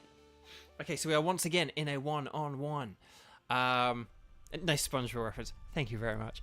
I do like sometimes if I think something's old or if it's like cold, I go to that reference. I'm like, oh, this is kind of old and cold and filled with mold. It's like it's old and cold and possibly filled with mold. But okay, we're gonna Hydro Pump, and then get back into it. It's so funny how we hop around on topics and stuff. Like, I don't think we ever really finished talking about Zelda, but I can't remember what we did to, like, do. I'll just give you an example on Zelda. Zelda itself is a completely, like, tangential game. Like, you never stick to what you plan to do. I'll just give you a quick example, like a non-spoiler example. So yesterday, what was it? It was like there was, oh yeah, there were like 2 missions, right? There was one mission which involves beating a Lionel, which is why I beat the Lionel. And then there's another mission near to where you beat the Lionel. It's like, so someone's like, oh, I need you to beat this Lionel, so you go and do that. And I had a power boost left over. I had like an attack up, and I was like, oh, well, this attack up is still good for a couple of minutes. What do I use it on? And there was another mission nearby to like stop a load of like bokoblins and moblins and all this stuff, like at the beach nearby. So I was like, oh, I'll go to the beach and I'll do it. So I go to the beach and I beat these enemies. But when I go to the beach and beat the enemies, I realized that there was a shrine nearby. I could see a shrine. I hadn't really been to the coast before, and like there was a shrine there, and I was like, oh, there's like a shrine here. Oh, well, after I beat these enemies, I'll have to go do the shrine. So after I beat the enemies, I like go head towards the shrine. I unlock the shrine. Just as I'm about to enter the shrine, I hear the dragon music. One of the dragons is overhead. I need a dragon claw for one of my other missions. So although I've activated the shrine, I don't go in the shrine. I suddenly go chasing off after this dragon to try and see if I can get close to it so I can get the item I need from the dragon. And then one of the blocks that falls down from the sky fell down, so I was able to hop on it and then ride up to the dragon and get the item I need. But then after I got the item I need, I think I like then went into the depths or something, because I was like, no, actually, I went into the depths. There was an area I had been to in Breath of the Wild, so I was like, oh, how is this area different in Tears of the Kingdom? It's like, I remember this area fondly from Breath of the Wild, and I'm right above it from Tears of the Kingdom. I'll float down onto that area. But then that took me into the depths, and then I did a bunch of stuff in the depths, and then I was like, oh yeah, I need to like walk back to the shrine so I could do the shrine I never did. And then I eventually did the shrine, but it's just one thing, then another, and another. And it's great. I love it. Like, it's just, you never run out of stuff to do. So yeah. It is when there's the bad patty and Mr. Krabs insists that they sell that patty before selling another. And there's like, it's like, why is it in a cage? It's like, it growled at me, sir. I love that. I love that so much. Okay, so right. Anyway, Gordy. Nice work, everyone. No one's hurt, are they? Ha! Just barely. Battling a Dynamax Pokemon all on your own is pretty hard work. I expected nothing less from you, Bo. You seem like quite the reliable trainer too, Hop. I do? Looks like he ain't used to getting compliments. Look, he's getting a grin wider than a Meowth. Hop has very middle child energy, which is why I relate with Hop so much. I do not. Shut your gob, Piers. I love shut your gob. I think that has come up before, but shut your gob. Great British phrase. Gob is your mouth, so shut your gob. I'll take care of the Pokemon we battled, so there's no need for any of you to worry, alright? Bo, it's hardly a reward for what you've done for me, but please take a copy of my lead card. Oh yeah, we were saying, I think I got distracted earlier when I said about Zach and Milo I do in Welsh. So I'd be interested in hearing Zach Aguilar do Welsh, and I'd also be interested in hearing him do Irish as well. I don't think there are any characters in this game that I do Irish for, because Northern Ireland's in the UK, but Southern Ireland's not. But this is kind of based more on like the sort of Great Britain, so like England, Wales, Scotland. So I don't really have any like Northern Irish accents. Maybe the Crown Tundra and Isle of Armor could be representative of Northern Ireland. Maybe more so like Crown Tundra. I don't know. So maybe we'll try and find some character to try and attempt to do a Northern Irish accent for, but like Republic of Ireland and Northern Ireland have different accents. They are similar, but they're different. So okay, right, we got Gordy's card. If anything comes up, please contact me. All right then. I wish you all the best of luck for the future. Okay, so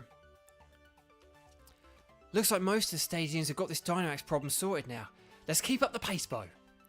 There's only one Pokemon Stadium with Dynamax trouble left. Let's finish this already.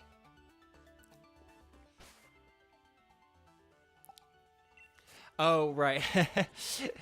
Okay, so Zach, who's in the chat here, is part Irish. Interesting. So can I ask? And I don't mean to say this to like ridicule you or anything like that, but people here in America are very, I don't want to say obsessed because obsessed feels like too strong a word, but people here in America are very, very interested in like their heritage and their lineage, because America is a young country, a country of immigrants, where if you go back what is relatively speaking only a few generations, you're gonna find that like you are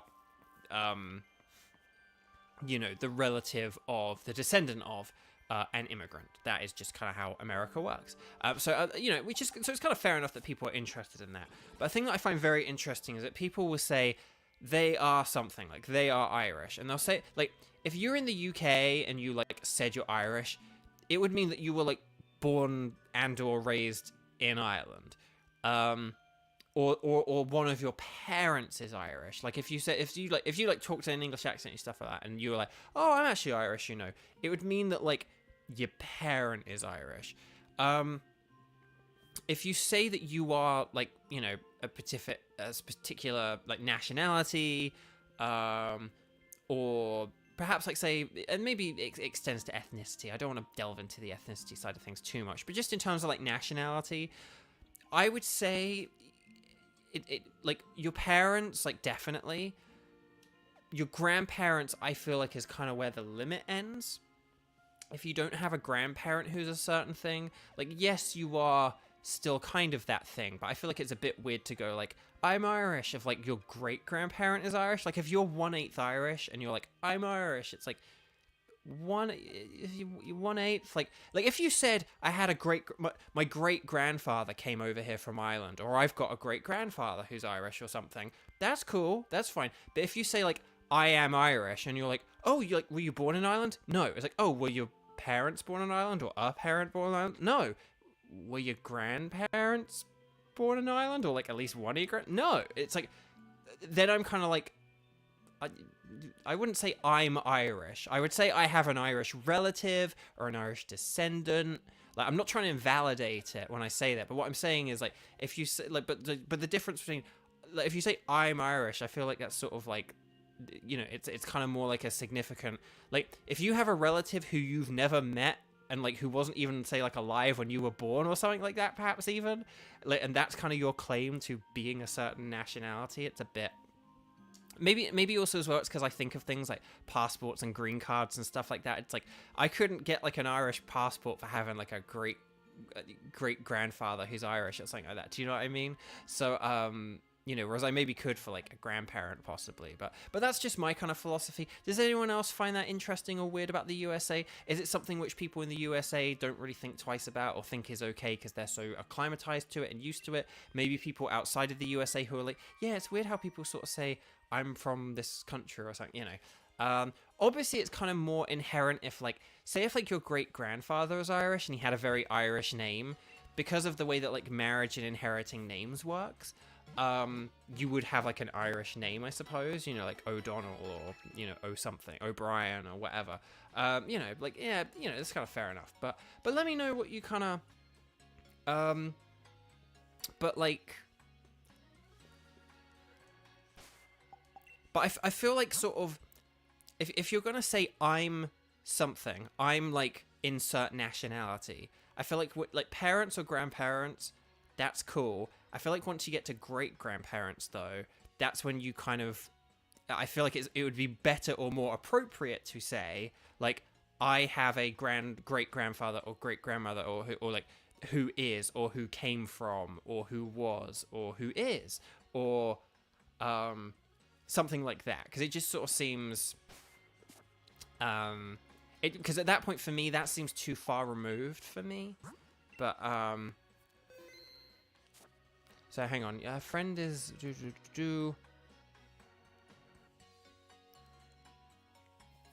and actually to go on your points, Satella, just because it's like so like your friend is basically kind of say like a quarter, say like so like at least a quarter Polynesian or something like that, basically, is essentially, because it's like Oh, sorry, no, husband. Oh, sorry, the husband. Sorry. The husband is a mix. So it doesn't. So like, if he's mixed, that means say one of his parents is Polynesian.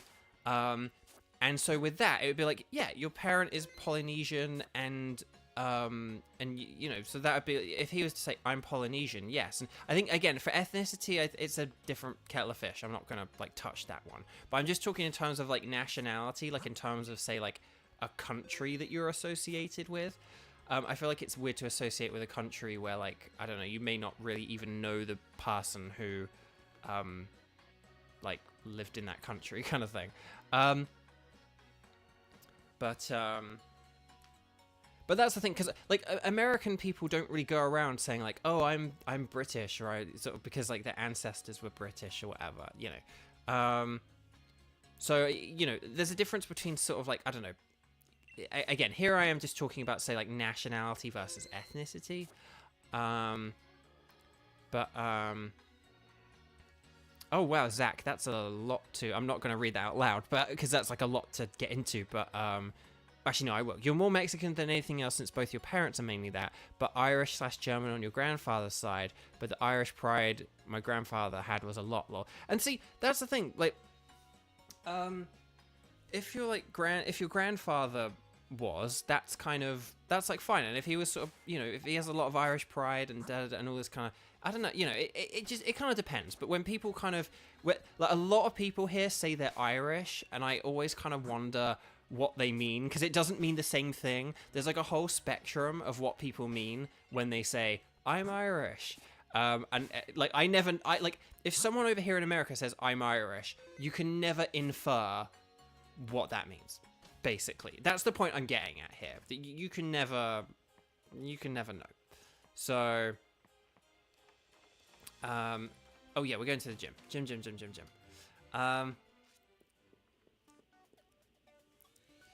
Yeah. So, and Zach says that's a big thing in the States, being like, I'm 0.001% this thing, and it's sort of, it's just a bit of a, it's a weird thing. Like, again. Parents and grandparents, again, ethnicity is a whole different kettle of fish. I'm not touching ethnicity. That's not what I'm talking about here, so don't misquote me. But I'm just talking about in terms of, like, say, like, I don't know, nationality or, like, say, country identity kind of thing.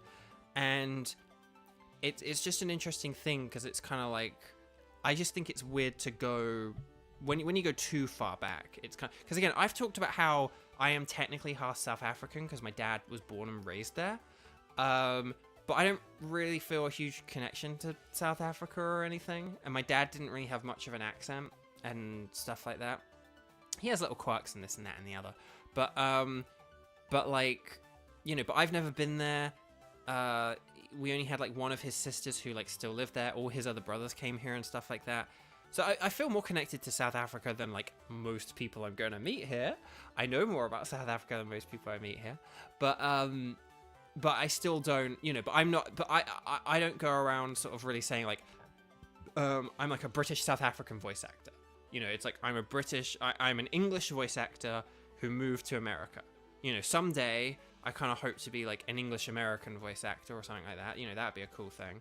I'll go with that. But yeah, that's the thing. But I would never say I'm like English South African. I always tell the story. I'm half South African technically, because like my dad was born and raised there. So, but anyway, nice timing, you lot. The stadium's just about reached its limit. There's simply too many Dynamax Pokemon here. Oh, it seems Wishing Star power is being used for some evil purpose. So that's what's caused all this. Oh, that's a problem, all right. But before we get that sorted, we've got to do something about these Dynamax Pokemon. Glad we've got you all here now, though we've already done the bulk of the work. We're here to help too, right, Bo? Leave it to us. Fantastic. Looks like we've got ourselves an unbeatable team. Especially you, Piers. The way you battled me in the Champion Cup, you really had my Dynamax Pokemon up against the wall. Things might actually go better this time if we split up our little band. Right, everyone split up so we can each take down one of the Dynamax Pokemon. Let's do it. So, hopefully that all makes sense and stuff like that.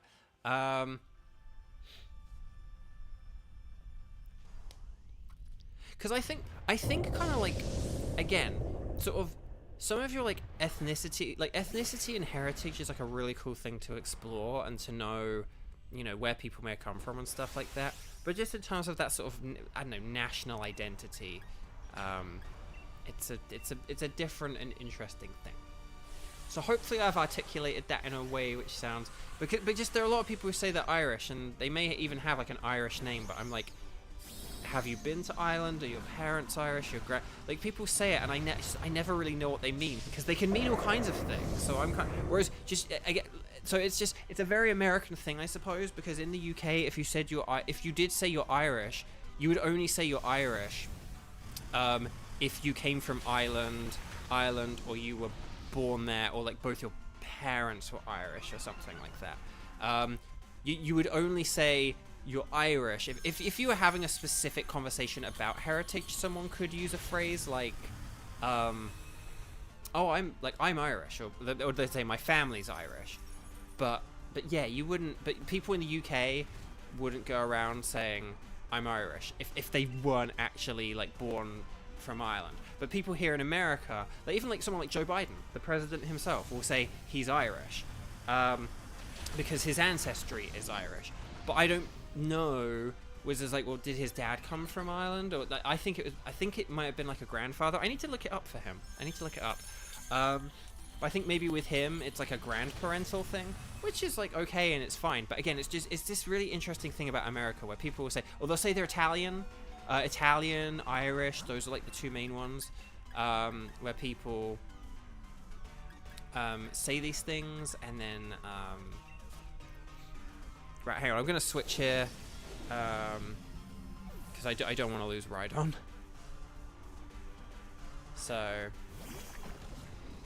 and again, to make this clear, to, you know, just so I'm not misquoted or anything, I'm not like bash it, like, so I think it's one of the reasons I love America is that like it is, you know, a land of immigrants, right? I love that.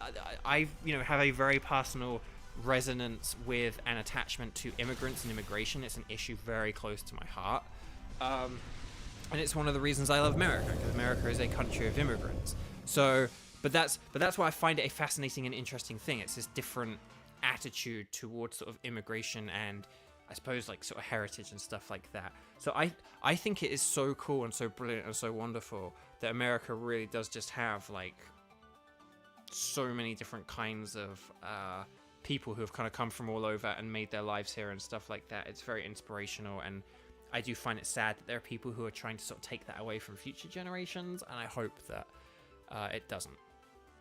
There are certain balances, without getting too political here, there's like a certain balance that obviously, you know, needs to be implemented, but I hope that it just, these things aren't shut off from people, because, you know, imagine what my life would be if I couldn't have come here.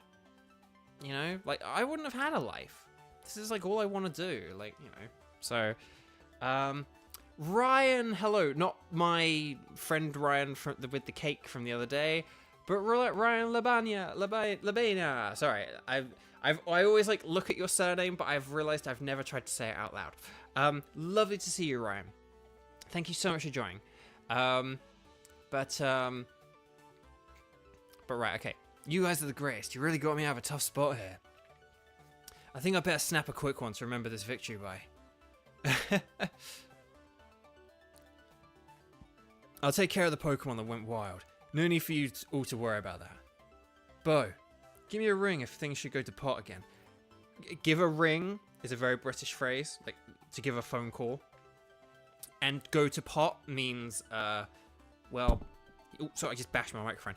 Go to pot means go to, well, it's a word for poop, some people might say, but it means when like things go wrong. Go to pot, it means when things go badly, they go disastrously. So yeah. Okay. Oh, thank you for the kind comments, like regarding me saying that I don't know what I'd like do or be like, if I wasn't here. So again, you know, but yeah, so America is like this land of immigrants, but it has this sort of interesting quirk where people kind of say like, I'm Irish or whatever, and And I never know. That could mean all kind. Like over here, that would mean all kind. Here in America, that could mean all kinds of things. It could mean someone has like great grandparents who are Irish. You know, whereas where I'm from, if you just say you're Irish, that means that like say you were born in Ireland or you were raised in Ireland or your parents are Irish maybe. But that would be it. You wouldn't say I'm Irish if like your grandparents are Irish, unless you were like already having some kind of conversation about like your sort of heritage and stuff like that. So it's just like a really interesting thing. And yeah, I need to look at what Biden's is. I don't think it's his dad. I don't think I've ever heard him talk, because I know like Trump's mum, for example, actually was like born in Scotland. Like his mum actually is like Scottish. So if he said like I'm Scottish, I'd be like, yeah, kind of fair dues. But yeah, she didn't even speak English until, because she spoke like Celtic or something. That's how like old she was and how long ago she kind of existed and stuff, because I don't think there are many people in Scotland now who like wouldn't speak English. You get it in Wales, but not in Scotland. So anyway, I'm always happy to lend a hand if I can. The Great Raihan is here for you anytime. And Piers, you and I got to battle again. This time, no Dynamaxing for either of us. Ugh, wishing stars being used for evil. I assume you all already looking into who's behind it, right? Oh wait, hang on, sorry, these are Raihan lines. Sorry. Carry on then. I'll take care of things here at Hammerlock Stadium. Oh, he just walked off. He didn't even run off.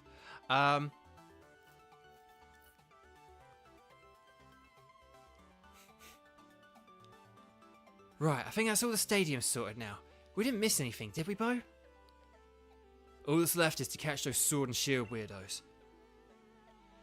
If we don't find them quick, they could just start all this up again. Wasn't Professor Sonia supposed to be looking into where those two might be? And once we do find them again, I'm going to take them right down. Beep, beep, beep, beep, beep, beep, beep, beep, beep. That's your Rotom phone, Bo. It's got to be Sonia.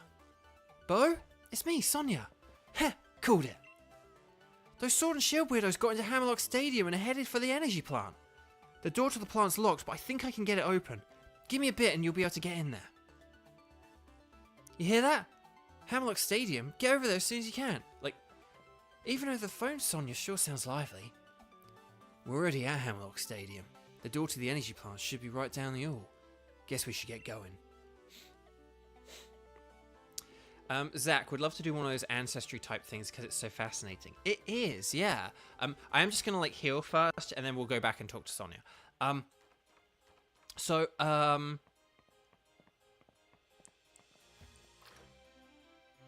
But no, my brother did do one, so I've kind of like looked at his results and stuff, and then they kind of actually periodically like update them and stuff as well, which is interesting. The really funny thing, like I said, I am technically half South African.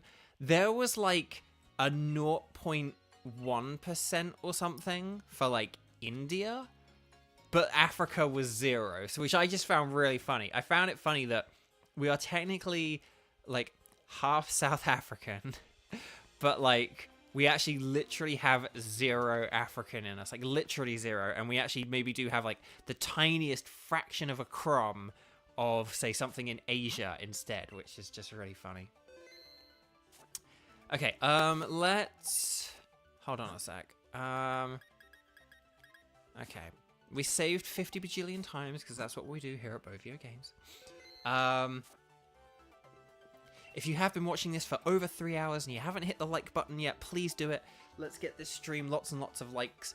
And let's try and boost things before we begin a new series in, I guess that could be like 2 weeks? No, 3 weeks. Because next week we'll do DLC Part 1, and then the week after we'll do DLC Part 2. Unless the DLC is really, really quick. If we do Part 1 of the DLC really, really quickly, then maybe we'll try and do DLC 2. But we'll see how it goes. Unless we do Pokemon Violet next week and start doing some shiny hunting or whatever, because the Pokemon Home stuff comes out this week. But at last, after they messed up before, Pokemon Home integration for Scarlet and Violet is finally coming. You can finally dump off your extra shiny Pokemon and start shiny hunting again, which I will do after Tears of the Kingdom, I'm sure. But right, okay. What? You're back already? Hold on a moment. I think I've almost got it. Huh, that's strange. Yamper, power that thing up. Satella likes Yamper as well. What? It opened. Yamper, I should have known. Thanks for your help. Those two weird guys are probably up ahead. Be careful. Right, so we're going to... Well, I picked red on. I probably shouldn't, because that's sort of probably starting immediately on the back foot. But yeah. But oh yeah. So just to kind of... So because of the Pokemon Home integration, it means that I can trade over some Pokemon to Pokemon Violet. It means I can complete the Pokedex on Pokemon Violet and get the Shiny Charm. And then it means we could do some shiny hunting. So I'm thinking what we'll do is we'll maybe have like a stream where we do a load of raid dens to get Herba Mystica, and then hopefully we'll get some Herba Mystica, and we'll use whatever Herba Mystica we get to do some shiny hunting. And then we'll do like some, but for ice types, only for ice types. So we'll try and hunt some of the ice types that I don't have in Scarlet and Violet, and I think that'd be a fun thing to do before we hop into our next series, just whilst the whole Pokemon Home thing is still kind of relevant. And yeah, but that would be cool. Right, okay, here we go. Well. It seems like you have broken the lock and rescued the stadiums from their perils, as expected of the champion. You, followers, give them praise. Give them your praise. Chat, give me your praise. Who can garner more praise, me or Swordwood? What's with these weirdos? They really creep me out. Why are you forcing Pokemon to Dynamax? All the lies and fake stories you all believe. We did it in order to expose the true nature of Zacian and Zamazenta. Zacian and Zamazenta saved all of Galar. They're still clapping. Pah! What a fool. We have always been revered as the resplendent descendants of the real hero. So this is why I'm talking about descendants. It's all because you ruffians had to go and save Galar from Eternatus. And that woman went and wrote a whole book about it all. That's right. You should all be ashamed.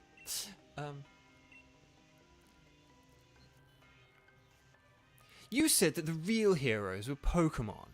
You just carelessly changed history. What does that mean we are? You dare say that our esteemed ancestors were liars? Well, I could believe that you two are descendants of a Galarian king. That's right. Compare the way things were to the way they are now. It's obvious that the old history was better. It was right. To suddenly start creating heroes left and right, it's complete rubbish. You're wrong. What I wrote was the truth. My hypothesis was that Zacian and Zamazenta have been protecting the Galar region since ancient times. Well then, if we're at an impasse, perhaps we should test which truth is the most truthy. If things really are as you say, then even if we bombard them with Galar particles, they should remain calm and stalwart. I get it. So all those sudden Dynamax Pokemon from before was your little experiments. You seriously want to make the two Pokemon that saved us all run amok? It seems you are indeed capable of understanding something. My adorable younger brother is wrapping up the preparations above. You think we'll let you get away with this? Oh, so you want to take the lift up? Then you'll have to defeat us. Right, let's go. Actually, no, we'll save so we don't have to watch that again. But oh, and we got a lot of praise giving. Oh, thank you. Thank you. That's very kind of you all.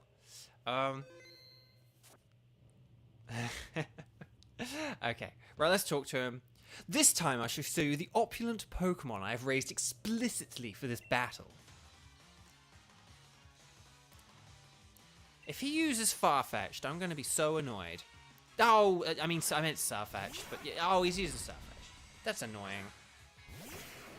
Right, red on. Yeah.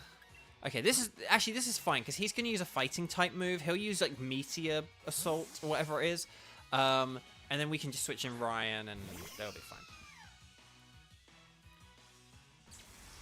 I can't remember what this does. It like have like a high recoil or something? This move. I can't remember what like the side effect is. Ooh, that did a lot. Oh, that really did a lot. Is it like a hyper beam? Can he like not attack now? I feel like it's like a hyper beam, right? Okay, dazzling gleam. Yes, one shot. Okay, nice.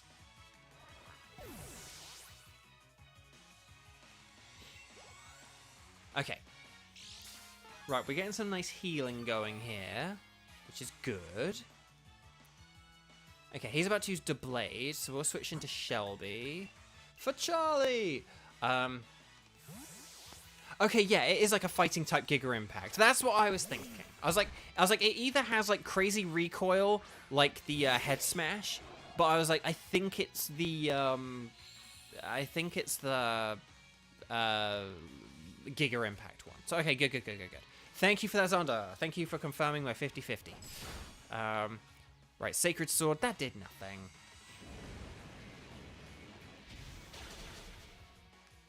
Sword would be just like Marge Simpson when driving a car. The hair just bends over.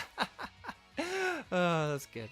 They actually do have Marge in a bike helmet as well. Like, look that up. That's probably the same thing. Right, he's going to use Bishop. We're going to go Grapple Up for that, I think.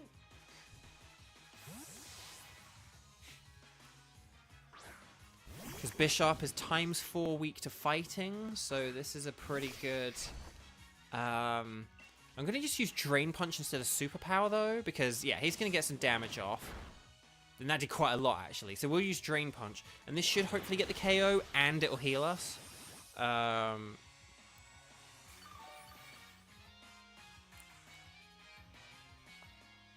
it looks like Hey Arnold. Like with the bike helmet. Okay. Swordwood is going to use Galissapod. Let's go with Shop and see what happens.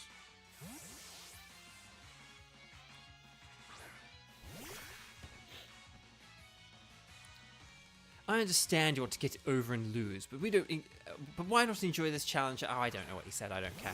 Hey Arnold was my favorite growing up, like of like the cartoons, or at least like the non-superhero-y cartoons, because I may have loved stuff like Spider-Man and the Teenage Mutant Ninja Turtles more.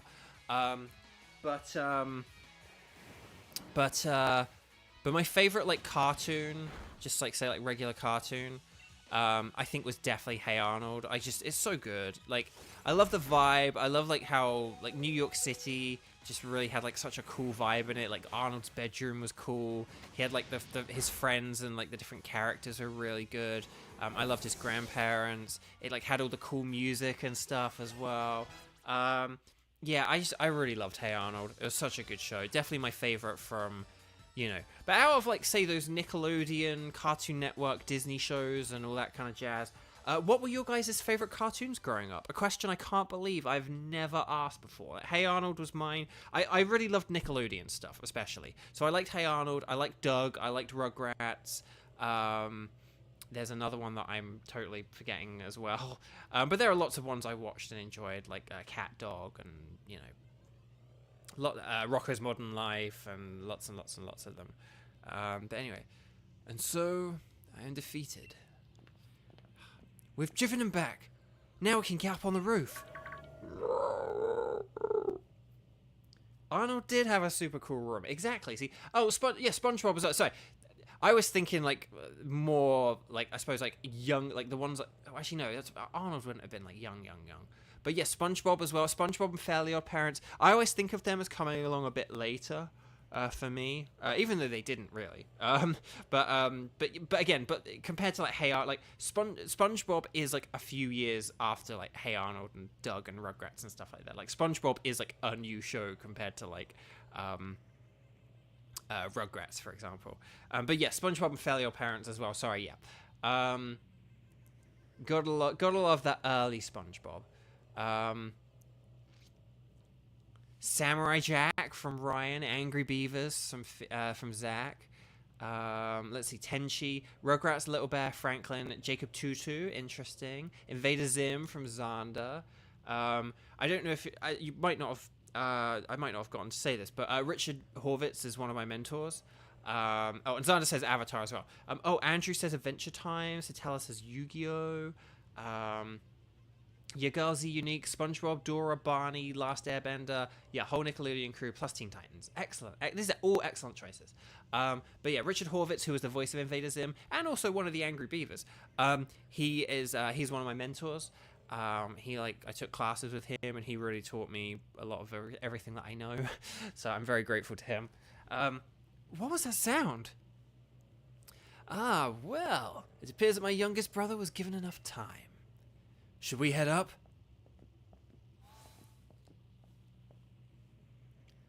Okay, do we need to heal? Do we need to heal? Oh, we actually do need to heal, okay. I was thinking we would get a free heal, but, oh, we are, like, running out of potions here. Oh, hang on, what we got? Oh, we really don't have much of anything, do we?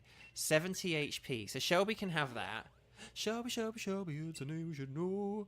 Ryan can have the Moo Moo Milk, because, like, it's cream, get it. And then Hyper Potion can go to Sharp Connery. Oh, wait, what?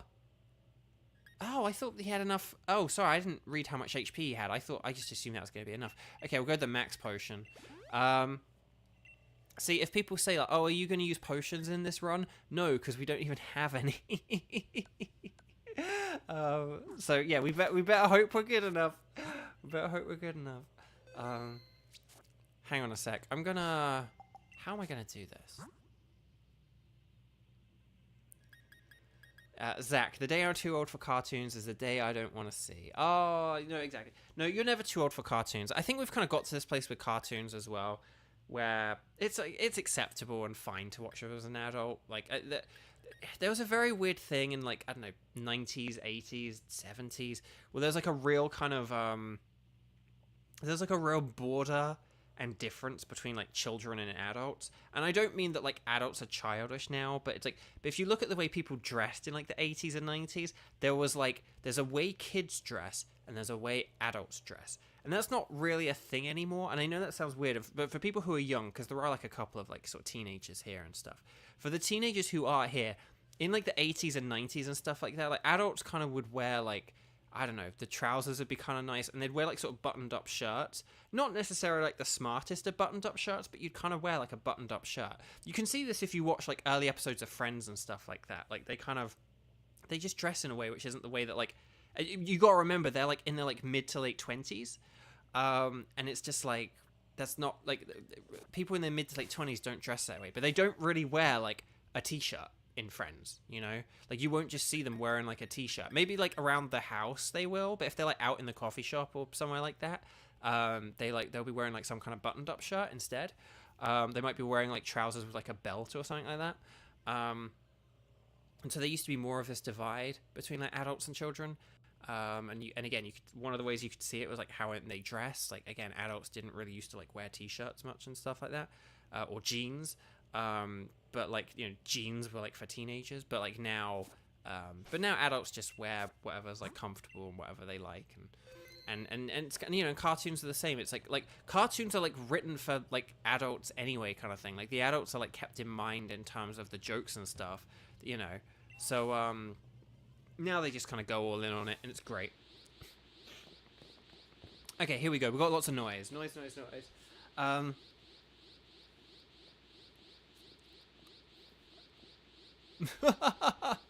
I did it, older brother. Looks like it came following after the rusted shield. I've bombarded it with Galar particles. Oh, Ed, and Eddie is a good pick as well. Katie, Unholy Screeching. I hate sandwich making. Wait, where did that come from? Do you mean a Scarlet and Violet? And just the shiny hunting? It's okay. The curry making game is more fun. Not that it's great or anything in the first place, but... right. Stop! Zamazenta's in pain! This is all because I let him get away with the steel and the rusted shield. Yes. Expose your true, barbaric, brutish nature, and reveal to us exactly who the false kings are. Oh no, it's attacking him! It's attacking him! Oh, it's part of your job. Oh, I see. Chowder was, yeah. I didn't get to watch. Hang on, I'll just pause for a sec. I didn't get to watch much of Chowder. I think I watched it like years later or something like that. When it was like on repeats on, because once we got rid of a satellite television, we only had like regular terrestrial television where like everything comes like a few years after it comes out, kind of thing. But they wanted like one of the kids' channels on terrestrial TV started showing Chowder, and I liked Chowder. Like, it was good. It was fun. I can't remember a whole lot of it. I'm not sure how many I could say I've watched versus like how many there were, but I liked it. But rada. So, and the character Tara Strong played did have like just the most annoying voice, but like in a good way. But like, what are you doing with that? What is it for? Like, you people are annoying me all the time.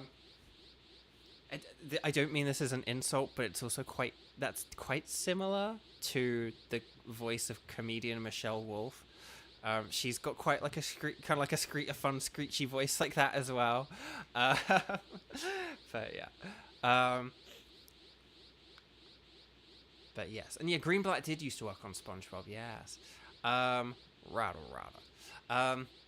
Don't attack me. Go into town and sow as much destruction as you can. It's trying to suppress and calm itself, but it can't control all the power. Zamazenta. I was hoping we could just calm it down like we did with the others, but our opponent is a legendary Pokemon. If you're thinking about catching it, think again. I hate to admit it, but if anyone can stop it, it's gotta be you, Bo. I'll keep everyone else safe down here, so you don't have to worry about a thing. You just focus on calming down Zamazenta. It's coming, Bo! No, it's coming! It's coming for us! No! So, Zamazenta, if I'm not mistaken, although, well, this is without the shield, it doesn't have its shield form, so I believe this is just I want to say a fighting type instead of a steel type? Fighting steel? Like, normally it's fighting, if it has the shield, it's fighting steel. If it doesn't have the shield, it's just fighting, is what I want to say? But we'll have to see. Right, oh no, it knows play rough, no! Oh, I might need to let a cat out in a minute. Because that little moo is mooing. I had the little moo. Right, okay, oh, and now it's using Iron Head, no! Oh, Radon, you hung in there, little buddy!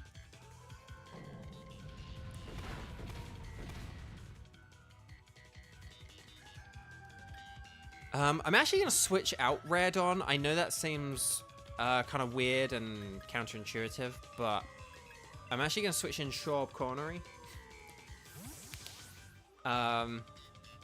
Sweet baby angel cowbell. Yes, that's the one. That is the one. Okay. Can I Dynamax up here? No, I cannot. Okay. We'll go with the Hydro Pump. Hopefully we hit. Oh, whoa, it's faster. Oh, that ain't good. Don't flinch, don't flinch, don't flinch. And don't miss. Right, Shorb. Get him, Shorb. Oh, will a Snipe Shot be enough? Because Snipe Shot's like 80. And this is 110. I'm going to say yes. We're going to go for it. Hopefully it'll put us into Torrent range, and then we'll be good. Oh, we are in Torrent. No, Shorb! Oh, shoot.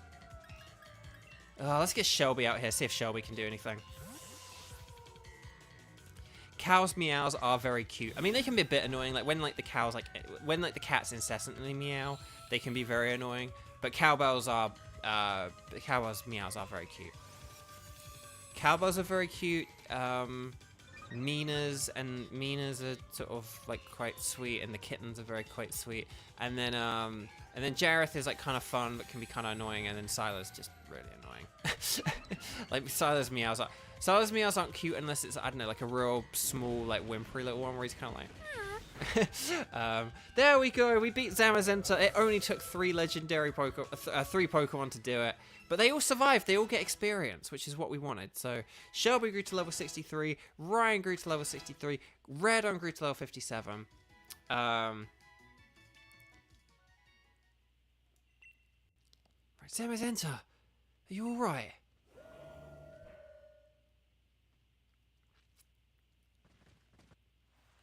Hop, watch out! We've been saved! By Zacian. Now, one of the complaints about this game was to do with this post game, and I agree and disagree. It's a shame that the kind of effort they went to in the main game story, to do cutscenes and stuff like that, like the cutscenes in the main story looked fantastic, the ones we saw last week. It's a shame they didn't put in that little bit of extra effort for these as well, because these are more just like sort of general models moving with all their typical animations and stuff like that, and you will see that in a sec, and that was one of the criticisms. And it is fair, but I think it's a bit of a harsh criticism, because like this is the post game and stuff, and it's still better than like a lot of other Pokemon games. So okay, they're like talking. He's like, chill, bro. Thanks for saving me, Zacian. But this turning around animation, where it like turns around on the spot, that was criticized. And it's like, is it a good animation? No. Is it really that bad considering things, though? And that it's also the post-game, and that this isn't really a super integral moment to anything. A lot of people probably don't even get to this point. It's not really a big deal. You know, so it just... You know, I don't know. Like, if Pokemon normally had like super duper amazing animations, but they pumped out this for that, like, or that for this, yeah, sure, fine. But again, it's just like, you guys have like played other Pokemon games, right? Even everyone's precious Arceus like does the same stuff. Like, it's not. Again, sorry to trash on Arceus. I like Arceus. Someday maybe we'll stream it. I don't know. Because I need to get that extra.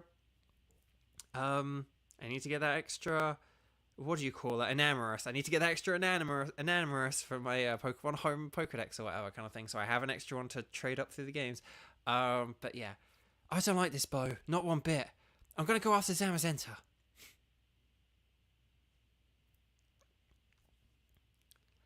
And this belongs to Zamazenta, not you.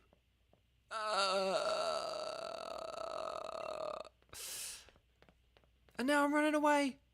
And the screen fades before I can get in the lift. It's Zacian, which I used to call Zacian, but apparently the pronunciation is Zacian, so now I say Zacian.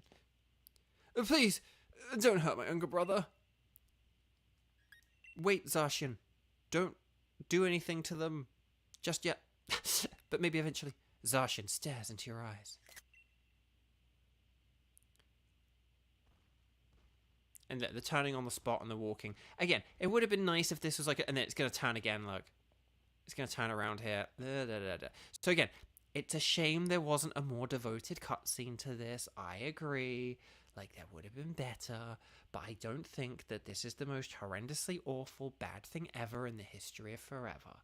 Forgive me if that's controversial. I think it's fine. It's fine. As expected of the champion, you took complete control of the situation.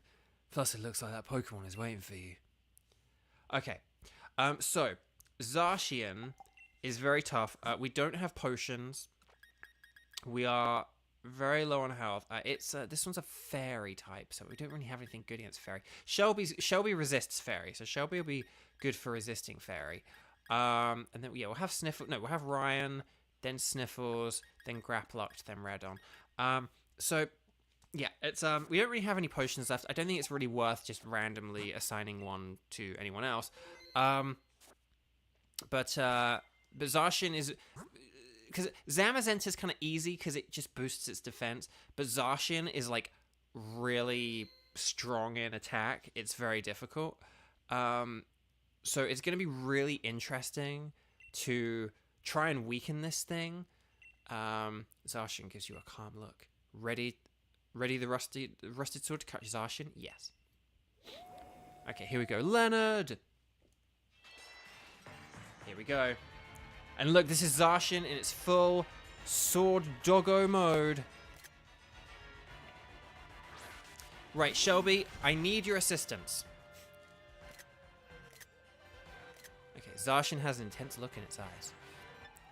And it's got the intrepid sword.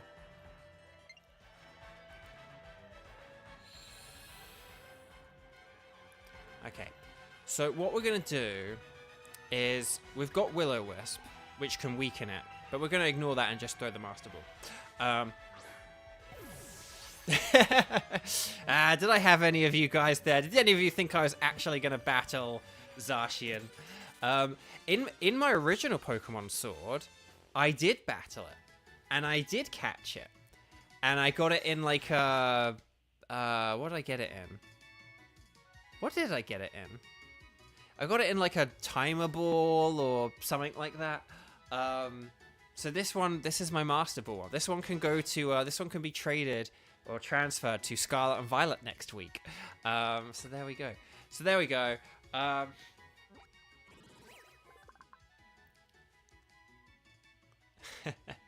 But yeah. Oh, okay. It looks like maybe I did get a few people in the chat. But there we go. We got Zacian. Oh, I haven't promoted. Oh, I haven't like promoted my autograph store recently, and there have actually been a load of like Streamily signings. So for those who are interested or anything, I don't do Streamily anymore, or if I do, I might not do Streamily for a long time.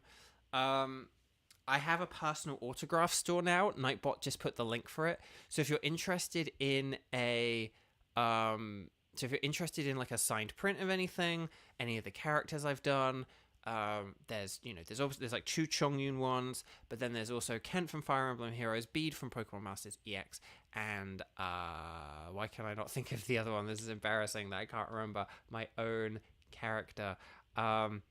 It's and Bashara from Beyblade. If you're interested in any of those, they are available on the shop that Nightbot just put. And it's cheaper on the shop than to go by Streamily. They don't get signed live. You won't see me on camera signing them, but it's just but if you do the store envy thing, that's like a cheaper and easier way for you to like. It's a more straightforward way for you to like get your print and stuff like that. And it basically just saves you a load of money at the at the expense of not having me sign it on camera. But that's the only difference. But yeah, but that's a whole other thing. We've talked about that all before. So let's get back into the game. So let's do this. Sonia. So, wow, brilliant. Seems like you've been recognized by real royalty.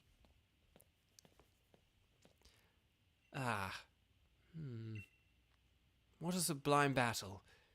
We were so preoccupied with fussing over who the new king was. How terribly uncouth-like. Hey, you, Spiky Head. Why should I go expecting those two to start learning some manners now? My older brother will atone for our crimes. Please escort us to the appropriate place. Oh, my older brother and I will atone for our crimes. Sorry, I just said my older brother will atone for our crimes. I was like, he's not throwing him under the bus, is he? If you really want to atone, what's with that posh superior attitude? Ugh, whatever. Bo, I think I understand why you became a champion. But, oh, hang on. I think you guys maybe just heard a cow. I'm going to let him out. Be right back, okay? Hang on. Be right back.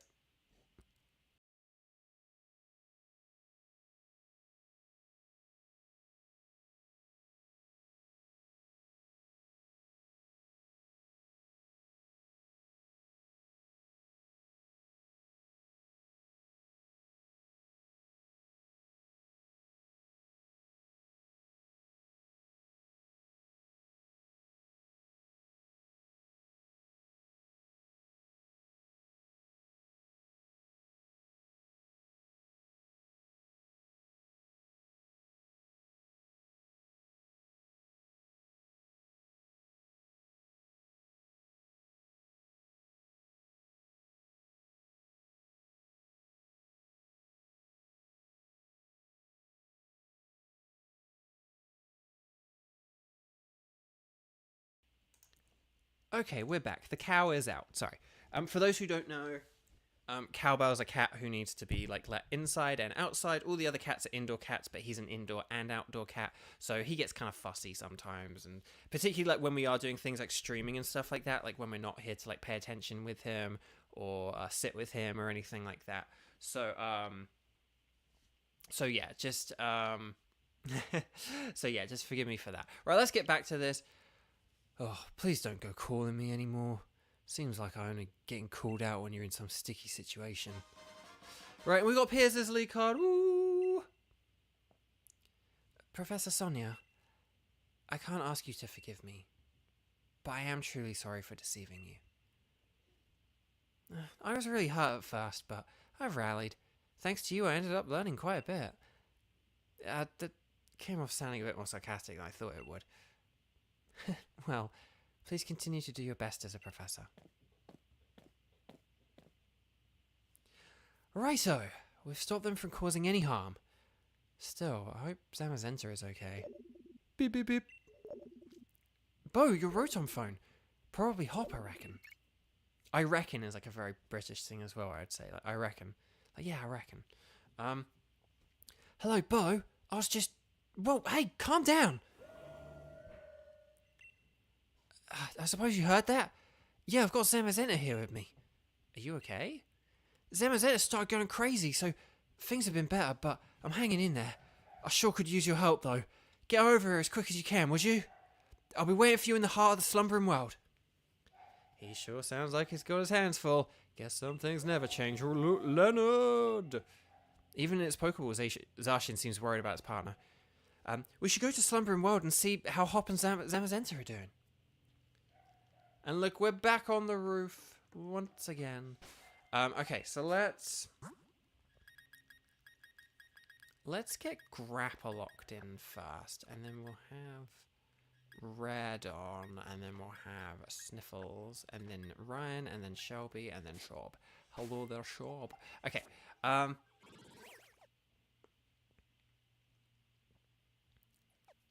yeah, like a lot of these cats were like, well, I think pretty much all. Well, one of them may not have been Sylar. I don't think was ever feral. I think he was just a cat who kind of got like ditched on Kira. But the other cats like all were feral or something like that. Like Jareth was like found in like a cardboard box, and Cupcake was like had like abusive owners who like put her in a dryer and stuff like that. And then the little cow, we like sort of saw him outside as a kitten when we moved into this place. And he was obviously like a very newborn kitten. So we kind of watched him grow up from a distance, but then he kind of started coming here and was interested and stuff. And he had some brothers and stuff like that as well. But unfortunately, we don't really see them anymore. We don't know what happened to all of them and stuff. I think one of them, the worst may have happened, unfortunately. But one of them we think is still out there, actually. Just recently we've found that like one of his brothers might still be out there. It's just been really sad if he's if Cowbell's been coming here and been getting like, you know, fed and gets to sleep on a nice bed and all this other stuff, and this other cat's just been like fending for himself out there. But we'll have to wait and see. We're trying to learn more about this other cat to figure it out. But because Cow was an outdoor cat, he loves the indoors, but he still does always want to go out eventually. He doesn't really like use the litter robot or anything like that either. So want me to show you to the center of the woods where Hop is waiting? Yes, I do, but we're gonna save first because we like saving 50 bajillion times. So there we go. Okay, so we're getting pretty close to the end now of this stream, actually, I think, but we'll keep going. So we're going to go to the center of the woods. We're going to have a sip of water. And we're going to see Hop and Zamazenta. Zamazenta. Okay. Okay, here we go. Here we go. Oh no, it's still going nuts. There, everything's all right.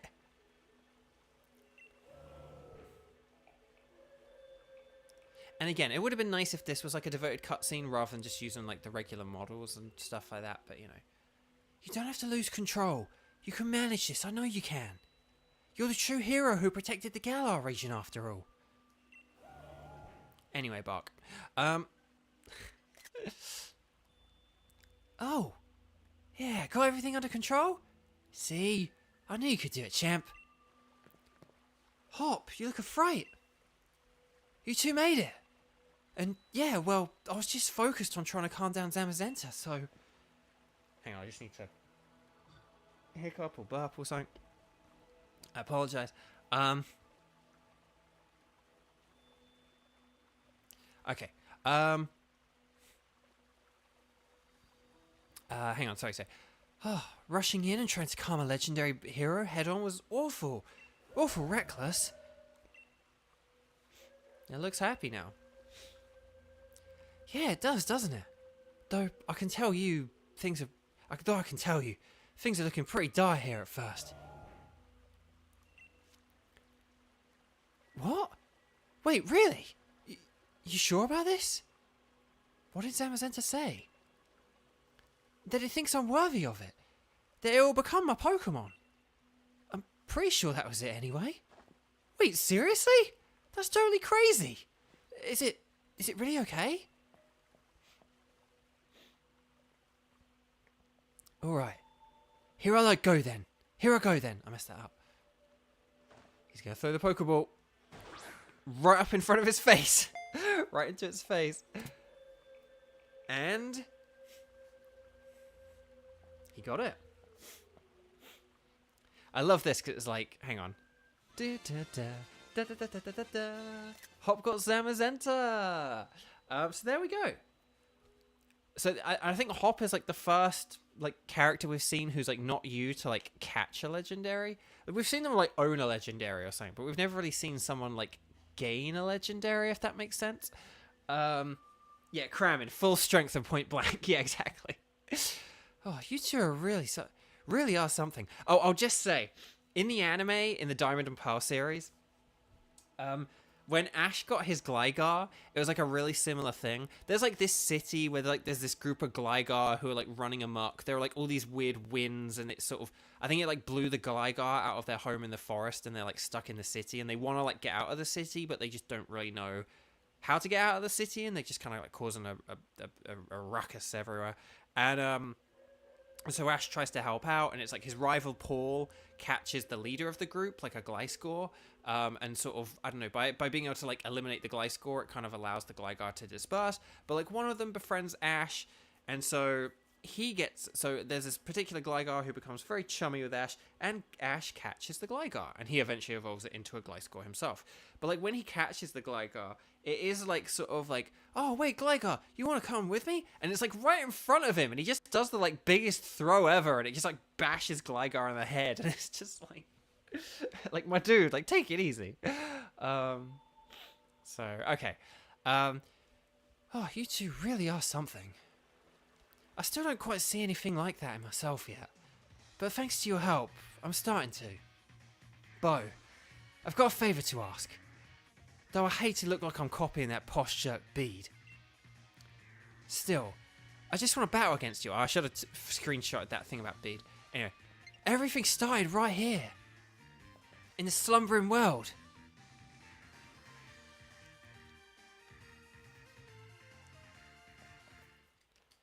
Oh, I thought he was going to say more than that. Sorry. I thought he was going to say more than that. Okay, save the progress. Save the progress, save the progress, save the progress. Okay. If anyone recognizes that cartoon theme song, congratulations. Okay. So we're gonna have We'll have Grappalucked in the lead, just in case he has a Dubwool, and then we'll take it from there. Right, so we're gonna save 50 bajillion times, because this battle I am worried about, because we're gonna battle Hop, and he's gonna have a Zamazenta in his team. In Pokemon Shield, when he has Zacian in his team, this battle is like a bajillion times worse, and I actually did have to use potions for it, and it's like the only time I've used potions, like, during a playthrough in, like, over a decade or something like that. Like, yeah, like, long time. Okay, so, this will be a proper battle, Bo. You sure you're ready for me? Here we go, chat. What do you think? Can we beat Hop? With our team that you picked for me, you, my audience, can we beat a legendary Pokemon? Okay, so we're starting with Dubwool. And we're going to go Grappalucked. Let's do it, Bo. Don't hold anything back. Oh, look. Oh, my God. He's level 69, which is nice, but, like, still.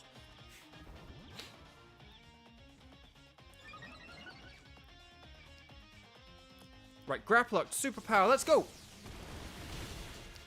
Okay, that's fine. Now, we do get the attack drop, which kind of sucks. Let's go with another superpower. Oh, crud. Oh, that's not good. Okay, this is a bit annoying.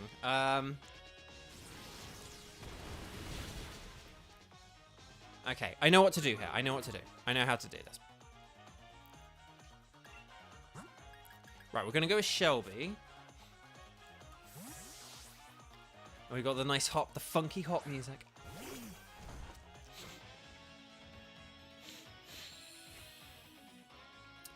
Okay, so I can't remember if its ability like has like, oh, it's weak to fire types. I think I'm just thinking of like fur coat. I can't remember, but even so, a special attack is a good way to go here. Oh god, Shelby's lost a lot of damage here. That's more than I'd hoped for. I won't lie.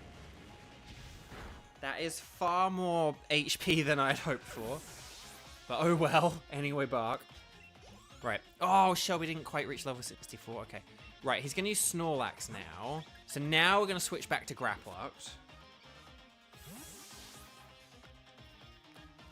Hopefully the Snorlax is a little bit lower, but we'll see. My goal was always to surpass Lee, but he's not the champion anymore. I'm not sure what my goal is now. Yeah, like, oh, having your dream pulled out from under you, not a fun thing. Or thinking your dream had been pulled out from you, not a fun thing. Personal experience. But that's a story for another day. Unfortunately, I think so will the Pokemon Ruby story as well, because I never got to tell that. Okay, right. Shelby grew to level 64. Nice. Oh, wants to learn Eruption. That's not really a great move for Shelby to learn. If you have, like, Trick Room teams and stuff like that, it can be cool. But yeah, it's not. But for the purposes of this playthrough and stuff, yeah, just not the best. So, right, Shelby, get in there. I hope Shelby can do this, because if Shelby's not... You and Sonia followed your own paths. I was the only one left behind and trying to catch up. Okay. Please, please, please. If it has Body Press, I'm screwed. If it has Brave Bird, I could be screwed. We'll see what it can do. We'll see what it does here. Oh, Quick Claw Clutch! Quick Claw Clutch! The Quick Claw Clutch! Okay, we've got this. Yes, well done, Shelby. Well done, Shelby.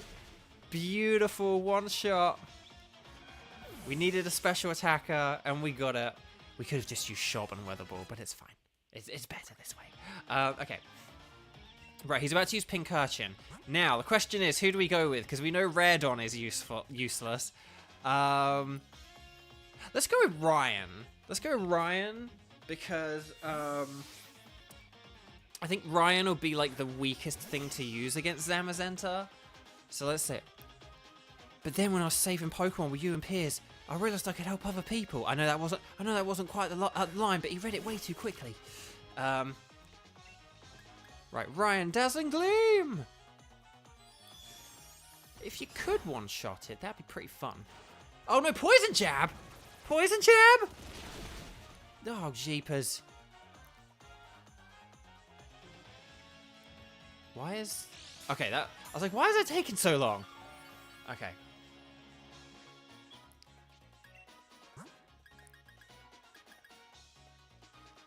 Okay, I know that this is... No, hang on. Oh, no, Oh, I could use Sniffles. Okay, Ryan, get back. Right, Sniffles, get in there. Please don't do more than half. Ah, did nothing. Oh, it got another poison. Of course it got poisoned. Poison. I had never heard of Boysenberry. I always thought when, like, characters in cartoons, like American cartoons, were saying boysenberry. When I was a kid, they were saying poisonberry. And I was like, why would you call a berry poisonberry? That's a terrible name. Oh, no, it's got recover. It's got recover. Recover. It's got recover. Ugh. Are you kidding me? Ugh, right, okay. Stomping Tantrum, let's go. Critical hit, let's go. Oh, we did get a crit! That's a crit! Yes! Well done, Sniffles! Oh. Because I don't think in England you get boysenberries, or I've never heard of it. Okay. Oh, he's still got Cinderace. Forgot about Cinderace. Let's get red on in here. Oh, it's a good syrup on pancakes, is it? Interesting. But yeah, so when they said poison berry jam, blast, you really got me at that one. But battling you sure is fun, Bo. But yeah, so I sort of saying up poison berry jam, and I think the thing I was thinking for people who are fans of The Simpsons, there's the episode where Homer has fugu, which is the fish, like the puffer fish that's like very poisonous, and you need to like if you cook what did I just call it? Ugu, or whatever I call it. Sorry, fugu. If you have fugu, you have to train for like years. Oh, come on! Oh, for the love of pizza. Okay, we've got an increasingly yellow team here. Right, Shob, get in there. Right, okay. Is the sun gone down, or what's the deal? Okay, the sun has gone. Good. Right, we're gonna snipe shot. Right, get in there, Shob. But that Simpsons episode, it's one where Homer eats this fugu. So it's basically this like poison puffer fish that isn't poison if it's like prepared properly, but the chef who normally prepares it doesn't, and so like this rookie chef does it. And so Homer's like, so basically they're kind of like, Homer, you had like this rookie chef do it. You need to be like incredibly skilled to do this. You're not going to make it. You have 24 hours to live because you've consumed poison. And I think, so I always thought it was like, well, there's like poisonous puffer fish, so maybe there's like a poison berry. I want to see which of us comes out the victor. And I also don't want to... That's the kind of strange feeling I'm having. You feel it too, don't you, Bo? I read too quickly, but I knew you knew it. It's just kind of embarrassing, but it's just kind of me. What?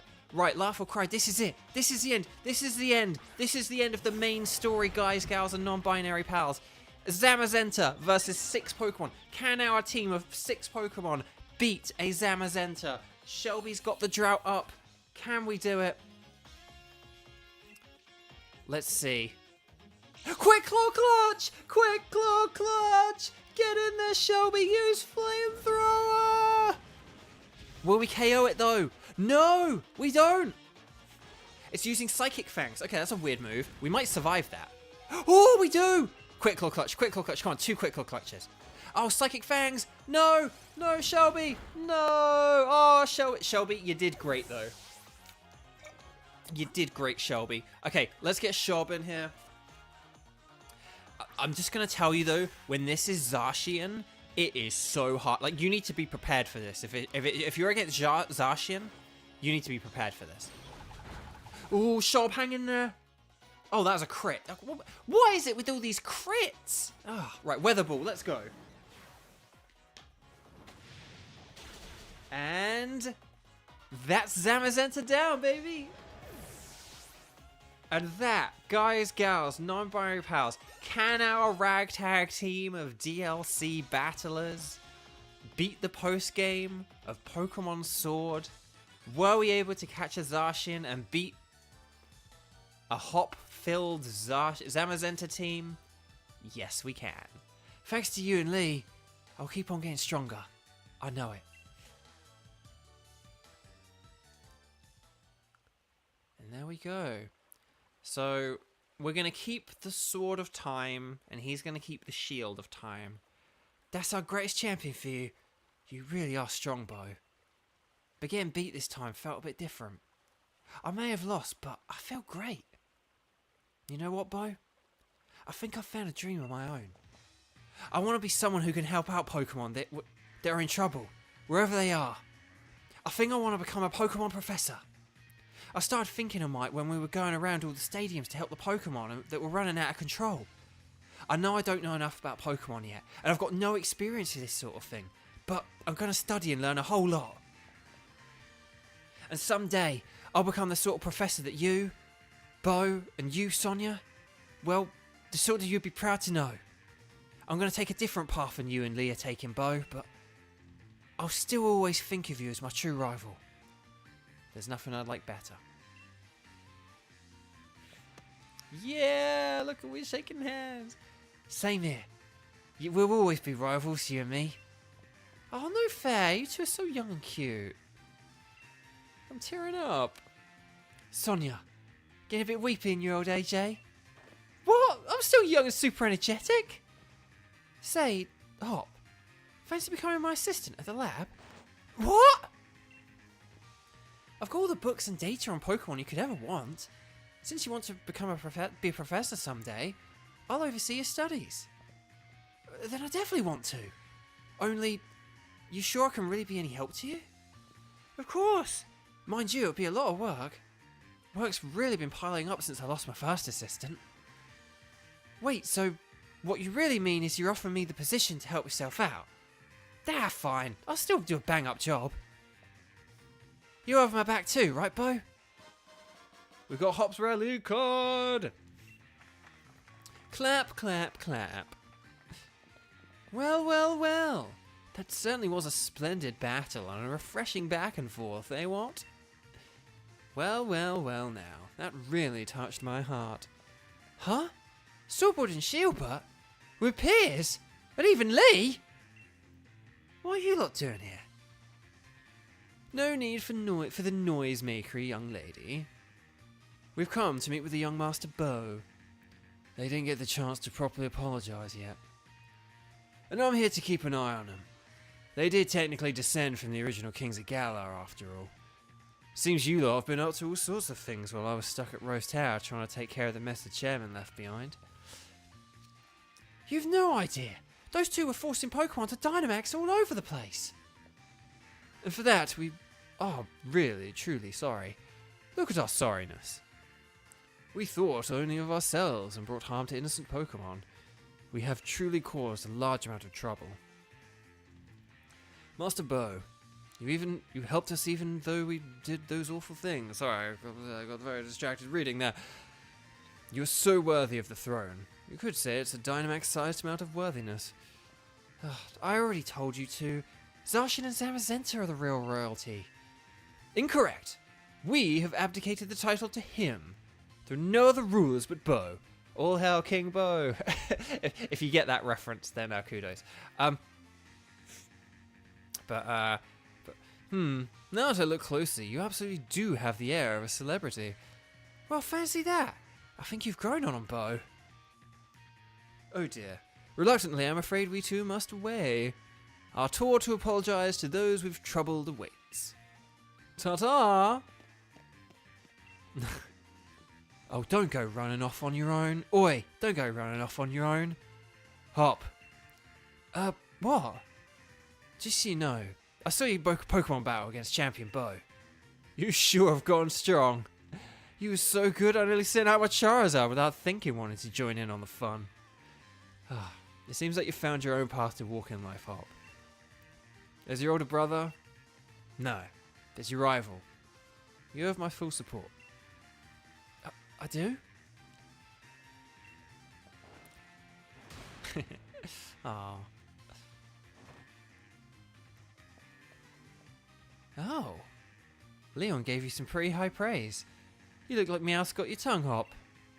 Oh, zip it, Sonia. I do not. Alright. I guess we should get going too. Right.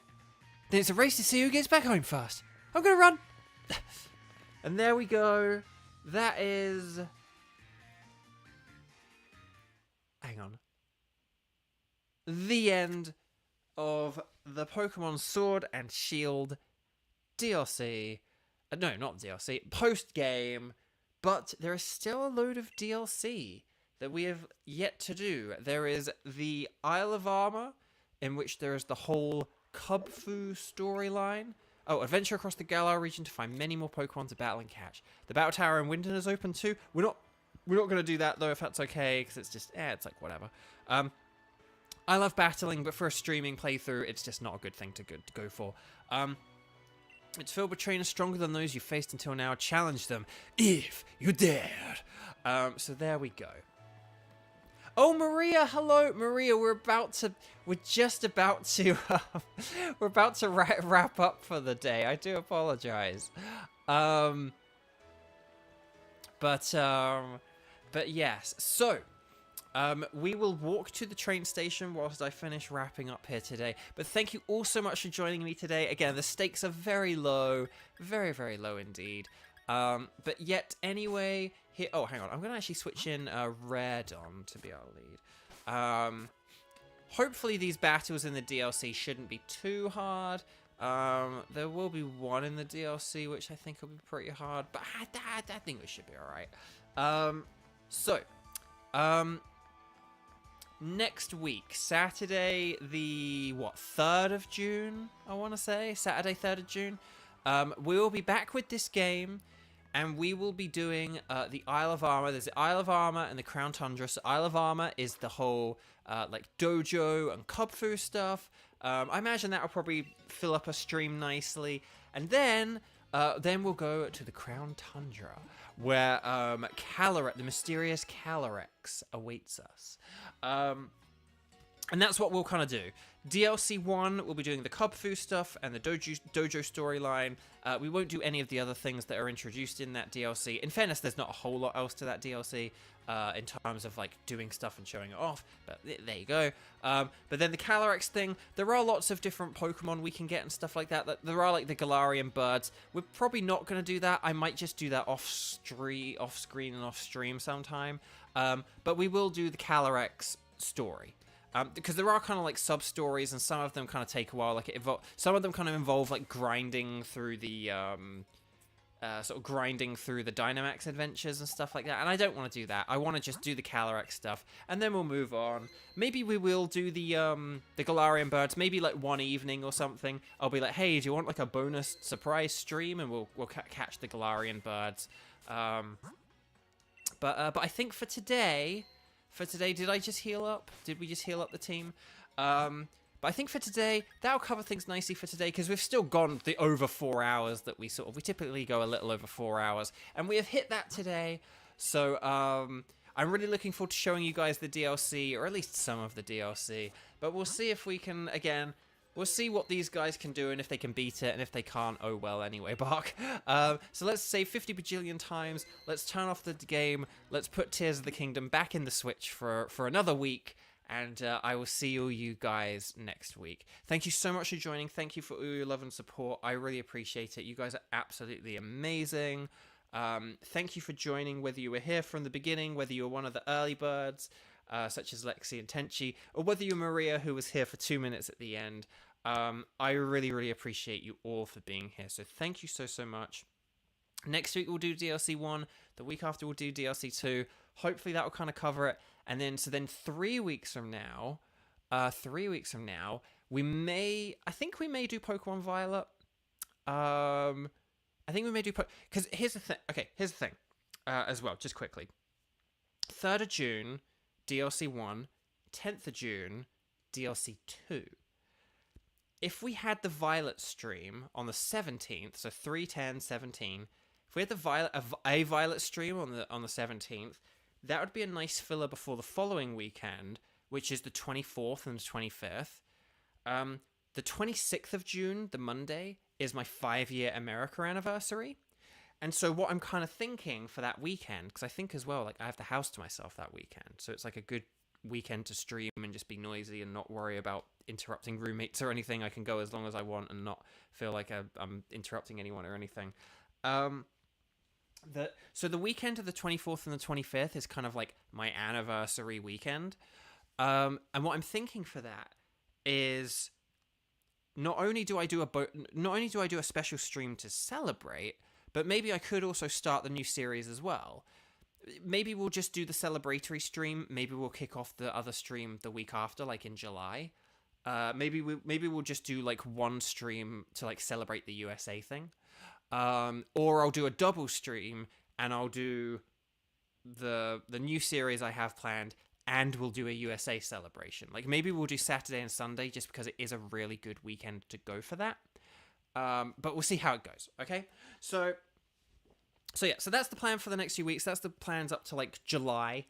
But thank you so much for joining me today. We'll do a little bit more Sword and Shield for the next few weeks. And next week we'll kind of begin this kind of this is kind of part 1 of 3 of the epilogue for Pokemon Sword and Shield. So I'll see you guys next week for part 2 of it. Have a wonderful, wonderful rest of your weekend and have a wonderful week. And and thank you, Kramen. Yeah, don't forget to like, subscribe, hit the bell. Oh yeah, Kramen, I was gonna DM you because I did DM Xander and Archie for being like, thanks for helping out with another series. I don't have like a way to DM you.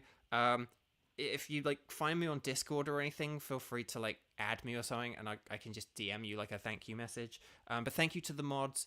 And thank you to all of you for joining me. Have a wonderful weekend. Take care, everyone. And goodbye. Where's the button to say goodbye? Bye, guys. Bye.